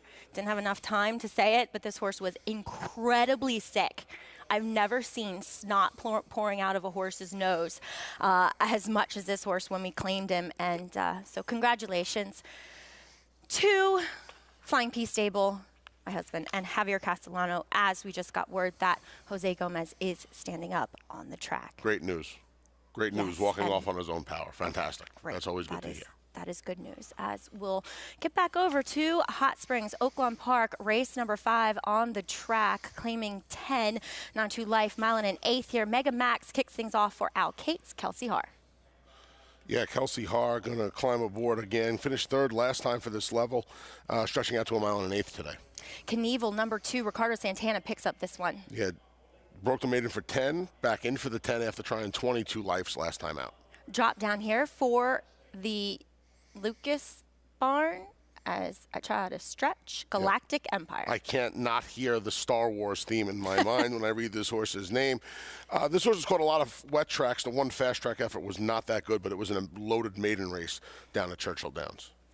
Graves Mill Road off the claim on his toes as well for Robertino Diodoro. Yeah, it claimed for the same level. I'm a little surprised that this horse is a shorter price as he is. I know he's 5-2 on the morning line and it's first time Diodoro, but that's a short price. Rye Eichelberry in from Sam Houston, Bold Minister for Chris Richard. Eichelberry in from Sam Houston, Bold Minister in from the Fairgrounds. Oaklawn Park try for 22 life was not very good, 4 back. Stretching back out is Hell of a Life, Luis Contreras in the irons. Yeah, stretching back out. The blinkers went on last time. This horse showed some speed last time, sprinting. I wonder what happens now going long. This was the interesting horse in here for me, and he's taking some money at 7-1. Breaking his maiden at the distance, Mo Heat by 8 lengths, so meaning tougher here, right? Blinkers came off, and this horse just dusted a field. Going this 9 furlongs, he's now 1 for 2 with a second at the 9 panels. This horse was disappointing as a favorite in a race at Sam at Houston. Takes another slight drop in class for Steve Asmussen. Yeah, we'll see what happens. This horse, after he broke his maiden, they tried the turf and an open allowance race on the dirt, and then 15-2 life where he ran okay, a little bit of a middle move. See what happens is, you know, the step up, he's dropping down in price, Maggie, but the circuit change means he's stepping up in class a little bit. All right, well, that is your field for this fifth race at Oaklawn Park. Does kick off a 50-cent pick 5. Mile and 1/8 here, as well as 7-5 on number 4, Graves Mill Row. Is he warranted as the favorite? I know maybe lower profile connections to higher profile connections, but really, I mean, is he the likeliest winner? That's a ridiculously low price. Yeah. 6-5. You know, it's not like he's going to be loose on the lead. And it's not like Diodoro. Look, Diodoro does well off the claim, right? But you're not staring at 37, 38%. You're staring at 21%. the last couple of years. That's. I mean, they're good numbers. There are plenty of trainers that would do anything to win at 21% with any stat, but 6-5, 1 for 12 in his career. Lone win was at Canterbury last summer. I don't know, Maggie. Off the Canterbury State Maiden special weight win, by the way, 10,000 a month later. Yeah. So, 6-5 is a ridiculous price. Now, for me, you almost have to bet the race when you don't like a horse who's 6-5. I mean, this is a ridiculous price at 6-5. Yeah, I think the 2 is the most interesting runner. But as always, this is the most dangerous profession.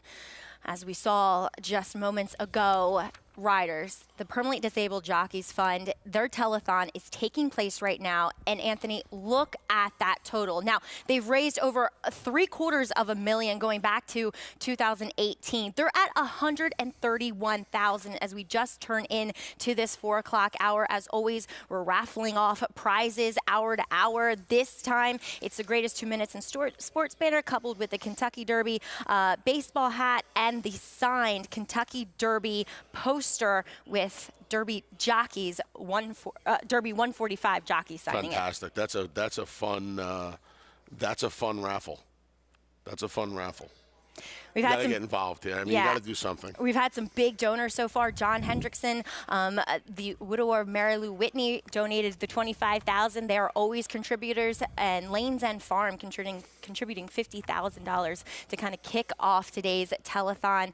As always, you can call 1-844-844-PDJF, which is 7353, or check out the website too. And these jockeys that do suffer catastrophic injuries, that are permanently disabled, they rely solely on these donations. Yep, it is solely on donations, and wow, look at that.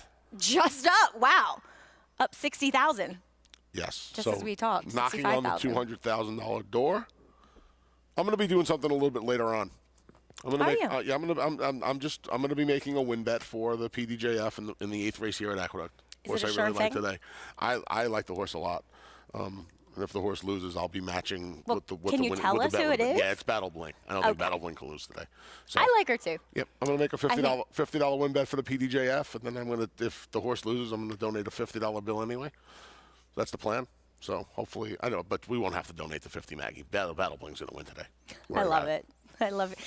You're a man who never lacks confidence, and I think that's your biggest weapon when being someone in your position or just a gambler. I am a legend, after all, right? You are the legend. Yeah. I mean, I'm sure I don't help in keeping your head small. You do not. I think Knievel here in this 5th race is interesting. I think comes out of a better race, ran well to break his maiden last time, and was caught behind a really slow pace where the horse that won controlled. The horse that finished 3rd came back to win with a 71, and was kind of eliminated at the start, but we'll see. Everybody going all in on Graves Mill Road, the first off the claim for Robertino Diodoro. Anthony and I are a little suspect of that favorite, as Vic Stauffer has your call. They're at the post. They're off. Megamax is asked for speed, so is Hell of a Life. Just inside of Hell of a Life is Knievel, and these 3 race out and go quickest. Moheed and Graves Mill Road are next. Then Galactic Empire and Bold Minister, and the trailer is Palmaz Amos. Mega Max wanted the lead, and he's got it at the clubhouse turn. He's a half length in front of Hell of a Life. Graves Mill Road has moved up into 3rd, and he's traveling well. Here's Graves Mill Road within a length of the lead. Moheed tries to go with the big favorite. Then comes Knievel, 5th at the rail, with Palmaz Amos just outside of him. 2.5 back to Galactic Empire and Bold Minister. That's the 8 of them as they turn into the backstretch, and we have a new leader. That new leader is Hell of a Life, and now he's a half length in front of Megamax in 2nd. Moheed is moving 3 deep in 3rd with Graves Mill Road between horses in 4th and about a length and a half from the front. Then here's an early move from Galactic Empire in the center, and Galactic Empire is going to go up all the way 4 wide and challenge for the front. Then 2 back to Palmaz Amos and Knievel. The trailer is trailer is Galactic Empire. The horse making the move was Bold Minister. So they leave the backstretch, and here's Graves Mill Road to clear. He's got a half-length lead on Bold Minister in second. 2 lengths to Megamax in third. Knievel begins to unwind, and here's Knievel. He passes Mo Heat, but they'll all have to go to catch Graves Mill Road, who looks sharp at the top of the stretch. Graves Mill Road has opened up a 3-length lead on Megamax in second. Here's Knievel. He's a big danger, and Knievel is in the center. Final furlong, Graves Mill Road leads by 2. Megamax from the outside is trying to come back at this favorite, and he's doing just that. Graves Mill Road, Megamax alongside. It's down to these two, Graves Mill Road or Megamax, and Megamax puts his head in front. Megamax, Graves Mill Road back to second. Megamax. Megamax beat Graves Mill Road. Then Knievel and Galactic Empire. Megamax, determined in victory, gets back up, I should say, rallying on the outside of the favorite for Al Cates and Kelsey Haar. Well, we want to welcome those who just joined us in the middle of the running of that 5th race from Oaklawn Park on FS1. I'm Maggie Wolfendale alongside Anthony Stabile, and we have a great show coming up, including the Top Flight Invitational, Anthony. Yeah, looking forward to the Top Flight later on. Our featured race 8 here at the Big 8 today on a 9-race card.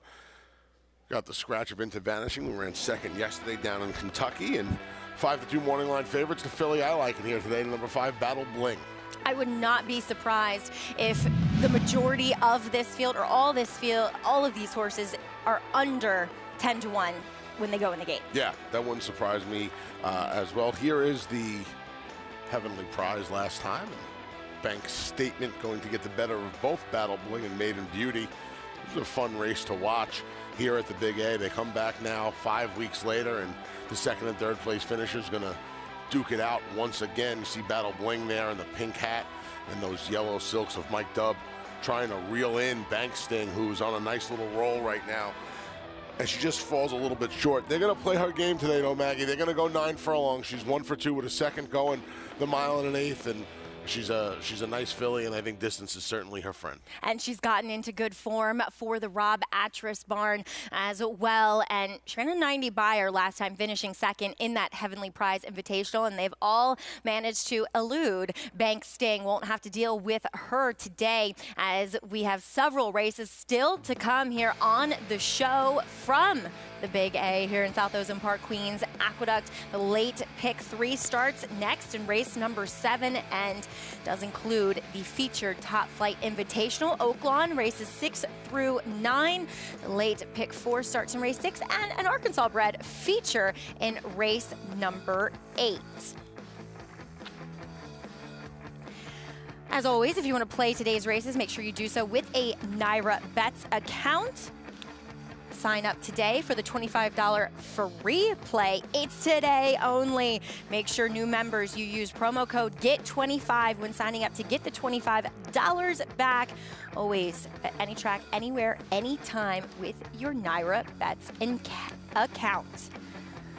Well, on the flip side of this break, we will talk more about the road to the Kentucky Derby. We had some final 100-point preps. Mo Donegal and Zandon, they were impressive yesterday. More on them to come.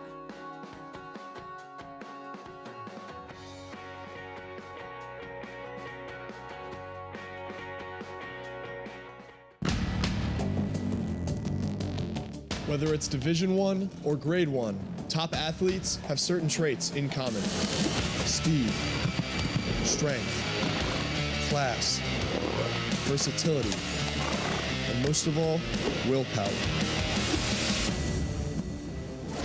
Claiborne Farm Stallion, War of Will, was a Grade 1 winner on both dirt and turf. Now, his first foals are taking the field.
Mo Donegal comes on through down on the inside to grab second. It is early voting in front. A challenge here from Mo Donegal. Early voting trying to hold on with a 16th to the finish. Mo Donegal bearing down on the outside. It's Mo Donegal and early voting, and it is Mo Donegal.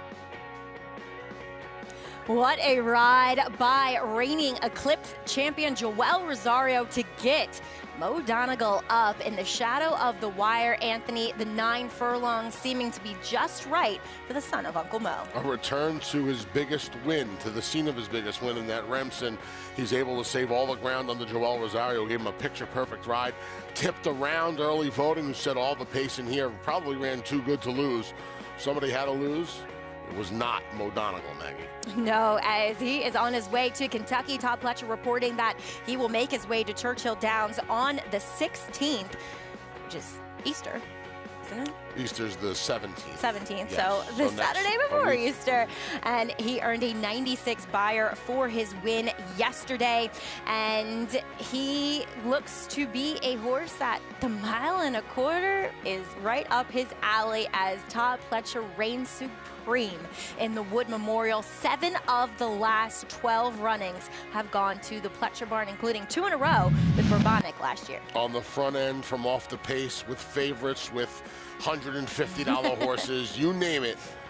The Hall of Famer has won our crown jewel of the spring meet with every single type of runner in the last 13 years. Yeah, and runner-up with early voting, Chad Brown, not sure if he's going to run that one in the Derby, but he's going to run this one, Anthony. Zandon. How professional was he, A? And B, I think we're going to see this jockey-trainer pairing quite a lot over the next coming months. One of the oldest adages in racing, Maggie, when you have an entry is why run 2 when 1 will do, and Zandon may do just fine.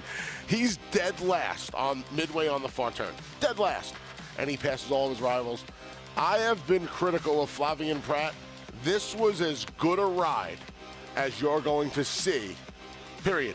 I'm not going to say on the Triple Crown Trail. I'm not going to say in 2022. I'm not going to say in the last 5 years. As good a ride as you're going to see, period. He was able to keep this horse's momentum going forward the entire time of his rally.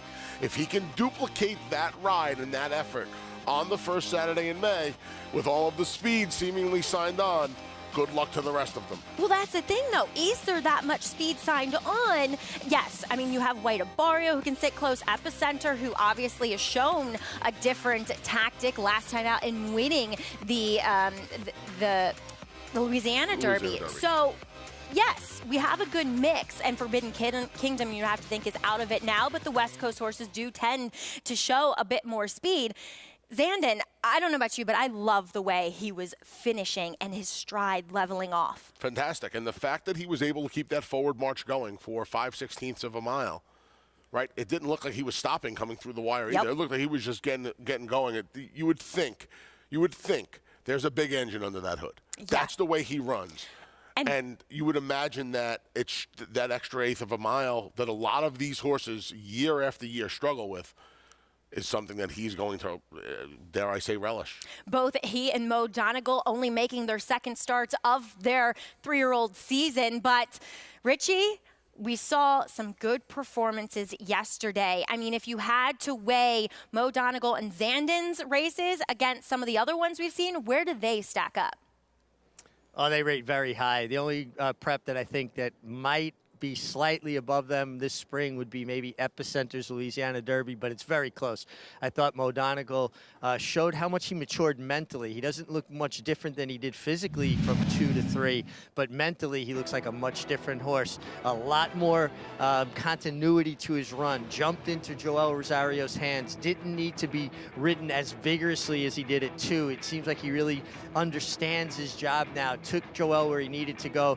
Joel contributed a Hall of Fame ride, was able to come out, lengthen his stride. You know the 1.25 miles is certainly going to be well within his grasp. I was taken with how much Mo Donegal grew up mentally and how much he matured. And Zandon, you think back to the the Remsen Stakes when they were 2. They were just babies. They tipped their hand, they had ability, but they both had a lot of developing to do. I think you saw that development yesterday. Zandon, I mean, there was Flavian Pratt's incredibly deep skill set on full display, definitely knifing his way through a field, but you have to have a horse that carries you, a horse that takes you in the bridle to be able to make those moves as a jockey. If a horse is off the bridle and you can't gauge if you can get to a spot and or if you can hold that spot, it's not easy to do. So you need a horse to help you, but 2 terrific rides, 2 major Kentucky Derby contenders. Yesterday's preps did not disappoint, Maggie. They did not, Richie, as we do see Zandon just second in the points leaderboard behind Epicenter, who, for me, Anthony, those 2 have been the most impressive. Yeah, no question about it. It leaves Joel Rosario a very curious decision he has to make now. Epicenter. Wow, that was... No, Irad's going to ride. I saw Dave Grenning tweet that more than likely Irad Ortiz will be back aboard Mo Donegal. Okay. Well, there you go then. There were a couple of names on that list in that 20. Would be Classic Causeway. Brian Lynch, his trainer, says it looks like he's going to pass on the Kentucky Derby. And you mentioned Chad Brown with early voting.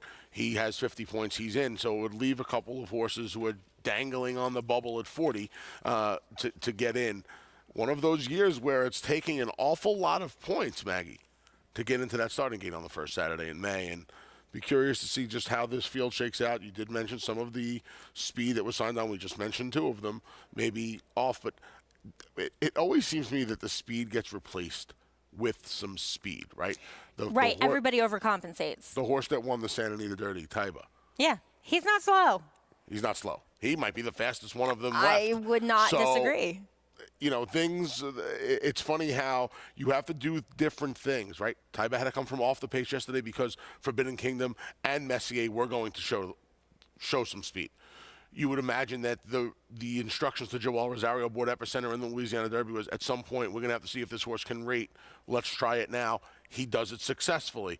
It's not like he can't now, with 3 speeds defecting, show his customary speed again. So the speed leaves and then the speed comes back. It seems to find its way on the front end of the Run for the Roses. Well, maybe some of those horses that are skipping the Derby we will see in the Belmont Stakes, and no better time than now to pick up your Belmont Stakes tickets. They are on sale now. The 3-day Belmont Stakes Racing Festival starts June 9th, rolls through the 11th, and just the best racing. I mean, I think we got a nice sneak peek as to what the Met Mile is going to look like with Speaker's Corner, and I honestly just can't wait. So make sure you get your tickets today. Check out BelmontStakes.com, because it's not only the Belmont, yes, it's the feature, but holy smokes, talk about all the other grade 1s and future champions we'll see on that card. Belmont's always my favorite race of the year. I love the Belmont Stakes.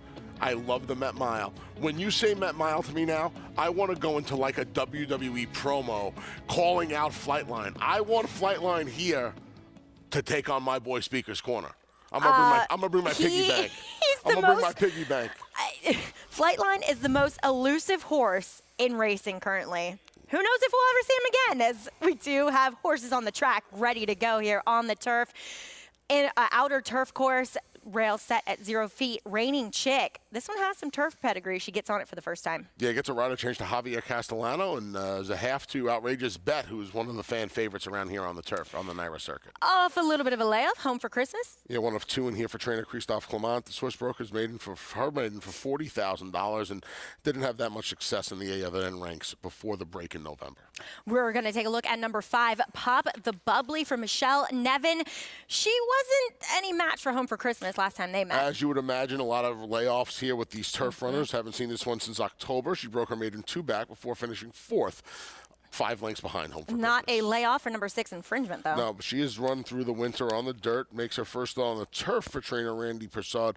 Her other 3 turf efforts have not been that good. I'm flabbergasted. This horse is the favorite. Watervale, who has technically never won a race. Not surprised.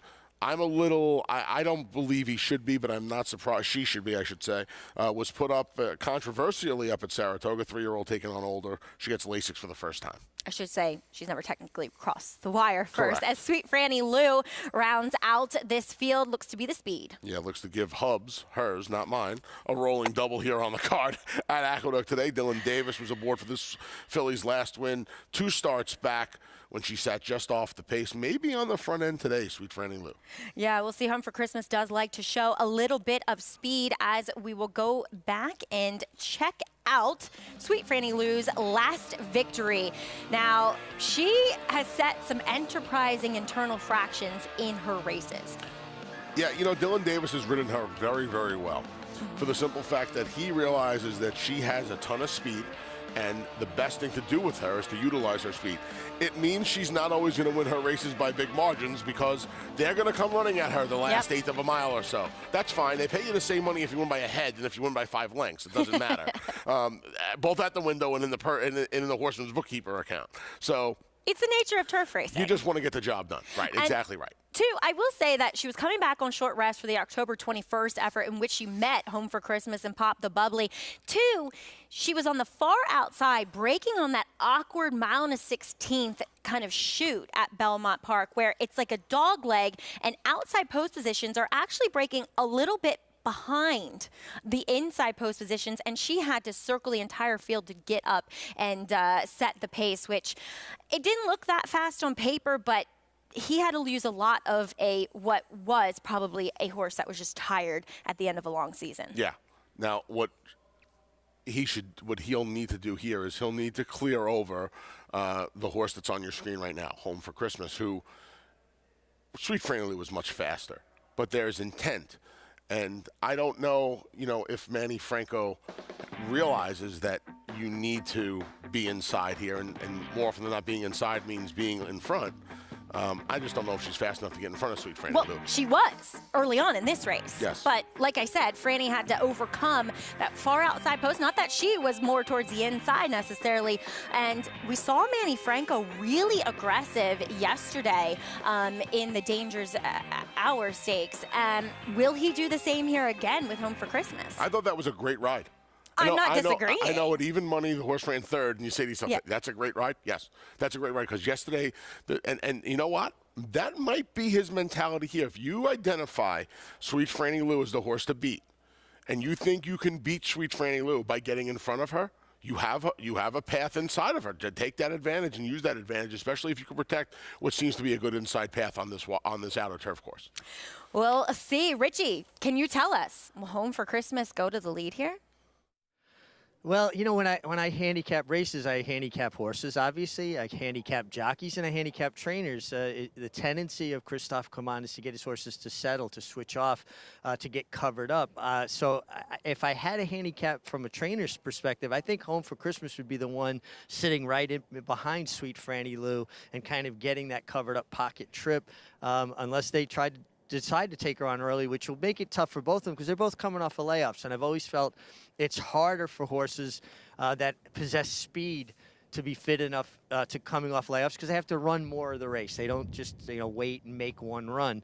Home for Christmas looks terrific. She looks fit from a top-notch horseman, as does the 4, Sweet Franny Lou, who looks like a tough filly. She's got cotton in her ears. She went out last.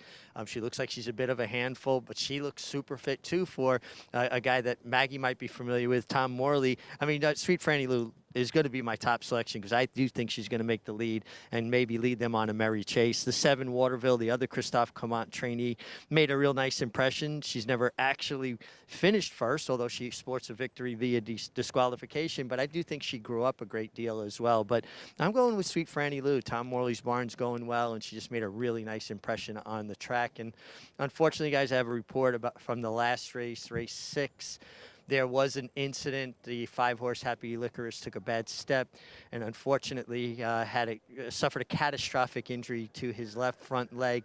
Apprentice jockey Jose Gomez was unseated, obviously. Waited for him. He got back out of the ambulance, walked. He's fine physically. He was very upset about the horse, and that's something that I hope people understand out there. The horses and riders have a unique connection. They go out there together as a unit. And he was just very upset, and it really touched me on an emotional level to see how much emotion he had on it. But unfortunately, Happy Licorice did have to be euthanized. Oh, and our thoughts and just going to Rudy Rodriguez, his team, Michael Imperio, and the rest of the ownership group for Lord Licorice and Jose, for a guy that, puts in so much work in the mornings and does have a connection with these horses. Our thoughts are with him too. He does not have any more mounts for the rest of the day, as they are just about all in line for today's 7th race as we head upstairs to John and Brielle. They're all in.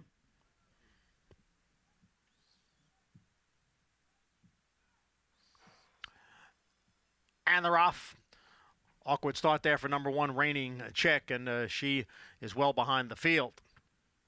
Home for Christmas is out for the lead, along with Sweet Franny Lou. Sweet Franny Lou on the outside, and Home for Christmas. Sweet Franny Lou goes on with it and has the lead going into the clubhouse turn. Home for Christmas is racing in second, and Waterville sets up a position in third right now, 3.5 lengths from the lead. Pop the Bubbly runs in fourth, a break of 2 to Infringement and 4 more. Back to Reigning Chick. The field is heading up the back stretch. The quarter went in 24 and 1. Sweet Franny Lou setting the pace here, leading by a little more than a length. Home for Christmas in pursuit in second. It's 2 lengths back to Waterville in third, another 2 to Pop the Bubbly, who's in fourth position. It's 3.5 lengths to Infringement and another 5 or 6 back to Reigning Chick. Half mile, 49 seconds. They are all chasing. Sweet Franny Lou has the lead going into the far turn. Sweet Franny Lou by 1.5 lengths. Home for Christmas remains in second, with Waterville now coming on through. Waterville is advancing on the inside and has moved up into second, going after Sweet Franny Lou. Sweet Franny Lou, Waterville, they're 1-2 at the top of the stretch. Pop the Bubbly is now in third, 3/4, 1:14 and 1. Here comes Waterville right alongside of Sweet Franny Lou. Waterville takes the lead. Sweet Franny Lou back in second. Pop the Bubbly is a player now on the outside as they come down for the 16th pole. It is Waterville and Pop the Bubbly, and the two of them will battle it out to the finish, and it's going to be Pop the Bubbly. Waterville was second. Sweet Franny Lou faded to third. Pop the Bubbly going off at a generous 5-1. Anthony just looked like Waterville had things sewn up, and here she was following her footsteps with Kendra Carmouche in the irons. It was like a relay race, right, yeah. Maggie? Home for Christmas led originally. Sweet Franny Lou went right on by, and then Waterville went right on by Sweet Franny Lou, and it looked like that was about it. But Kendra Carmouche and Pop the Bubbly had some other ideas and go and reel in Waterville the last 16th of a mile.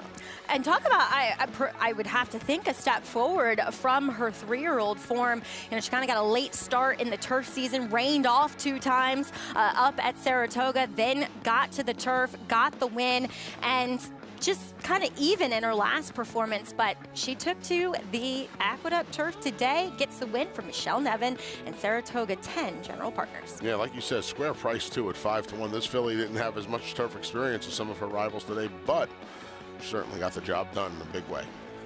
Daughter of War Dancer out of the mare Sonic Sound by Sligo Bay. 5-1 over 2-1. 5-7-4-6 unofficially here at the Big A. Over at Oaklawn, horses on the track for today's 6th race, Maiden 10, going the 6 furlongs. We do have 2 scratches in here. We thank you and Project Thunder out as Razor Ray, the gray son of Redding Colliery. Remember that one? Yes. Kieran McLaughlin, Rosie Napravnik? Yeah. Redding, wow, that's a long way back. This Looks like him. Yeah, has not done much running in his first 2 starts. Lake Tahoe will be turning back. Blew the start last time and then was eased. Yeah, Martin Garcia going to ride. We'll see this horse dropping all the way in for the 10, taking some, 8-5. 3 gray horses in a row as Glassado. It's the first time gelding. Yeah, fresh gelding who cut back last time to no avail. Barnes just 1 for 40-something at the meet. Here's a first-time starter by Raison d'Etat Bonde. That's a Mott, former Bill Mott runner, so you know I remember him. Unraced mare, not much pedigree to go off of here, but taking some money at 7-1. Out in the Middle East, yeah. didn't he? Yeah, he did. I forget which one he did. Great memory. Number 8, Brody Boucher. Yeah, no relation to Bobby Boucher, I don't believe. This one has hit the board in just once in 7 tries and drops all the way in for the 10. Number 9 is Confess, 0 for 10, but blinkers off today. Yeah, the first 2 starts were without blinkers. They weren't that bad, and now the blinkers come back off. We'll see what happens here. First time out of the Fermin Soto barn. Disappointing effort off the layoff to Murrow last time. Another equipment change here. The blinkers go on for Steve Asmussen, and another drop from 20 down to 10. This one getting on the dirt for the first time is Great Awakening. And would need just that going to the main to the conventional dirt from the all-weather. How about 30 to 1 on the morning line, sitting on the board right now at 10 to 1? Well, actually has some pedigree to get on the dirt, so kind of interested to see what he does for John Court and Michael Lauer. Well, we'll have more on this 6th race here at Oaklawn. And a lot more action to come here on America's Day at the races. Stay tuned. The late pick 4 coming up from Hot Springs.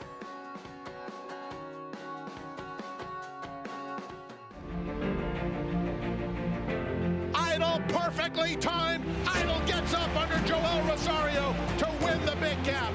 It's known agenda for St. Tobias Stable. Race Adler, a scintillating performance in the TVG Del Mar debutant. And Clariere will win the cotillion. Down to the wire. Who's going to win it? It's Mala by a neck. Curling, the classic sire. Who you betting on? How about an app created specifically for horse racing? Naira Bets. We specialize in thundering hooves, fist pumping, and boosting your bankroll with robust weekly promotions. And offer betting tips from actual horse racing experts. Bet all day and night, nationwide. Get the action and thrill of horse racing with Naira Bets. And it's Echo Zulu set down for the final furlong, opening up by 4 to Robbie. And Juju Man battles for second behind a no-doubt champion. Echo Zulu wins the next at Breeders' Cup Juvenile Pedigree. Cyberknife, here comes Secret Oath. Cyberknife, Secret Oath is not going to get by. The Arkansas Derby winner, Cyberknife. Gun Runners on top of the world.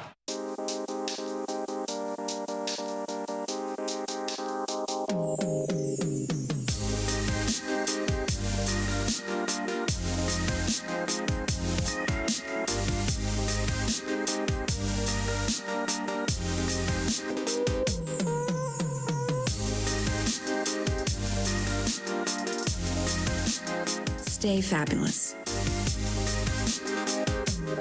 Resorts World.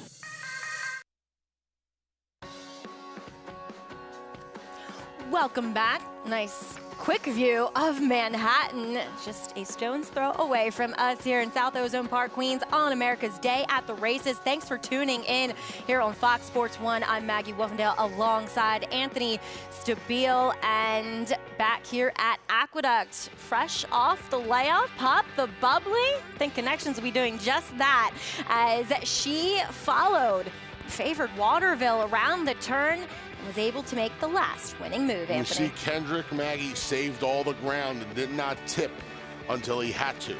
You want to be on these inner paths on the widener turf currently, and he didn't move out until he absolutely had to, and he's able to wear down Waterville, who made the 3rd move in a race that featured 4. And getting the win for trainer Michelle Nevin. Kendrick Carmouche in the irons continues his winning ways in this Aqueduct spring meet. I love those silks. Yeah, they're cool. They're the War Dancer silks. Yes, yeah. really like those silks. Obviously, she is a daughter of War Dancer, and she returns a healthy 12.20 for the win. Exacta returning 19.50. As the Top Flight Invitational is coming up soon. Anthony, feeling very strong about his 6-5 Battle Bling. I am. I don't love that price, but nope. Yeah, I will take that price. Like I said earlier, as we the telethon for the PDJF going on, put a $50 win bet in for the PDJF. Win or lose, there'll be another $50 going to the PDJF, but we're going to win. Well, I love your confidence as always. And as Anthony mentioned, the PDJF telethon going on, I think over $200,000. I think we could top total amount raised since the inception of this telethon at over $1 million today throughout the past 4 years. That guy on the right, see that guy on the right? That guy on the right, we know somebody kind of related to him, but you see that guy on the right? He doesn't get mentioned. He doesn't get mentioned enough. Why? That guy might be the greatest rider of all time. I'd go with the other one up there. You're going to go second Personally, from I'm left? a little bit biased with my man Ramon Dominguez because he spent a lot of his career in the Mid-Atlantic, and I grew up with Ramon Dominguez. And there's about 25,000 wins on that panel right now. We have 0 on this one. There's 25,000 up there. Excuse me. Oh, I have 3 wins as a trainer, thank you. I'm sorry. I'm sorry. Definitely not in the irons, though. I drove in about a dozen media harness races, and I never got my picture taken, unfortunately. I finished second a handful of times. Counts for something. No, I could never be. I didn't even ride in the amateur races that they had often in the Mid-Atlantic area. I didn't either. Go figure. Imagine that, right? I know. Strange. Nobody wanted you? Nobody could forget about wanting to give me a leg up. Nobody could give me a leg up. You need a mounting block.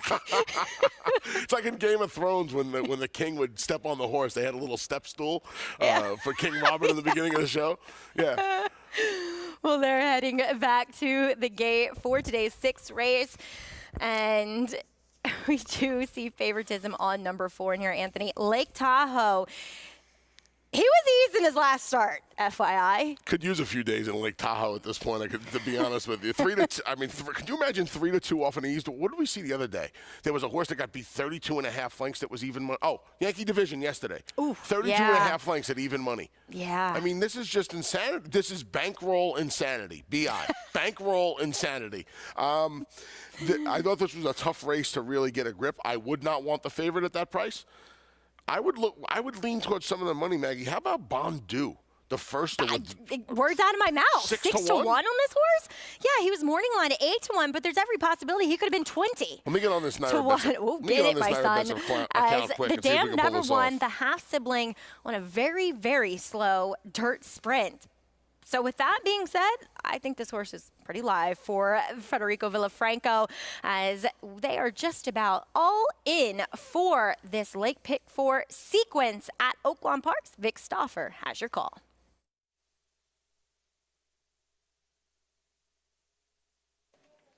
They're at the post. They're off. Glissado and Lake Tahoe, Brody Boucher and Confess to the outside. Then comes DeMuro at the rail. Moving up is Glissado as well. Then to the outside and Brody Boucher, and the trailer is Bondu. Up the backstretch, the Z-Man has the lead, and he's a length in front of Glissado, Brody Boucher, and DeMuro. A length and a half to Confess. Then 2.5 lengths to Lake Tahoe and Great Awakening. Razor Ray is second to last. The trailer is Bondu, and the leader is the Z-Man. The Z-Man is just in front, but Glissado is moving through from the inside, and DeMuro is running up 4 wide. So these 3 across the track. Now 2.5 back to Confess and Brody Boucher. Lake Tahoe still has about 6 lengths to make up. Top of the stretch, Glissado rides the rail and takes a short lead. The Z-Man is second. DeMuro to the outside third. Final furlong, and Glissado is now getting away. He's a length and a half in front of the Z-Man. Brody Boucher is coming with a run. And here's Brody Boucher in the center. Lake Tahoe at the rail. Brody Boucher outside of Glissado. Brody Boucher, Glissado at the rail, and Brody Boucher runs by and wins. Brody Boucher beat Glissado. Lake Tahoe was third. Fourth was either Bondu or DeMuro. That's some high quality running there from Mr. Brody Boucher. That was good, man. That was right. I didn't know you had that in you. That was good stuff. I spent several winters in Louisiana. I wasn't even trying. I wasn't even going to attempt it. So how about our 6-0 FYI? Yes, the winner ran really well. Obviously, to get the job done, Brody Boucher. Keep an eye next time. And again, talk about bankroll insanity. I'm giving you a 10 maiden to keep an eye on next time. The firster, Bondu, who took all the money, did not break. He wound up running 5th or 6th, but 8 jumps after the wire was 3 in front of the field. So you may want to keep an eye on Bon Dieu next time. What is Brody Boucher doing after the wire up, by the way? He was looking for some water. No wonder he wears a shadow roll. Not doing its job, as he said, hey, I'm the winner. Maybe he saw the crowd and he started running with them. You get some high quality H2O back at the bar. Exactly. Jean Jacques getting the win with Edwin Gonzalez. Brody Boucher breaking his maiden in start number 8 as we continue along with the PDJF telethon.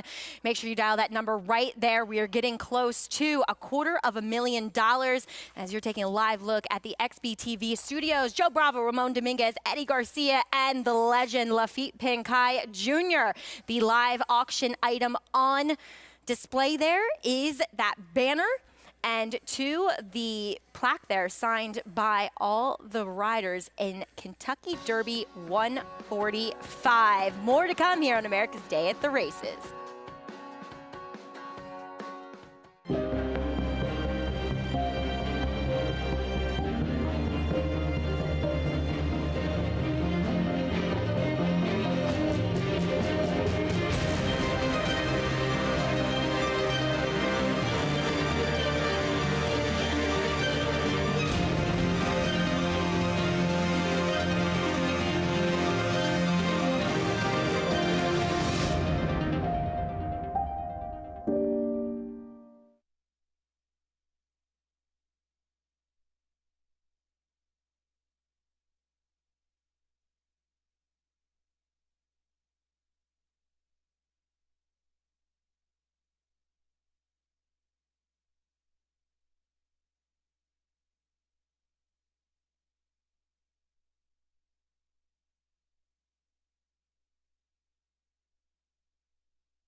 As a jockey, the PDJF means a lot to me because it provides a safety net that we need.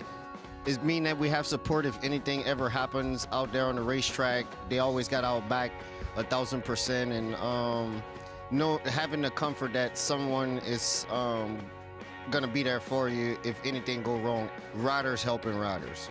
You know, it means a lot to me because it just goes to show, you know, and it's nice to have that in the back of your mind where we have a nice backbone of support from them for, you know, anything when it goes to family bills or medical expenses. And it's nice to know that our, you know, other jockeys as well are supporting that. You heard from some of our local riders here in New York, Trevor McCarthy, Dylan Davis, and Kendrick Carmouche, on the importance of the Permanently Disabled Jockeys Fund. And the Permanently Disabled Jockeys Fund is funded solely on donations. So make sure you pick up your phone and contribute anything today. And as we bring in Richard Migliori, retired jockey. Richie, you can speak from firsthand experience how important the PDJF is to the racing industry.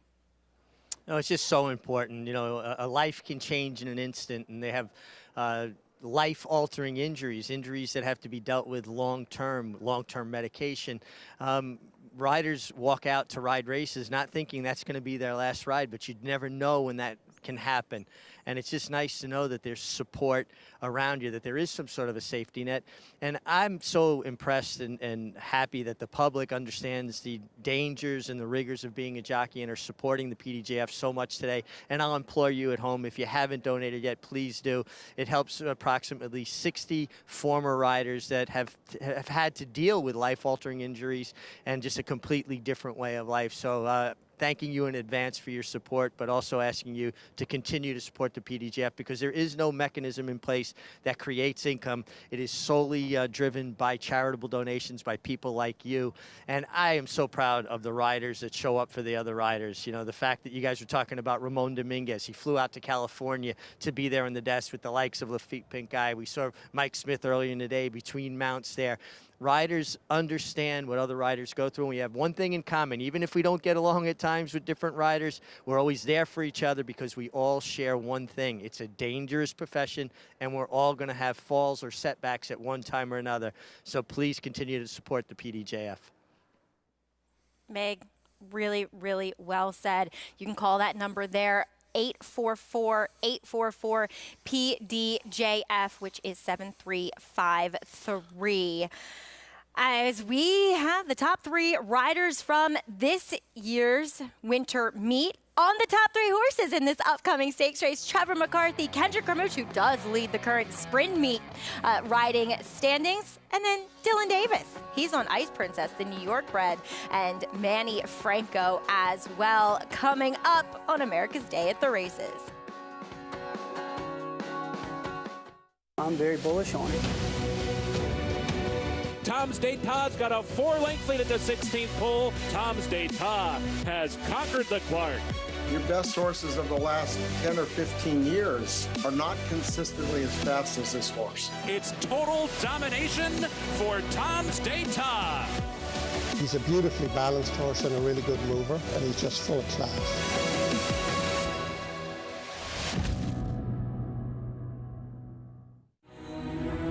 This season at Oaklawn, we've got more of everything. More of the top thoroughbreds in the world. More days of live racing. And the largest purses in our history. All at a completely reimagined Oaklawn. Come be a part of this historic season at Arkansas's only casino resort. Run Happy, who was at #1 second prop sire by graded stakes winners and earnings. Run Happy is represented by Smile Happy, the Kentucky Derby individual future pool favorite. A leading dirt sire and now with an exciting Kentucky Derby hopeful. Call Bernie Sams now and book your mare to Eclipse champion Run Happy right now. Run Happy standing in stall 1 at Claiborne Farm. How does horse racing support New York's economy? It's responsible for 19,000 jobs and more than $3 billion in annual statewide economic impact. These good-paying jobs support working families across the state and sustain thousands of small businesses both on and off the track. Horse racing in New York means jobs and opportunities now and in the future. We are New York horse racing. Thanks for tuning in to America's Day at the Races. We are proudly brought to you by Claiborne Farm, and who doesn't love foals? These are the new foals from War of Will. Grade 1 winner on both dirt and turf. Also a classic winner in taking the Preakness Stakes. Looking forward to his babies. He was a stunner, and he's a son of Warfront, who has had so much success as a sire as well. I love how, after all of the time you have spent around horses in your life, you still fangirl over foals. Oh my, okay, so the amazing. best experience of my life was when I was pregnant with my first child, Grace, and we went to Watership Down in England. And the Fugue, remember the Fugue? Mm-hmm. Her baby just followed me around, like nose on my back, like just in my pocket. And it was just the best experience of my life. Because I don't get to spend that much time around foals. You know, we're here in New York. I'm at the racetrack most of the time. So I totally fangirl over the babies. I haven't spent much time around foals at all. But when you spend as much time as we do, yeah, you get it. My dad had a horse named Please the Pal. I used to walk him without a shank. Oh. I was 12 years old. Yeah. Yeah, I was the few out of by Dubawi. So, yeah, that was fun. Horses in the paddock for today's feature here at the Big A, the Top Flight Invitational. Top Flight was a horse that ran a long time before us. 1931, she was undefeated as a 2-year-old, beating males, and I know a guy who has a lot of respect for the girls who do that. Richard McGlory, he's in the paddock.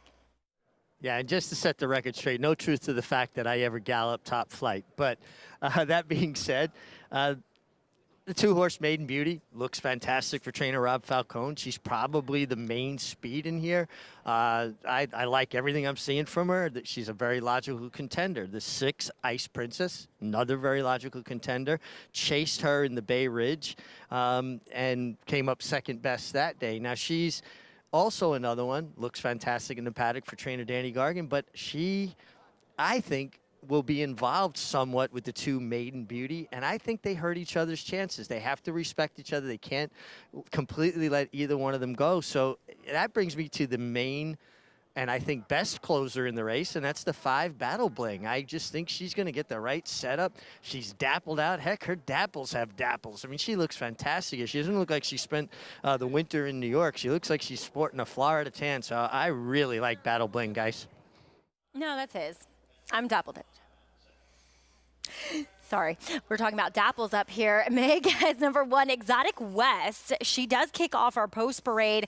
She, when she stays with her rider, has been 2 for 2 in her last dirt races. Yeah, she gutted out a victory last time. Maybe she should have come down, but she didn't. Got the job done. Javier Castellano, who won aboard her 3 starts back aboard today. Here is one of your speeds, as Meg was talking about, Maiden Beauty, the New York bred. Yeah, she's the main speed. Her last win came at this 9 furlong distance when she beat fellow New York breds in the Bay Ridge on a sloppy track. Just her 2nd start since. This will be her 37th career start, where this is just the 7th for #3, Frost Point. Yeah, she made her Naira Circuit debut last time when she finished 2nd off a little bit of a troubled trip. She'll stretch back out to 2 turns here, going the 9 furlongs. Here is your current 8-5 favorite, Battle Bling, getting a nice warm-up from Trevor McCarthy. She won her Rob Atras debut off the claim in the ladies, got beat just a neck when cutting back to a mile to Bank Sting in the Heavenly Prize last time, and now she gets back, stretching out around the 2 turns. Sporting the new silks of Flying P Partners is Dylan Davis aboard Ice Princess. I don't disagree with Richie. I think at some point they're going to have to get aggressive with this filly because she keeps finding trouble when she's off the pace. She was forward last time over a muddy track. She does her best work with some moisture in the ground. We'll see how much speed Dylan Davis shows with her today. I was kind of disappointed in her because I thought she, on her last 2 efforts, she was, I don't want to say a cinch, but she just had an advantage for the fact that she had shown such an affinity for wet tracks. But then again, as horses sometimes get older, she's a 5-year-old mare now. They say, you know what, never mind. I'd rather run on a fast strip, which she gets today. She couldn't get in front of Maiden Beauty in the Bay Ridge. She alternated on the lead through pretty tepid fractions, going the mile, 1-turn mile last time, and just couldn't shake loose of the other speed. I am curious if she's, I don't want to say a dead send, Maggie, but I want to see if Dylan's aggressive with her today. If they're not, Maiden Beauty's going to be left alone on the front end, like she was in the Bay Ridge.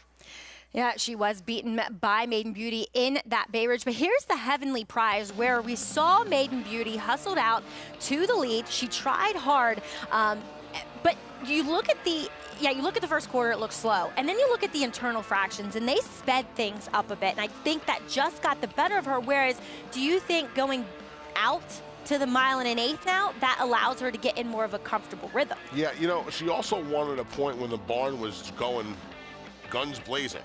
Yeah. And the barns cooled off a little bit. She had a lot of things go her way that day. She didn't have everything go her way this day. Maybe she's able to dole out her speed a little better going the 9 furlongs. Again, let's see how much pressure Ice Princess, if any, puts on her. On the fast ground now.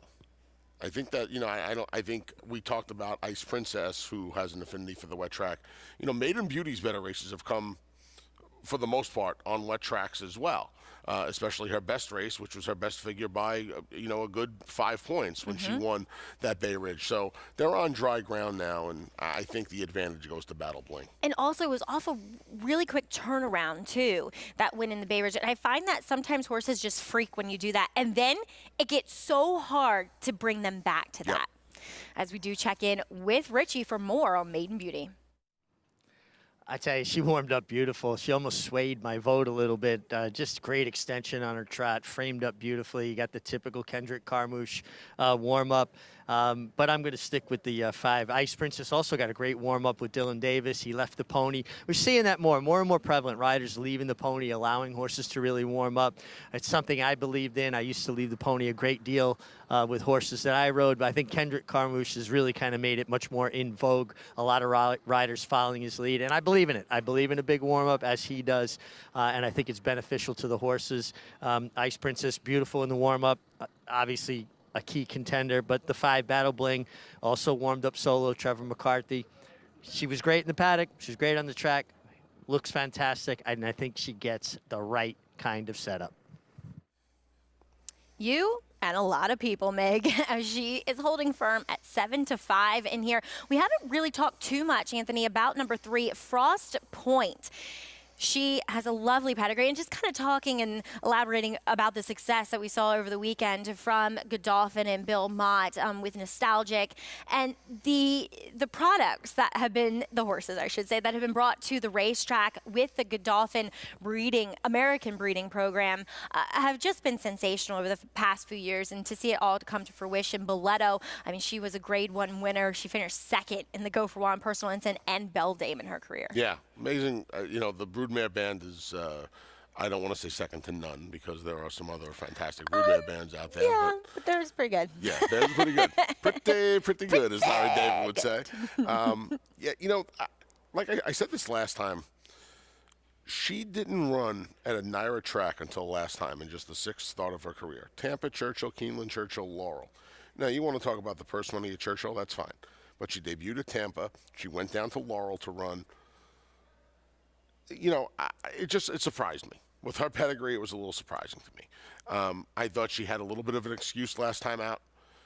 The problem with that field, Maggie, is she's probably supposed to win that race anyway. And she didn't. And now she's taking on a fast enough filly in Maiden Beauty, and a filly who we know is going to want the distance in Battle Bling. Yeah, she is 3rd off that bit of a layoff, though. As you kind of said, it seems as though they've been bobbing and weaving as far as spots are concerned. But she is a horse that has finished no worse than 4th in her career. And this is the first time that she does get to try the 9 furlongs given her pedigree. Well, we do unfortunately have to say goodbye to those watching on Bally SoCal. So thanks for tuning in. As always, switch over to FS1 or on YouTube. Thanks for joining us here.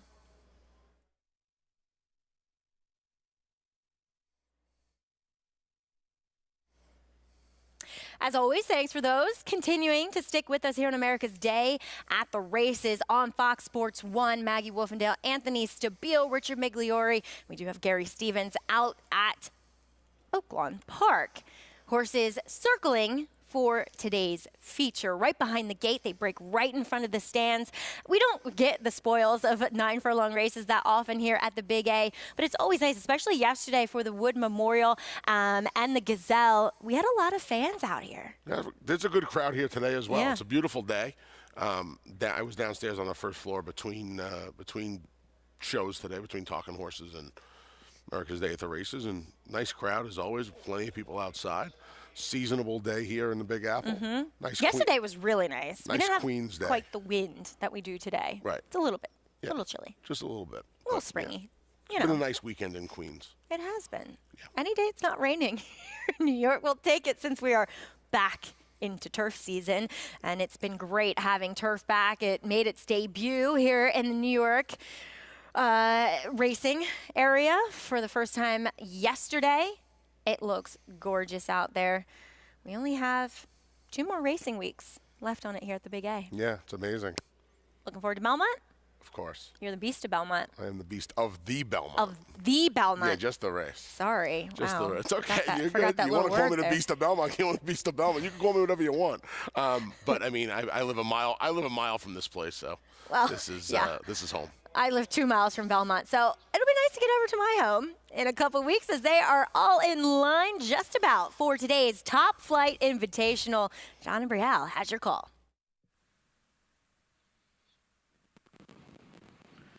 They're in the gate for the Top Flight Invitational. Number 3, Frost Point, broke through. We'll have a slight delay. Point breaking through the starting gate, not getting too far. Our starter, Hector Solares, catching her for Manny Franco. She will be taken back. The attending veterinarian will have a look over as we'll check in with Richie. Yeah, guys, the 2 made the move. Maiden Beauty broke through the gates first, and that kind of drew Frost Point to break through. She kind of heard the noise and saw those doors open, and she anticipated and ran through. Looks like everybody's okay, though. We'll reload and have a start. John and Brielle has your call of the Top Flight Invitational. And they're off. Frost Point away well along with Maiden Beauty. Exotic West is down at the rail. Maiden Beauty has the early lead as they race into the turn with Frost Point on the outside and Exotic West down at the rail. Ice Princess is running in 4th, and Battle Bling will be the early trailer in 5th. Maiden Beauty on top here by 1 1/4 lengths with Frost Point running in 2nd and Exotic West down on the inside in 3rd. Then it's the gray Ice Princess and Battle Bling. The favorite is at the back. The opening quarter in 24 and 2/5 seconds. Maiden Beauty, the leader here, and the lead's a 1/2 length. Frost Point on the outside is 2nd by 1.5 lengths. Exotic West runs in 3rd.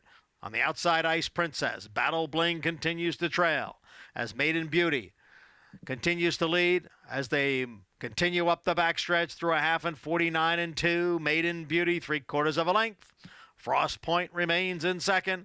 Followed by Exotic West, Ice Princess, and Battle Bling. So positions are unchanged with less than a 1/2 mile to the finish. It is Maiden Beauty by 3/4 length.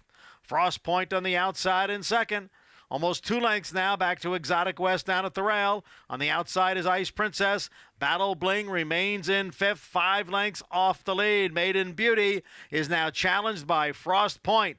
Exotic West moves to the outside for the run into the stretch. And then it is Battle Bling who has made up some ground now. 3/4 went in 1:13 and 4. Battle Bling will look to rally down at the rail. On the outside it is Exotic West who has come away with the lead. Battle Bling down at the rail. Frost Point is running in 3rd, a 16th out. It is Exotic West and Battle Bling, and Exotic West has pulled off the upset in the Top Flight.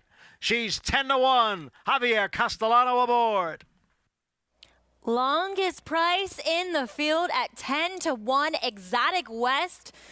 Gary Siaka and Javier Castellano pulling off the upset. Battle Bling, no excuses. No, she was a little further back than I thought she would be today. And when the real running began, Trevor McCarthy decided to put her on the inside. Javier Castellano took the long way home with Exotic West. The white pies will be flying out of Nova tonight up in Saratoga Springs. As Louis Lazanaro, they claimed this one for $40,000 back in August last year.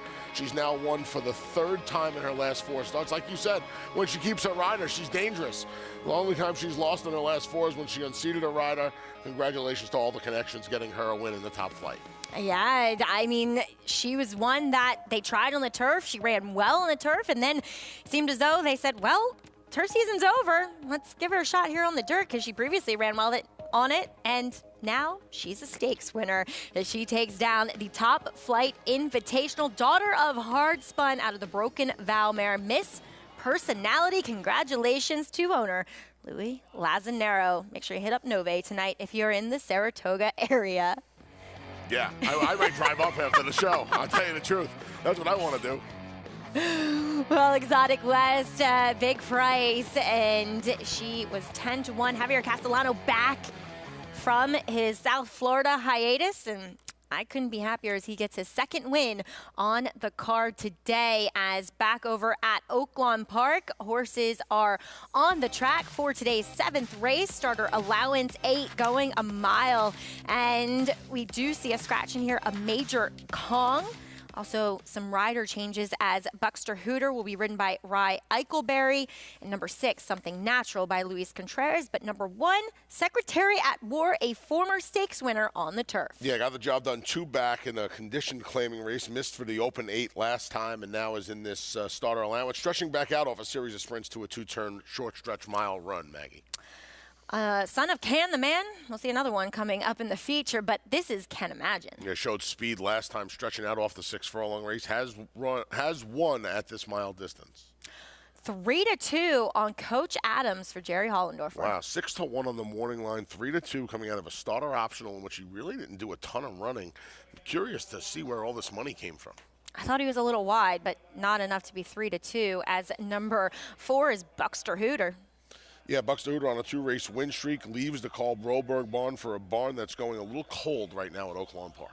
Something Natural had a little bit of a trouble trip first off the claim for Cipriano Contreras. It cuts back to the flat mile now off the wide trip, like Maggie said. This horse hasn't won since in the mud back at Thistledown in the summer.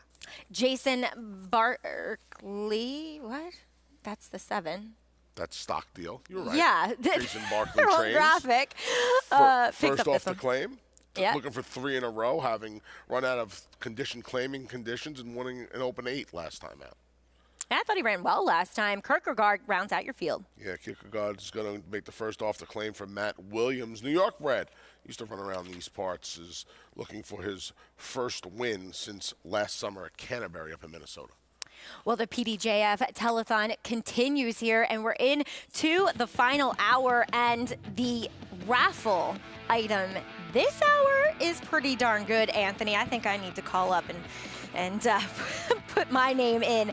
2 Grandstand Reserve tickets for the 2022 Breeders' Cup at Keeneland, both days, Friday and Saturday. We are over $250,000 raised this year, and we'll be well on our way to raising over $1 million in the past 4 telethons as we bring in our resident Hall of Fame jockey. That's Gary Stevens. He is out at Oaklawn. And Gary, you have to be proud with the work that they're doing with this PDJF telethon. So proud of all the jockeys that are contributing their time today, manning the phones. Thankful for Nancy LaSalle for starting the Permanently Disabled Jockeys Fund, managing it, doing a great job. You may wonder what all this money is used for, the intangibles. I've tried to put myself in these 64 riders' shoes, and I can't do it, but it goes from handicap vans and repairs to all the way to groceries, tough winters with heat bills, so many things, repairs on ramps, as I said, repairs on their vehicles, and just so many other things that we take for granted constantly. So if you can contribute, it's muchly appreciated. Last year they kept the phones open an extra hour. Don't forget, they're on East or West Coast time, Pacific time right now. They're only halfway through the races, so these jockeys will continue as long as the money is still coming in. We got some big donations late last year.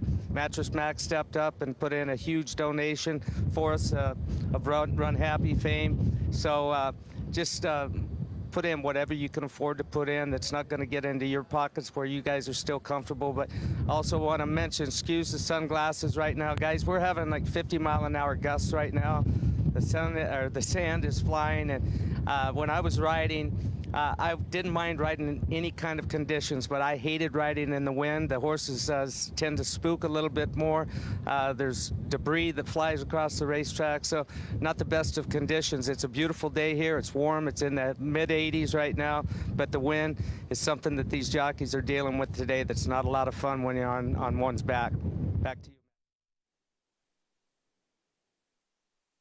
Continuing just our calls to action for the PDJF, and as Gary was mentioning, it's those little things that you don't think of that cost a lot for these riders that are paralyzed or have to have constant, care and treatment after suffering brain injuries. I remember a good friend of mine, Michael Straight, he just began his promising career, went down in a fall at Tampa Bay Downs, and I can't remember if it was Tampa. It may have been another racetrack. No, wasn't it Midwest? Was it Arlington, maybe? Or Indiana or something. Yeah, it was Arlington. I think it was Arlington. It was Arlington. And in a wheelchair for the rest of his life. So anyway. Like Gary said, the things we take for granted, right, Maggie? Things we wake up and do every day. Yep. And I agree with Gary. Riding in the wind is not fun, but it's 80 degrees out there today. Riding in the wind when it's 20 degrees, Anthony, at Belmont Park is really not fun. I would not know, milady. I would not know. When it's 20-mile-an-hour winds at Belmont Park, I'm snuggled up in my chair. Nothing to do with it. I don't blame you. Yeah, it's frozen hands are like the worst thing to ride with. So I give a lot of credit to our riders here who stick it out for the Aqueduct winter meets, because it takes a good constitution to make it through winter riding, as they are heading into line 9 to 5 on Coach Adams, second off the claim for Jerry Hollendorfer. Isaac Castillo in the irons as we kick off the late pick 3 from Oaklawn Park. Coming up next, it's a featured allowance race for the Arkansas Breds. But first, Vic Stauffer has your call of race 7. They're at the post. They're off. Can't Imagine and Secretary at War break well. So does Something Natural. Coach Adams was asked to show some speed, and now he's in a tight spot. Coach Adams going to have to bull his way out and make room, and Kierkegaard is fanned out because of it. Then comes, at the back of the pack, Buckster Hooter and a Stock Deal. Can't Imagine to the backstretch. He's got the lead by a length and a quarter from Something Natural and Secretary at War. Coach Adams will be 3 wide to the backstretch. He's 4th for Isaac Castillo and 2.5 off the lead. Then it's a lineup of 3 at the back of the pack, headed up by Buckster Hooter and Stock Deal. And now Kierkegaard is the trailer as they run up the backstretch. Finish line is the 16th pole, and the leader is Can't Imagine. Can Imagine, a length and a quarter in front of a threesome that are coming after him. Secretary at War 2 wide, 3 wide Something Natural, and Coach Adams will be 4 wide all the way around the far turn. If he wins it, he's much the best. 5 lengths further back to Buckster Hooter, Kierkegaard, and Kierkegaard has been eased up out of the race. Stock Deal is now last, and they round the far turn, and the leader is Something Natural. Something Natural is ahead in front of Secretary at War. Then comes 2.5 back to Can't Imagine. Coach Adams has tailed off. He's back to 4th now and about 5 off the lead. Something Natural, the one to beat at the top of the stretch. He's got a 2-length lead on Secretary at War. Coach Adams has retaken 3rd, but he'll do no better than 2nd, maybe not even that, as Something Natural is clear and he's far in front. Something Natural, Secretary at War. Coach Adams will get 3rd. Something Natural wins, and he wins big by 5 from Secretary at War, Coach Adams, and Can't Imagine. Something Natural, second off the claim for Sibi Contreras. Luis Contreras in the irons as a bit of a wide trip throughout for your favorite Coach Adams. We talked about how wide his trip was last time, right, Maggie? And this time, Luis Contreras, who was aboard last time, he didn't care. You know what I with him, and then what I noticed about Coach Adams with a wide trip last time and a wide trip today, as they were running around the turn, he wears one of those extended cage bits. So I think he might do that wide trip on his own account. Well, there you go. So that's a great pickup right there. A little too late, though. I should have said it before they went in the gate. That's all right. But unofficially, it is number 6, Something Natural, getting the win here as he was a much the best winner. Well, we saw our featured race back here at the Big A go to the longest shot on the board, Exotic West. Into the winner's circle. There's Louis. He's here. Wonder where he's eating tonight. Not Nove. No, not Nove. Unless I drive him. Javier Castellano in the irons, 23-40 for the win over the beaten 6-5 favorite Battle Bling, as Gary Siaka, he got to catch up with our very own Richard Migliori moments ago. I'm here with a very happy Gary Siaka. Gary, this filly, you claimed her for $40,000. Yeah. What was the thought process when you claimed her?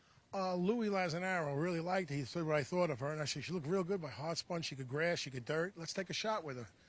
And we did. Who knows? You know what I mean? She turned out like this. She's training really well, so I'm real pleased with her. She's never run a bad race for you. She was very unlucky one day, and then she lost the ride another, but all her other races have been crackerjack. What was the turning point? Did you just see her change and develop? She's just developed. You know, she was a little slow developed, training real good, training well, doing everything right, and just can't ask her to run any better. Gary, it wasn't too long ago you got your 1,000th career victory. You've had a wonderful career training horses, but it's got to be even more fun to win for a friend like Louis Lazzanaro. Oh, Louis is the best. He really is. I know him for a long time. I was at his wedding and stuff, and he gave me a shot. He said, everybody wants horses from me. He said to me, I'm going to give Gary one. And this is the first one we had together, and it was great. Well, you're doing a great job. Congratulations. Thank you. I guess this will be good for at least a dinner or two at Nove. For sure. Can we all get in on that dinner at Nove? Why are these guys trying to horn in on my action? I mean, really, go find your own restaurant, please. Yeah, if you're in the Saratoga area, you will see Anthony posted up at Nove. That's the best. Posted up. I think I made 20 trips last year during the meet. Yeah. 27 2 years ago. By the way, lost 27 pounds in the process up in Saratoga last year eating at Nove 20 times. It's all about portion control, right? It's all about, Louis doesn't give me the pasta every night. He keeps the bread basket off the table. You come out, though, you get your pasta, you get your bread basket, I promise. I might have to hit up Louis, not for a horse, but at least for a bowl of pasta. As the nightcap coming up here in South Ozone Park, Queens, race number 9 at the Big A, maiden special weight for the New York bred fillies and mares. Mounted 16th on the inner turf course, rails set at 18 feet.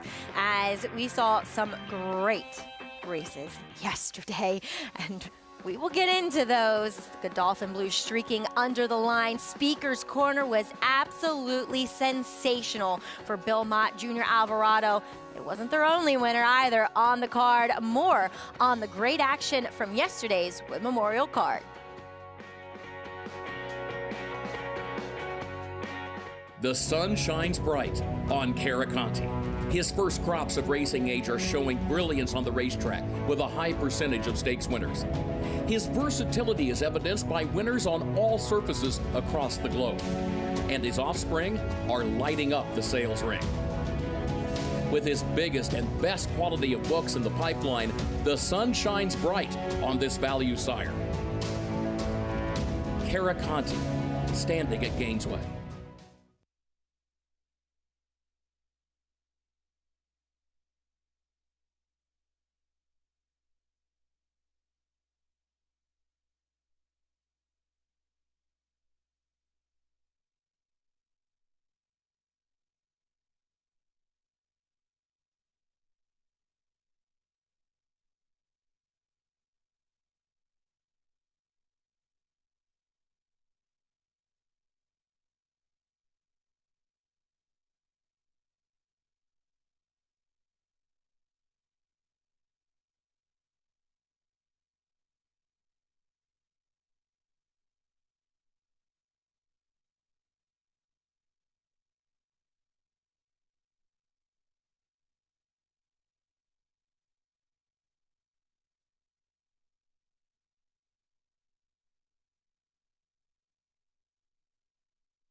Thanks for tuning in to America's Day at the Races. We're brought to you proudly by America's Best Racing.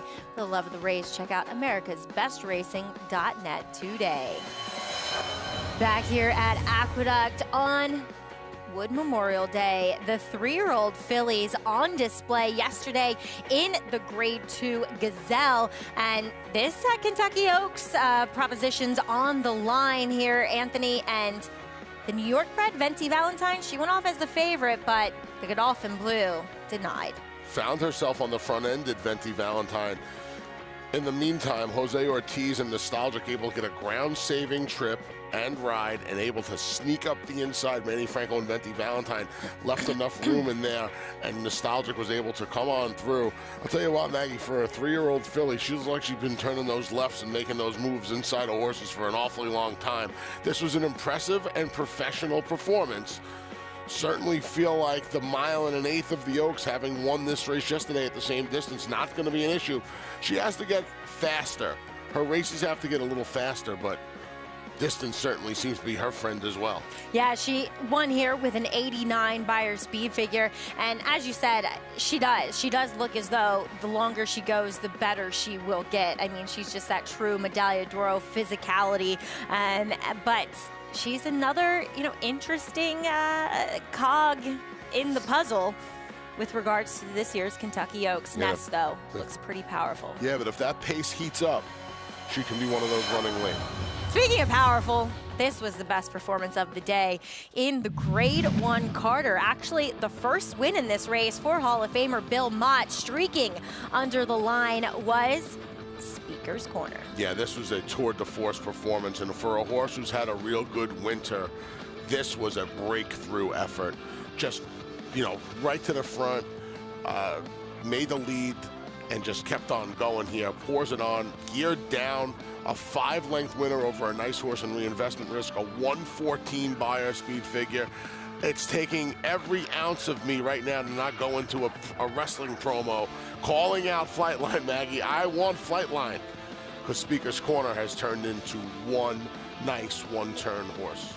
He was, and he ran this last quarter very quickly too, and it was kind of a somewhat slow pace as we saw 4 horses lined up in the early stages, but wow, did he kick home at not even being urged by Junior Alvarado. As Richie, I bet you wish you could still hop in the saddle and ride one like Speaker's Corner. See, that's when I miss riding the absolute most, when I see a horse like Speaker's Corner and a performance like that, because it just is so beautiful. And that for Junior Alvarado, it was just a thrill to be on such a quality horse who did it so easily. And not only did he win with a huge Beyer figure, he did it with something left. I thought there was some questions going into the race. I was questioning whether maybe he's going to translate that Gulfstream Park for him to Aqueduct. Well, he answered all those questions with an emphatic yes. A super scintillating performance, and Speaker's Corner made an emphatic statement that he is to be reckoned with through the rest of the year.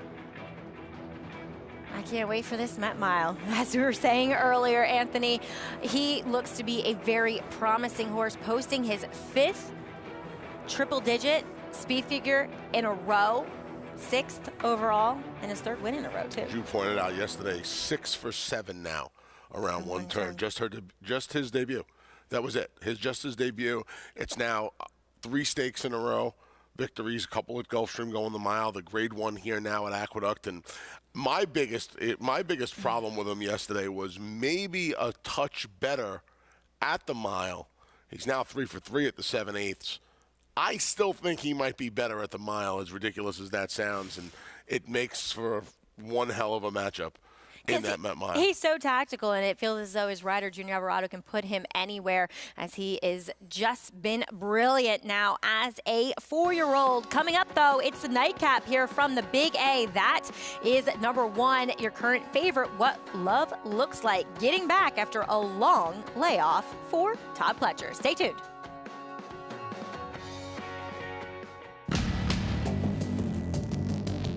Whether it's Division I or Grade 1, top athletes have certain traits in common: speed, strength, class, versatility, and most of all, willpower. Claiborne Farm Stallion, War of Will, was a Grade 1 winner on both dirt and turf. Now, his first foals are taking the field.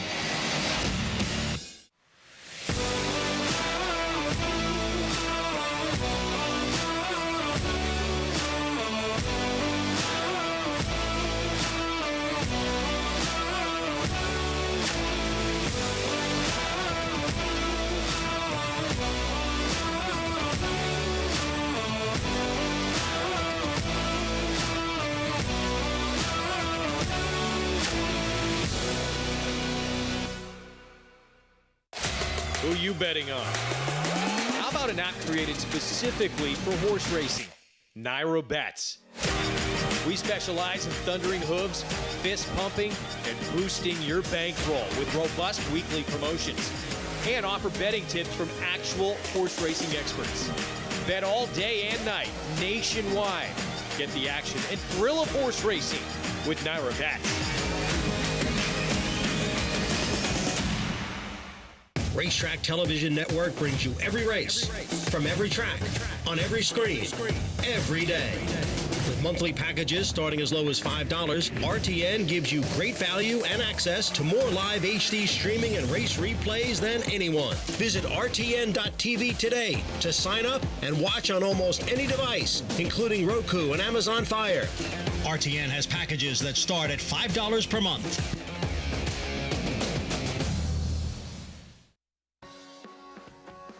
It's nightcap time here on America's Day at the Races as horses are heading to post for this last race at the Big A on the turf. Maiden special weight. Kick things off with your favorite, 8 to 5. What love looks like. New 3-year-old gets Lasix for the first time, and stablemate Lady Yellen draws in second-time starter for Linda Rice. That's always a good angle. First time turf. We'll get to that in a second. First time turf for her is same thing with Menelli. Sorry. Yeah. Dan was over 3 on the turf, but one sibling is 1 for 2 on the grass. The oddly colored Saluki. Yeah, this one is going to need to improve on the 6 prior turf starts where she has missed the board in all of them. First time turf for Can't Fool Me as Arisima comes off layoff too. Yeah, Can't Fool Me trying to give Castellano a sweep at a late double. Arisima gets blinkers, Lasix, and back to the turf for the second start. Number 6 for Chad Brown is Lamani. She's coming in from Gulfstream Park as we can't find her quite on the racetrack. There she is. Yeah, Any thoughts on her? She tried all weather when it was rained off the turf yeah. at Gulfstream, and now she state-bred finds her own kind today. Dan was a 2-time winner, though Mastery, I don't know if he's the greatest influence on top. Cape Cod Causeway picks up Trevor McCarthy off the layoff. Ran well enough on the debut on the turf, and now makes the first start back from a 3-month break, getting Trevor McCarthy rider change back to the turf. Lena Wright makes her turf debut here. Her dam won on it. Like to see Louis Cardenas be a little aggressive with this horse. Huge price at 30 to 1. The other Dave Donk trainee is number 9, our Jessica, as she puts blinkers on, trying the turf for the first time. This daughter Lauban. Yeah, daughter Lauban has a nice breeze coming into this. Haven't seen her since February, so almost a 2-month break. She doesn't have much turf pedigree, though, no.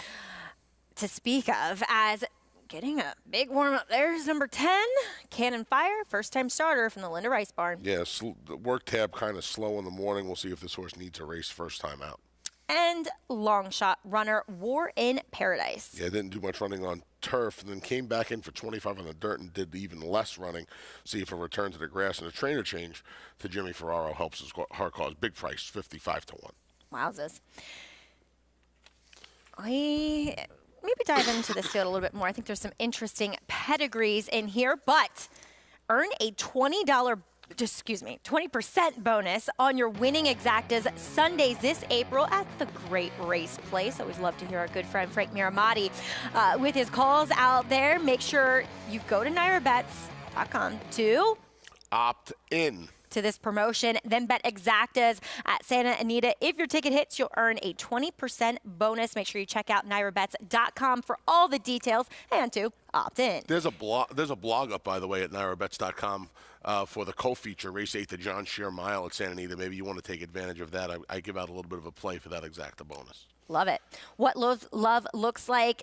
She was elevated to second last time, as we saw Waterville come back and was just beaten and making a 3-year-old bow. So somewhat flattered by that today. This was a little bit of a performance, I think, from Mr. Arad Ortiz Jr. I don't know if it was Oscar-worthy, but this horse got the winner taken down. I don't think she was going to finish any better than third. With that said, I thought she still got a good ride, and I thought she ran okay. This is a 2-year-old. That was a 2-year-old race, obviously. She's now 3, and she gets the Lasix, and she gets some. You would think some maturity and some improvement, and gets Kendrick, who's having a fantastic start, winning at over 40% in this spring meet. So Yeah, I think there's a lot to like. The price is not right. good to like. One thing, though, that is typical is Todd Pletcher usually brings his horses back off layouts ready to go. But, Richie, does she look ready? Yes, Maggie, she does. What Love looks like, the one horse looks very fit. Doesn't look like she changed a whole lot from 2 to 3. I didn't see the same development that I saw at Waterville, who I thought grew up a great deal. But she looks good. She looks fit. And I think she's obviously the horse to beat. Owner, breeder, Barry Schwartz, one of the preeminent breeders in New York State for many, many years. And she took money first time, so obviously they liked her. She's taken money again, and deservedly so. I do think she was gifted second in her first start, but she ran well. The 6 horse, to me, Lamani's the horse I want. She sports a couple of works at Palm Meadows on the turf. She ran on synthetic in a race that rained off an open company at Gulfstream. I just loved how she looked. Very sinewy, very fit. And the fact that she's worked on turf and they finally, get to run her on turf. And I know a lot of people correlate synthetic with turf. It's not the same surface. And the fact that Chad Brown went to the turf after working her, he usually has a pretty good handle on what his horse is like. And then the 7, I think, is another logical runner here. Cape Cod Causeway gets back to the turf. Trevor McCarthy picks up the mount as Eric Cancell's other mount drew in off the also eligible. And she just made a nice impression in the warm-up. I really thought she looked good on the racetrack, Maggie. Yeah, Richie talking about Lamani. As we said, the Dam, a 2-time winner, also graded stakes placed on the turf. She has not produced much, but Richie brings up a great point. I find it very difficult for horses, especially on the Gulfstream, to Peter, and watching the limited number of races I have there, to quicken. And she couldn't quicken at all. Whereas in turf racing, horses can quicken if they like it. Yeah, no question about it. And we'll see if she's one of them, trying it for the first time.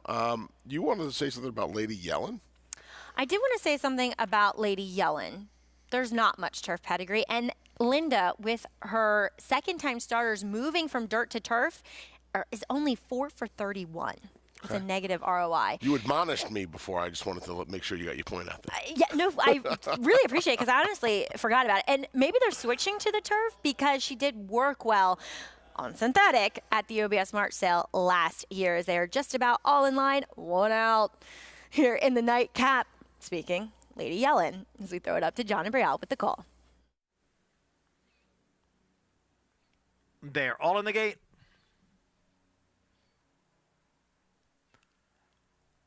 And they're off. Saluki and Lamani. And from the far outside, there goes Lady Yellen with a quick burst along with Cannon Fire. Lady Yellen is in front. Cannon Fire runs in second. And Warren Paradise is now up into third. Lamani is fourth on the outside. Our Jessica runs in fifth. Saluki now back in sixth. Cape Cod Causeway is next in seventh. And to her outside, it is Lina Wright. Then we come back to Arissa Ema, who bit tough to handle there on the turn. Steadying also there was Saluki. Mentally is in 10th, followed by What Love Looks Like, and Can't Fool Me is the trailer in 12th. The quarter went in 23 seconds, and it is Lady Yellen on top here. Lady Yellen steps away here to lead by 2.5 lengths. Cannon Fire and Warren Paradise, they are heads apart, second and third. And then it's another 2.5 lengths back to Lamani, who's on the inside of Our Jessica. Farther back in the field is Cape Cod Causeway, along with Lina Wright. Lady Yellen is the leader after a half mile and 49 seconds. Lady Yellen is on top by 1.5 lengths. Warren Paradise now getting closer on the outside. Cannon Fire, the first time starter down at the rail. Our Jessica is on the outside.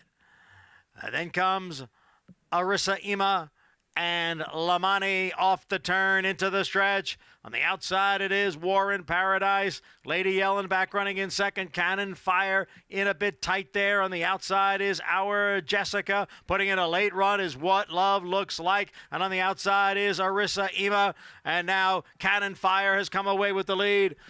And Our Jessica is in second. And it's going to be the first-time starter, Cannon Fire, to win here at 15-1 as we wrap up the Sunday card. First-time starter by Contheros, Cannon Fire, the other Linda Rice trainee. We saw both of them forwardly placed as Lady Yellen. She bursted out from that 12-hole to secure the lead. She didn't have much left for the drive, but that's okay. Her barn partner did. Cannon Fire. Jose Lezcano put this filly in a perfect spot around the racetrack, was able to move between horses, go around that long shot Warren Paradise, who kind of inherited the lead off of the turn, and was able to keep this filly going. Holds off our Jessica, as well as Cape Cod Causeway. The favorite had to weave her way through traffic. That's what love looks like, and it was just too little too late. Yeah, they went so fast that I think they just, her first start since August, that may have been a little dressed up to begin with. They just kind of ran away from her. She only had one horse beaten when they straightened out down the backside, Maggie, and she moved forward through most of the race. She just was left with way too much to do. Well, it's a somewhat rare winning first-time starter from the Linda Rice barn, Cannon Fire, with Jose Lezcano in the irons. Back over at Oaklawn, race number 8. It's our featured Arkansas-bred allowance race, going 1 mile and a 16th. We do have a few rider changes, Promising Shoes. Luis Contreras picks up from Francisco Arrieta. Yeah, there's the number 1. Yep, that's KJ's Nobility, who'll be ridden by Elvin Gonzalez. Yeah, this horse stretching back out off a couple of sprint tries, one against State-bred Stakes competition 2 starts back, last time out rather, has hit the board in all 3 starts at this mile and a 16th distance. Seems as though he was really good in 1920. Maybe those days are behind him. As number 2, Promising Shoes for Carl Broberg. Yeah, 2 in a row off the claim by Broberg. The water gets much deeper now as this horse ships in from Sam Houston. Kelsey Haar's favorite horse, as you can tell. Bandit Point. He just ran, though, last Saturday. Yeah, and he's 0 for 10 at the mile and the 16th distance, so that leaves you a little to look at. I can't say I necessarily get this horse as the favorite man in the can because there looks to be other speed, Anthony. There does look to be other speed, but he's been good around the 2 turns. He's been good at Oaklawn Park, and he's the tepid 3-1 favorite right now. Supercharger. Yeah, this horse has been good off the claim for John Prather, who's had a pretty good meet down there. Was disqualified from purse money last time out. He's won going the mile on the 16th as well. One that also will have speed is him. Number 6, though, is More Than Blessed, who just went by. Number 7, talking about more speed, Tempt Fate, stretching back out. Stretching back out. Ricardo Santana Jr., you would imagine, is not going to be complacent here.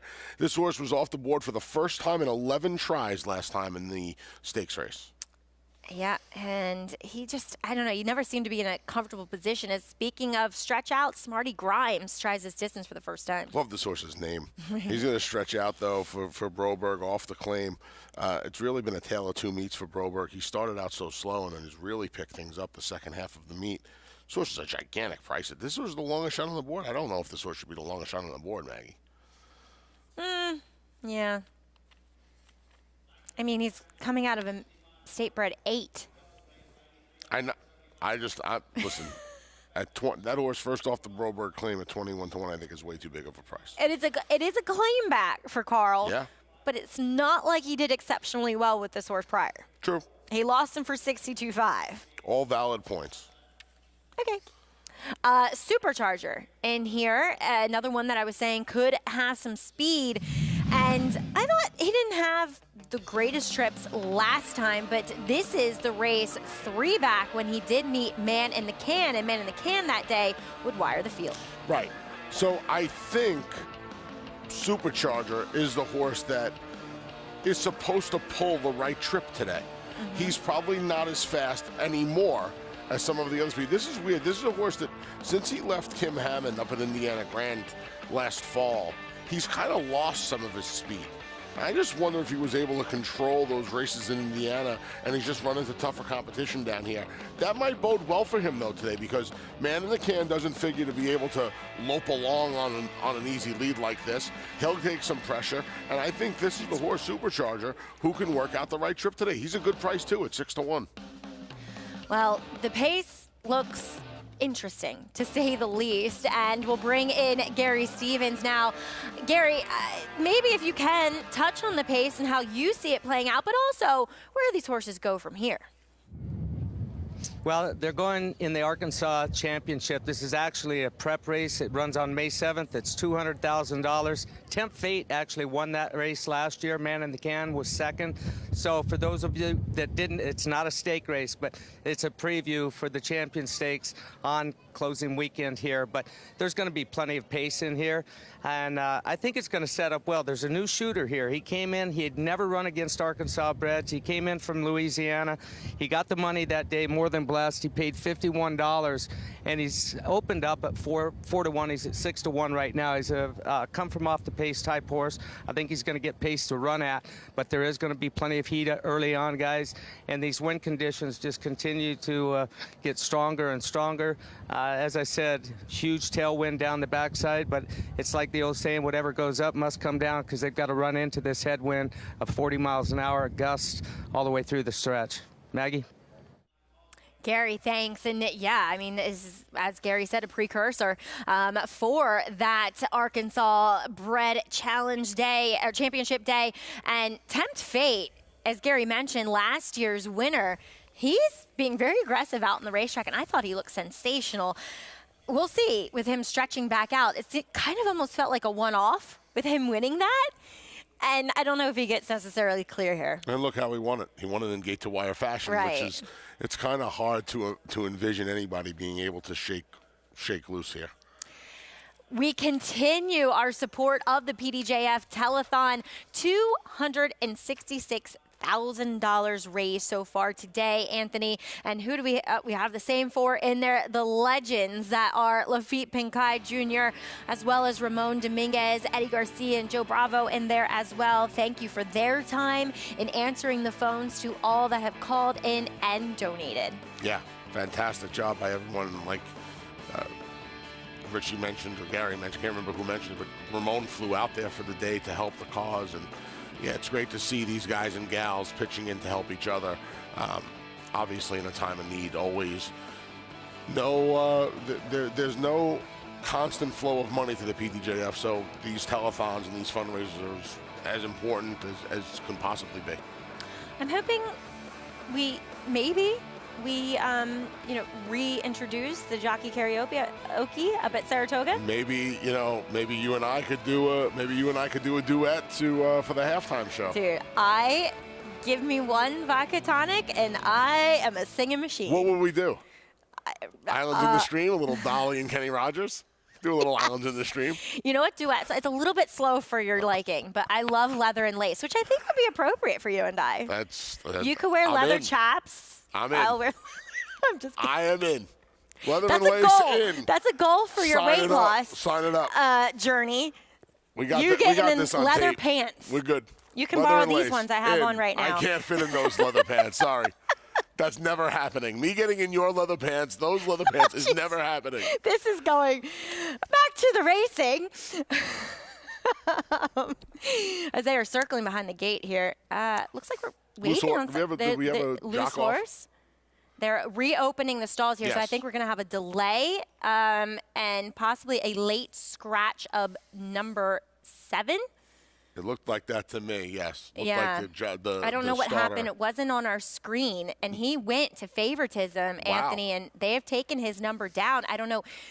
Is he a late vet scratch here, or did he get loose? Because he was acting a bit obstreperous with Ricardo Santana. You pointed that out. Yeah. I thought I saw a jock on the ground, so I don't, like feet on the ground. I don't know. Yeah, I'm looking at their simulcast feed, and I don't see anything that will give us another clue. And the other jockeys they have taken his number down. The other jockeys have not come off, Maggie. So that leads me to believe that it was just a late scratch. Oh, he is a late. He's standing there off to the side as we check in with Gary. What's going on out there, Gary, with Tempt Fate? Vic Stauffer just announced that he's been scratched on advice of the track veterinarian along with the steward, so no other information than that. He must not have liked the way what he was seeing warming up, or Ricardo Santana, his jockey, one of the two, apparently did not like what he was feeling, or the track veterinarian didn't like what he was seeing when he was warming up. Other than that, if I get more news, I'll let you guys know. Gary, thank you. As we see them taking the tack off, and it's always in the best interest of the horse and to the betting public if the vets and the rider on their back do not like what they're seeing or feeling. I'm curious as to why. Maybe it was because of his behavior. I know. I mean, that maybe Santana he just stayed on board. Look, I just saw him briefly acting up at a trot, and I couldn't see. You need to watch a horse kind of. But more wild. often than not, when a horse gets scratched, the jockey's off, and Santana stayed on. Maybe they were just waiting for somebody to help him with his tack. Yeah. But anyway, we do have results, official results, in from our last here at the Big A Upset City.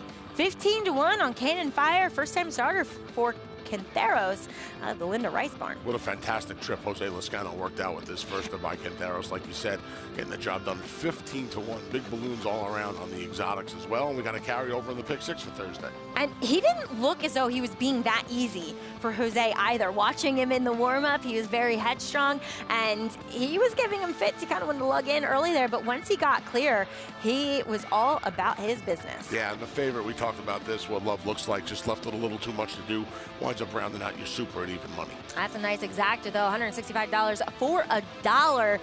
Cannon Fire returns $32 for the win. And now that I know what Max Jingles is, that is the antithesis of Max Jingles. Correct. That's no jingle. Right. Late Pick 5 follow along. We had some nice prices today. I had the first one. Yeah. I mean, $26 on Dot's Dollar. Exotic West, longest shot on the board in the Top Flight Invitational. And Cannon Fire rounds things out with a big price, too. So $33,000 plus for the Pick 5 payoff. Yeah, $45,000 plus for the pick 6 on Thursday. Nice. Yeah. Nice. Get handicapping. I think I guess we're just waiting for number 7, who is a late scratch here upon advice of the veterinarians by the stewards here. He will not play as they are closing the front doors of the gate. I think we will have horses heading into line soon. So I let the board guide me a little bit here, Maggie. He was favored, by the way, before the scratch. Yes. I couldn't really toss any of these horses out of this race with any real conviction. And the number 2, Promising Shoes, and again, one of these horses that can be forward but probably isn't fast enough to keep up with the main speed. I'm wondering if Louis Contreras, who picks up this mount, can make it 3 in a row for Carl Broberg with this horse. Off the claim, shipping in from Sam Houston, pretty quick turnaround, just 9 days. Well, if he looks pretty cheap, though, Anthony, doesn't he? He does, but those last 2 races kind of show you that he's in form.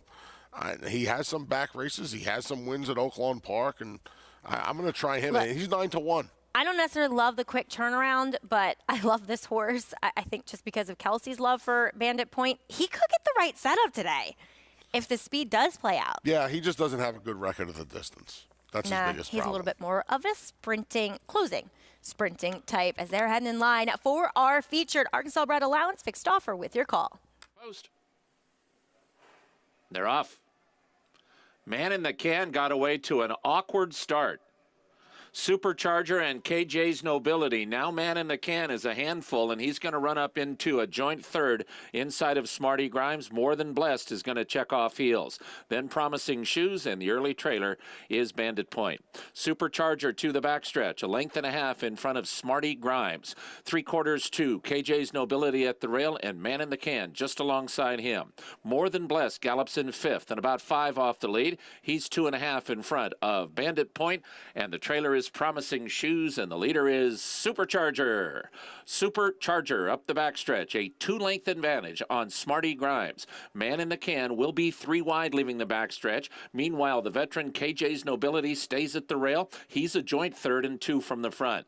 More Than Blessed has 5 lengths to make up. He's 2.5 in front of Bandit Point. Promising Shoes, the trailer. Supercharger still the leader. Smarty Grimes is a closer second now. Supercharger only leads 3/4. Smarty Grimes Grimes is second. KJ's Nobility is a hard-ridden third, 2.5 from the front. More Than Blessed just ran right by Man in the Can. Man in the Can is gone.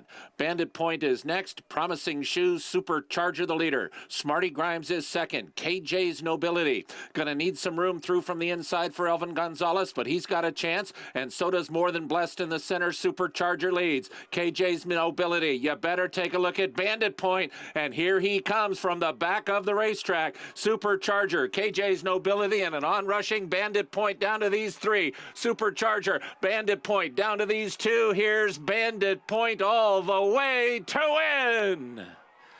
Bandit Point beats Supercharger and KJ's Nobility. 3 across the track for fourth. Yay, Kelsey and Bandit. As earlier in the meet, I don't know if you remember this, Anthony, she was taken down off of a win in a similar spot. I thought unjustifiably so. And this has got to feel good. It's got, and this is this horse's first win going the 2 turns. Right, common sense tells you distance should be this horse's friend. It hasn't until today, and the pace didn't even unfold like we thought it would, Maggie. One of the horses is a late scratch, of course. That's the number 7, 10th Fate. Man in the Can breaks in a tangle. He's gone. Supercharger finds himself on a pretty easy loose lead. Didn't matter today. Bandit Point able to get there in the final strides. Wrong lead and all. Cool horse, as he was Kelsey's first, I believe, you have to go back a while in his PPs, but I believe her first stakes winner for her partner, Robert Klein, and they're some of the nicest people. When I go out to look how happy Kelsey is.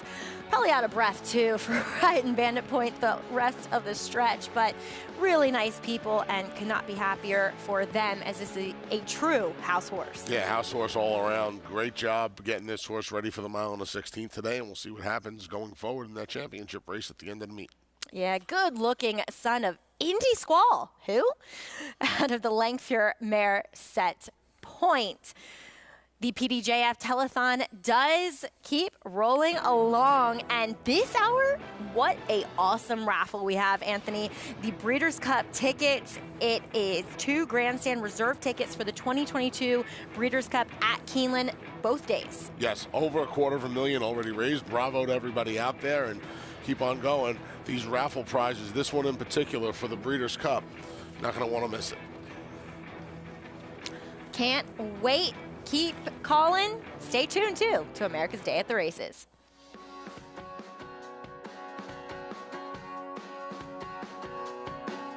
Introducing Giftbox, winner of the Grade 1 Santa Anita Handicap. He's a 3-time graded stakes-winning millionaire with 4 triple-digit buyers and a 4 Ragazin to his name. He proved himself early as a graded stakes place 2-year-old, and now his career as a stallion is just getting started. From the first crop of the leading sire Twirling Candy out of a multiple graded stakes producing mare. Giftbox, only at Lane's End.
Thanks for sticking with us here on America's Day at the Races. We are proudly brought to you by Claiborne Farm, now at Lapa.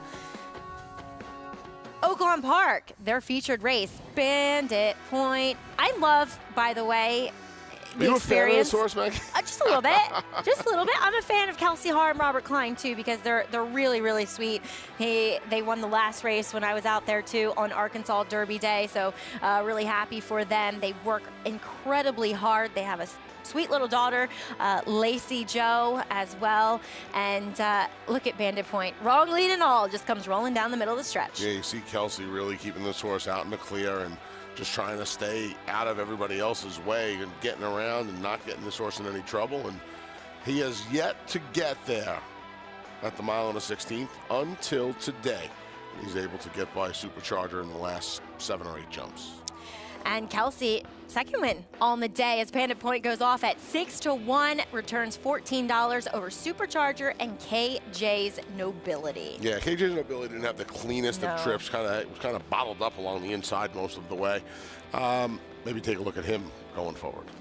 The Arkansas Breds will take us to the nightcap. Maiden 20 for them, going the 6 furlongs. Early wagering suggests Jay's Little Man, currently 8-5. He will be looking for the first win in lucky number 13 start of his career. Well, for more, as we take a look at the races yesterday, Anthony, what a great day overall. And it always feels to me like this is the day that kicks everything off for just the ultimately best racing in the country here in New York. I don't disagree. Absolutely love this day. It's a fun day of racing.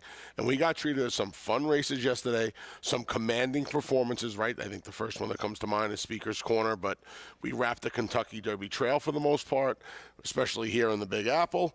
We start to look ahead to 4 weeks from yesterday, right? 27 days for that first Saturday in May, and another fantastic day of racing. We got to see a filly, a mare, I should say, in Glass Ceiling, who has made her bones here in New York, kind of burst onto the national scene with a couple of graded stakes wins. Now, having won the Barbara Fritchie down at Laurel, and this distaff yesterday, where Search Results was getting all the headlines, Maggie, but it was Glass Ceiling who kept on moving forward. This was by far and away her best effort to date. Now she's rattled off 4 wins in a row. 3 of them stakes efforts, and Charlie Baker, yet again, he's doing it with a horse that he claimed for $40,000. Dylan Davis guides her to victory, and she earned a 98 buyer for this effort yesterday. Her best figure by 3 points. She usurped the figure she earned in the Fritchie by 3 points, that 95 down at Laurel.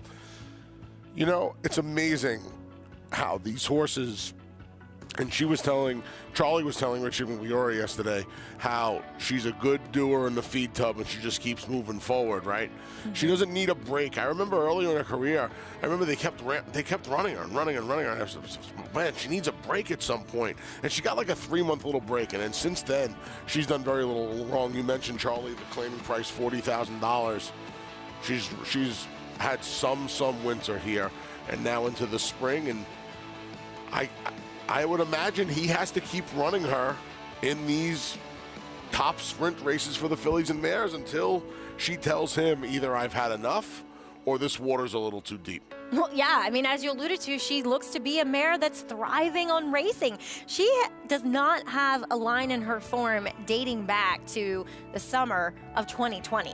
And she's made 26 starts now with 8 wins. I mean, that's great, nearly winning a third of her lifetime. She's amazing. Starts. Yeah, she's been amazing, especially the last 6 months. It's been a remarkable ride. Went down to Laurel, won here at the Big A, and Charlie, I mean, he's had some real success. You think of the Grade 1 winning, what he claimed joking for $25,000? Yep, $25,000. Yep. As the other race for 3-year-olds, of course, was the Bayshore, kind of a starting off point for last year's Sanford winner. That was Witt. He looked like a completely different animal when he walked into the paddock yesterday. You never see that. New too. You never see that. That's Witt's head in front when the gate opens, not at the 8th pole. That never happens. And I remember saying to myself, wow, I've never seen that before. He's probably going to win. What happens in the next 6.5 furlongs is not how you would imagine he was going to win, because here he comes, having to run down a rival as he normally does, and highly motivated this time. And at this point, if you have wit, you think it's hopeless. But this is a remarkable photo finish. Well, I kind of thought that Jose Ortiz got a little overconfident as he actually beat highly respected to the spot. He went up 3 wide around the turn where highly respected had to sit in the pocket, and then Manny said, "Ooh, I'm gonna go, I'm gonna take advantage," and he almost pulled off the upset here, but Witt proving that his class and probably maybe seasoning, maybe not recency, but highly respected, only making the second start of his career, and I think he is also a 3-year-old with a bright future. This was a fun race to watch. Wasn't so fun if you had highly respected. No. But I will say this.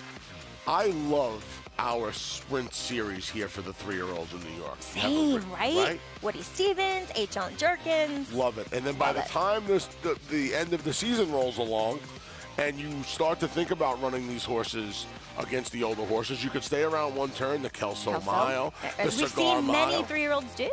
Plenty of them do Last year it. with, oh my God. Well, Life is Good won the Kelso. Won the Kelso, and then the Run Happy of Todd's.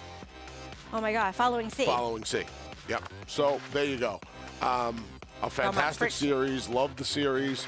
It kind of kicks off in the Bayshore. Like you said, the floodgates kind of open here in New York on this Wood Memorial Day. Saw a lot of fun races, some good performances. I think we saw the Met Mile winner. I'm going to keep saying it. And I'm going to get speaker score there. Yeah, Flightline, we here. Yeah, just a fun day. And it's always a great day. It's always good to see Aqueduct alive and kicking the way she was yesterday. Great, great crowd out here yesterday. Owners up here in Equestris. Biggest restaurant, and I always say it, the biggest restaurant in New York City. Lived up to its billing yesterday. I can't imagine any restaurant had more fans, had more customers at one point yesterday than we did here at the Equestris during the day.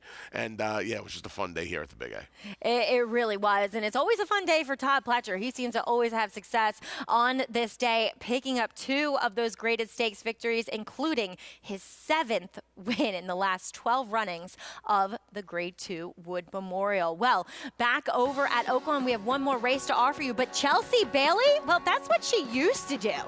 The former MMA fighter has found a life in the saddle now as she's experienced her best Oaklawn Park meet to date. More on her after the other side of this break.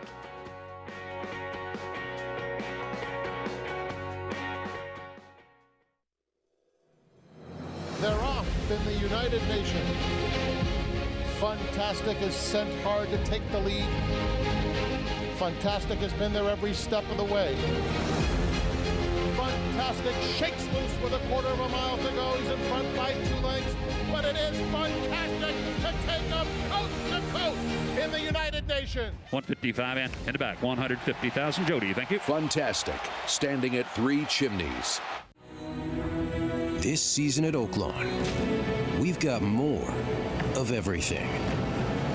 More of the top thoroughbreds in the world. More days of live racing. And the largest purses in our history. All at a completely reimagined Oaklawn. Come be a part of this historic season at Arkansas's only casino resort.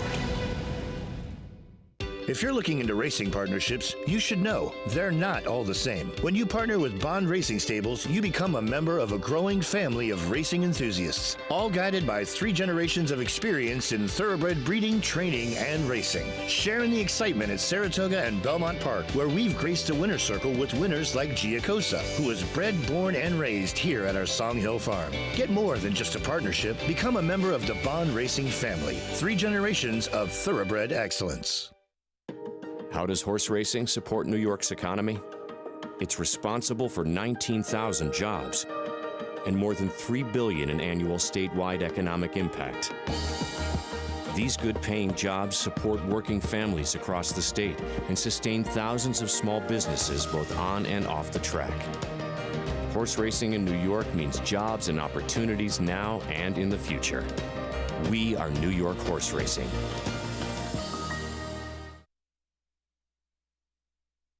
For a time, as many as 350 major league players converged in Hot Springs, Arkansas each spring to prepare for the upcoming season.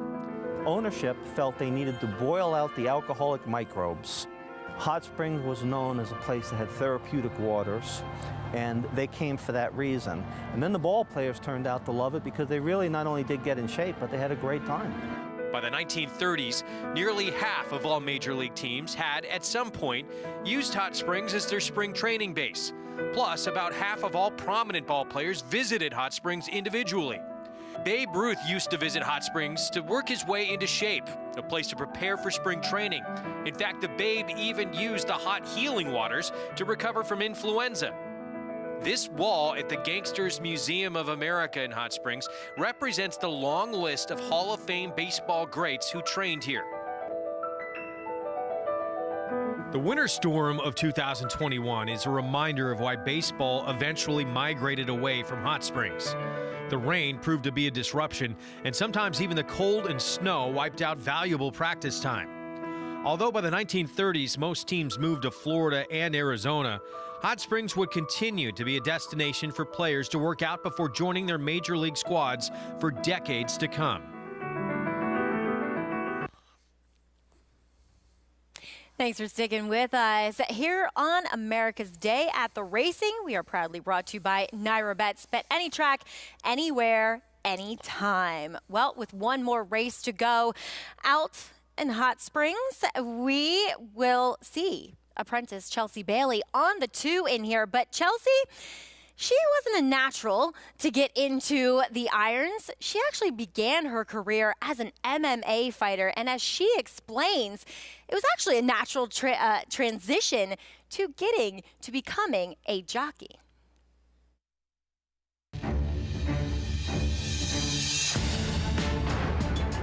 I'm a very, very competitive person. It is richness in front. Real nice, patient, confident ride from Chelsea Bailey. Chelsea? Yeah. Did you bet on me? Yes. They're both almost along the same parallel, that you are an athlete, you have weight that's involved, you have to have upper body strength. I have a really good balance that I've taken that I've used from there. You have to have, split-second decision action time. It's the same thing. When that bell rings, anything could happen in the fight, and when that gate opens, anything could happen in the race. I've had 3 professional fights. I had 1 fight for the Ultimate Fighter because it was for a reality TV show. Chelsea trains with UFC champion Misha Tate. You got this, girl. Are you ready? Are you ready? Let's fight. I'm not gonna lie, it feels really good to punch somebody in the face. Especially if, they've been talking bad about you. You train so hard, and when you can go out there and you can just really connect, it's a pretty good feeling. It's kind of a weird twist of fate and destiny that I was able to actually meet my husband and was able to get me involved with the horse racing. You have to be able to know how to go out there and ride the horse and give the horse the best ride that you can and do everything you can to try to win the race. This is Charlie. This is Charlie Can Do. He's so laid back. He's a really nice horse to be around, and he's super kind. Charlie Can Do did. Charlie Can Do won by 8. Chelsea Bailey able to do just that. Tom Swearingen Racing Stable, the winning owner, winning trainer. Liked everything about her, the way she handled the horses, her dedication was extreme. And so from that point on, I thought we would be able to use her and let her ride some horses. We were really happy with what she did, and everybody likes her, and her work ethic is second to none. She's a very, very dedicated person. The toughest part is keeping the momentum going, not getting hurt, doing good. It's like when you're hot, you're hot. When you're down, you're down. I love boxing. I love to hit the bag. I like combinations, but my background is wrestling. So I feel really comfortable on the ground. My ground game is pretty sick. Don't get out with your hips out in front of the shoulders, Steve Smith. Way too forward. Pressure behind the shoulders. Tighten it up. Change sides, create angles. It's really cool to see that there are more girls that are getting interested in it and want to get involved, and I feel really special that I'm able to help out and, you know, kind of lend my experience and give them tips and give them my 2 cents and kind of help out with them. Like wrap the shoulder around there to use your head. It's not just the girls, it's also the guys and everything. You know, I'm a good body to help practice with, and I can help find faults and things that they're doing wrong, and I can also work with them because I'm more their size. It's really awesome. I'm like glad to be a part of the community in that factor, and not just at the racetrack, but also helping out with the kids at the school and stuff and volunteering. I really enjoy it. I would not want to step into the ring with her, nor I don't know if I would want to ride against her either, Anthony. She is one tough cookie. Chelsea Bailey having, though, the greatest meet of her career so far, currently 15 wins at the Oaklawn Park stand, and she's 14 wins away from becoming a 5-pound apprentice. I like how we just kind of sneak in at the end. Then she was a state wrestling champion as well. I know. MMA fighter, pretty jockey. Casual. My ground game is pretty sick. Yeah. So Chelsea also was involved with the spill that we saw a couple days ago with David Cabrera, as we're pleased to announce that David has been released from the hospital, but we saw Chelsea unseated too, and she immediately rushed over to David's side. And I think Chelsea's tweet just speaks volumes. Put your competitiveness aside and let compassion come through. And I think that is the whole mindset of today with regards to the PDJF telethon, Anthony. Yes, as appropriate a picture as you're going to see on a day like today, no question about it, Meg. Yeah, well, if you How about that? Put compassion forward, a lot of people have. $376,000. Could we get $500,000? I hope so. If you want to contribute, make sure you call 1-844-844-PDJF or check out pdjf.org/donate today, as they are live. They were live out at Keeneland. They were live in the XBTV studios out at Santa Anita, and all the current jockeys, all the former jockeys really putting in their time and chatting with people to help raise money for this really, really important cause. Yeah. So it's, you know, and it's funny because you don't think about raising money, but it's a fun day. It's a fun day for fans to be able to call, and you don't know if Lafitte Pinkai is going to answer the phone. Ramon Dominguez might answer the phone. John Velasquez was buzzing around earlier today. You never know who's going to answer the phone on a day like today. So we do cap things off as far as racing action's concerned with the Maiden 20 for the Arkansas bred 6 furlongs. First-time starter kicks things off. Number 1, Morning Drive. Yeah, dam was 0 for 1. First foal out of that dam. Taking a little money here at 11-1, Maggie. How about the dam have to excellent meeting, a multiple grade 1 winner? There you go. My kind of Teton. There's Chelsea in the irons. 0 for, I don't want to say anything bad about the source, but she's 0 for 7 so far in her career. He is. And Chelsea has been aboard for most of them as Orbital Stars, number 3. Yeah, another one who's yet to hit the board in 5 tries, has 7-pound bug, who's looked pretty good down there, Eric Medellin. I'm glad you said his last name. That's number 4, Dudley. First-time starter. I don't know, not taking that much money relative to unraised dam, first foal, Lasix, not taking that much money. Here's your favorite, 3-2 on Jay's Little Man. I could never imagine taking 3-2 on this horse, but boy, he may have found the right bunch to get out of the maiden ranks today. And he really ran a really good race last time, probably a winning effort, as Peripatetic, puts blinkers on. Do you know what that means? I don't. It means like a journalist who travels around, or I should say a profession that requires you to travel around a lot and not spend too much time in one place. You are non. Yeah, you're in New York. The first strong. Taylortown went by. Dan was 1 for 5, 2 of the 4 foals of 1. There's Kiss of the Nile, your second choice, rightfully so, dropping down. And if you're going to tell me to take one of the favorites, this is the one on the drop down with just 3 starts under his belt. Howl Yeah rounds out your field. That's a great name. There's some good names down that. Salty Grimes, Howl Yeah. This horse did not really do much running early from an inside draw. Now gets outside draw a second time. Big price. I would throw this horse in the tries if you wanted to. As always, if you want to play the last race or any race that you see on our show, make sure you do so with your Naira Bets account. New members can benefit from that $25 free play when you use the promo code GET25. Make sure you check out NairaBets.com to earn your free $25. As Gary, we check back in with you. We saw some great performances yesterday, Gary. I mean, from Zandon in the Bluegrass to Mo Donegal here in New York in the Wood Memorial. For you, who stood out the most? It doesn't even have to be a 3-year-old. Well, guys, it does have to be a 3-year-old because it's Derby season, and that's what we're talking about, those 3 races yesterday. I've got kind of a toss-up, though. I love Taba's race in the Santa Anita Derby yesterday. What he did for his second race of his life, he was facing Forbidden Kingdom for Richard Mandela, and he's been untouchable in California. Messier, the other former Bob Baffert trainee that is now with Tim Yuck team, he had 2 horses in here, and Taiba was the other one. He set a perfect trip, laying 3rd under very fast fractions early on. He showed professionalism that I could not believe what I was seeing. I thought Messier was home and dry, and then he gets up and he wins in the shadow of that light and wins by daylight. Now, we're going to move to the Wood, Mo Donegal.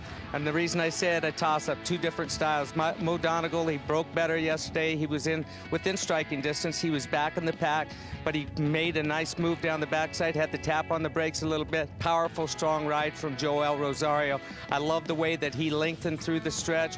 Looks like more ground is going to be very helpful. And look, with all the speed that we're going to have on paper-wise at this point in time, and we still got some time to go, but it looks like there's going to be a ton of speed. If I had to pick a horse, I wouldn't turn down any of the above that won yesterday, but I think I would move towards Donegal if he needed a rider, which he may or may not. We'll have to see what Joel Rosario decides to do, because he's been riding Epicenter for Steve Asmussen, so it'll be interesting on what Joel and Ron Anderson, what they decide to do on Derby Day, guys. Yeah, Gary, I've heard rumblings that he is going to stick with Epicenter, who was a dominant winner of this year's Louisiana Derby and just did it in the right way, too. And he has been aboard Epicenter for all of his wins and Derby preps. And Mo Donegal, I think they're going to go back to Arad Ortiz. I mean, I don't know. I still think that Zandon was the most impressive one from yesterday. I'm with you. I am with you. We're often on the same page. Not Yes. that we're always right. Right. Actually, more wrong than not. That's true, too. At least we're in good company. Yeah, exactly. Mystery loves company. Jay's little man, you are against, but he's run fast enough here. I know, Maggie, but 0 for 12. You know, I there's know. no absolutes. There are no absolutes in this great sport. But when they get to that 0 for 10 point, it is rare for me to be able to back them. Now, that's not to say if I was playing the late pick 4 or late pick 5 today at Oaklawn Park, I would not have included them. Of course I would have. I'm not that silly at this point. I'm silly, but I'm not that silly. But to take him at 7 to 5 in the win pool, you know, my Naira Bets account will not be getting flush with him at 7 to 5, I can tell you that. And Kiss to the Nile's dropping down. And more often than not, the drop down is not the best sign. But here's the case you can make for this drop down. This meet's coming to an end in a month. And this is an Arkansas bred who has not run particularly fast. There's really nowhere for him to go. And with this meet now lasting 6 months, giving this horse 6 months off, as lucrative as the purse money is for the state breds, right? This is a maiden claimer for 30. The tag's 20, the pot's 30. The special weight races range from $90,000 to $93,000. If he has to take 4 or 5 months off and get a prep somewhere in the Midwest at Remington or somewhere else before the meet starts, that's fine. But you want to carry this horse for the next 6 months? So I think this drop down makes a lot of sense. And he was, albeit well beaten by Waylon Springs, who did return yesterday to win the Rainbow Stakes with an 83 buyer. So at least coming out of a live field, as that amount raised is awfully live. We are approaching 400,000 for the PDJF. We want to thank all those who have contributed to this really, really important cause. And as always, there is where you need to call, maybe chat to some of our current or former jockeys, or you can go online to donate as well. And I wonder who won the Breeders' Cup tickets. They must have been given away. It's closed, that's right. Okay. Yeah, it's over. Congratulations to whoever did. Now, Kiss of the Nile in here for the coach. Yeah, coach will be at the Breeders' Cup by one way, He'll shape, also or be form. in Kentucky. Yes, Because he will. let's not forget that Secret Oath is also, if she's healthy, going to run in the Kentucky Oaks. It's amazing. This game will humble you, Mm-hmm. right? Because a week ago, we couldn't stop saying her name. Yeah. And This now it's week, crickets. Crickets. And is she the one that falls through the tote board cracks on the first Friday in May? I wonder. Is she the one? Is she the one that's now sitting on the board at 4-1 or 7-2 in the Kentucky Oaks, and you're saying to yourself, wait, she was 4 lengths away from being in the Kentucky Derby co-favorite, and now she's third choice in the Oaks? What have you done for me lately? Yeah, I know. Janet Jackson, that was a Janet Jackson song, right? But Nest was awfully impressive yesterday. Yes, Friday. Friday, sorry, Yeah, that's in okay. the Ashland. Yeah, she was. And she's one, I think people more often than not equate getting better with winning. She's one that keeps getting better as she wins, which makes her dangerous. Yes. Those are dangerous types that they're good enough to get the job done, and now they keep getting better. Andy and I were talking about this earlier. She may have faced her best field back here in the Demoiselle as a 2-year-old, because those last 2 fields she faced were, I don't want to say it was, but Venti Valentine obviously has come back and been good, right? So, but she's getting better and more impressive, and these margins of victory are getting bigger as the distances get longer, and that obviously bodes well for her, and she doesn't have to be on the front end. She's just off the pace, and she gobbles them up. So, Now, question for you. Is the 2-year-old champion filly a automatic toss for you, given her somewhat lackluster comeback in the Fairgrounds Oaks? I'm a fan. I'm a fan of hers. Okay. I'm a fan of hers, and she certainly looks like she is going to. I think that race was more useful than most people do. Yeah, I'm not against you, but I think, people get enamored with Beyer speed figures, and she ran her slowest race, which is saying a bit since she was so fast as a 2-year-old. Yep. They're about all in line for today's nightcap at Oaklawn, as we will see who graduates here in this Arkansas-bred Maiden 20 fixed offer. Has your call. Last to load, Brandon Boulanger aboard. Hell yeah.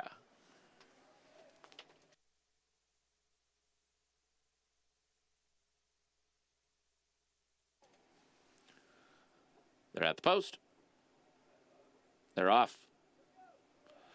Jay's Little Man and Peripatetic with Kiss of the Nile, My Kind of Teton and Orbital Star all try for the front.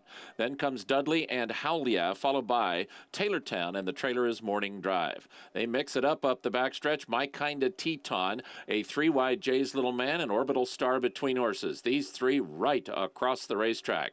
Kiss of the Nile is a somewhat rank 4th and 2.5 off the lead. He's a length in front of Peripatetic. 2.5 back to Dudley, about 7 from the front, 3 in front of Howl Yeah. Morning Drive has double digits to make up, and he is 12 in front of Taylortown, Jay's Little Man, and now Kiss of the Nile gets his head, and here he comes. Jay's Little Man just ahead in front. Kiss of the Nile is second, a length and a half. Peripatetic makes a move. He's taken over third. Then comes Dudley and Howl Yeah, top of the stretch. Jay's Little Man and Kiss of the Nile. Jay's Little Man now a length in front. Kiss of the Nile is second. Dudley is threatening to run a big one. Here comes Dudley through from the inside. He's about to get into second. Kiss of the Nile is back to third. Jay's Little Man, Dudley into second. Jay's Little Man and Giovanni Franco to win the finale. Jay's Little Man. Jay's Little Man beat Dudley by 2. Kiss of the Nile was third, and Morning Drive finished fourth. It did turn out to be lucky start 13 for Jay's Little Man. He turns back all challengers here in the nightcap at Oaklawn Park. We'll have official order of finish and prices after this break on America's Day at the Races. Perfect hit. Wow. Finishing up with a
Welcome back to the swan song of this edition of America's Day at the Races, brought to you in part by Naira Bets. Bet any track, anywhere, anytime. We want to thank you for joining us here on today's show. I'm Maggie Wolfenhill, Anthony Stabile. We had Andy Serling, Rick Schosberg, Gary Stevens, and Richard Migliori on the show today. But Anthony, as we saw the last of the Derby preps, a lot of things to unpack, a lot of things that could come in the next 4 weeks. But as of now, who is your Derby horse? I'd probably flip a coin between Zandon and Epicenter at this point. That would be, I'm giving you the favorites, but that's who I would be down to for me. I'm with you. If you want to see the prices and catch up on the last race from Oaklawn Park, check out Naira Bets for all the official prices. Exotic West, she was your upset winner of today's featured Top Flight Invitational. Gary Siaka, Louis Lazzanero, Javier Castellano, and Mo Donegal was not mentioned by Anthony, but he earned his spot in the Kentucky Derby starting gate as Todd Pletcher will look for his third Derby win. We are back on Thursday from 1 to 5:30 on FS2. Thanks for joining us. Have a good night. Start spreading the news. If you're looking to win in New York, then breed in New York. To War Dancer, the millionaire son of Warfront, and New York's #1 sire of 3-year-olds. Breed to a proven performer, the #1 second crop sire at the Saratoga meet with multiple winners at Belmont and Aqueduct. Earn double the New York Breeders' Awards and participate in the New York Stallion Series with $2 million in purses. War Dancer, proud to stand in New York. Visit wardancerstud.com. The Thoroughbred Owner Conference is back in person for the first time in 3 years and is being held in the new 1863 Club at Saratoga Racecourse, July 25th and 26th. Attendees enjoy 9 ownership topics with an impressive list of speakers, along with social events to meet other owners and network, an opening reception at the National Museum of Racing and Hall of Fame, a conference dinner, and an afternoon of racing at Saratoga. It's the 2022 Thoroughbred Owner Conference, July 25th and 26th. See you in Saratoga. Run Happy, who was a #1 second crop sire by graded stakes winners and earnings. Run Happy is represented by Smile Happy, the Kentucky Derby individual future pool favorite. A leading dirt sire and now with an exciting Kentucky Derby hopeful. Call Bernie Sams now and book your mare to Eclipse champion Run Happy right now. Run Happy standing in stall 1 at Claiborne Farm. Racetrack Television Network brings you every race, from every track, on every screen, every day. With monthly packages starting as low as $5, RTN gives you great value and access to more live HD streaming and race replays than anyone. Visit RTN.tv today to sign up and watch on almost any device, including Roku and Amazon Fire. RTN has packages that start at $5 per month.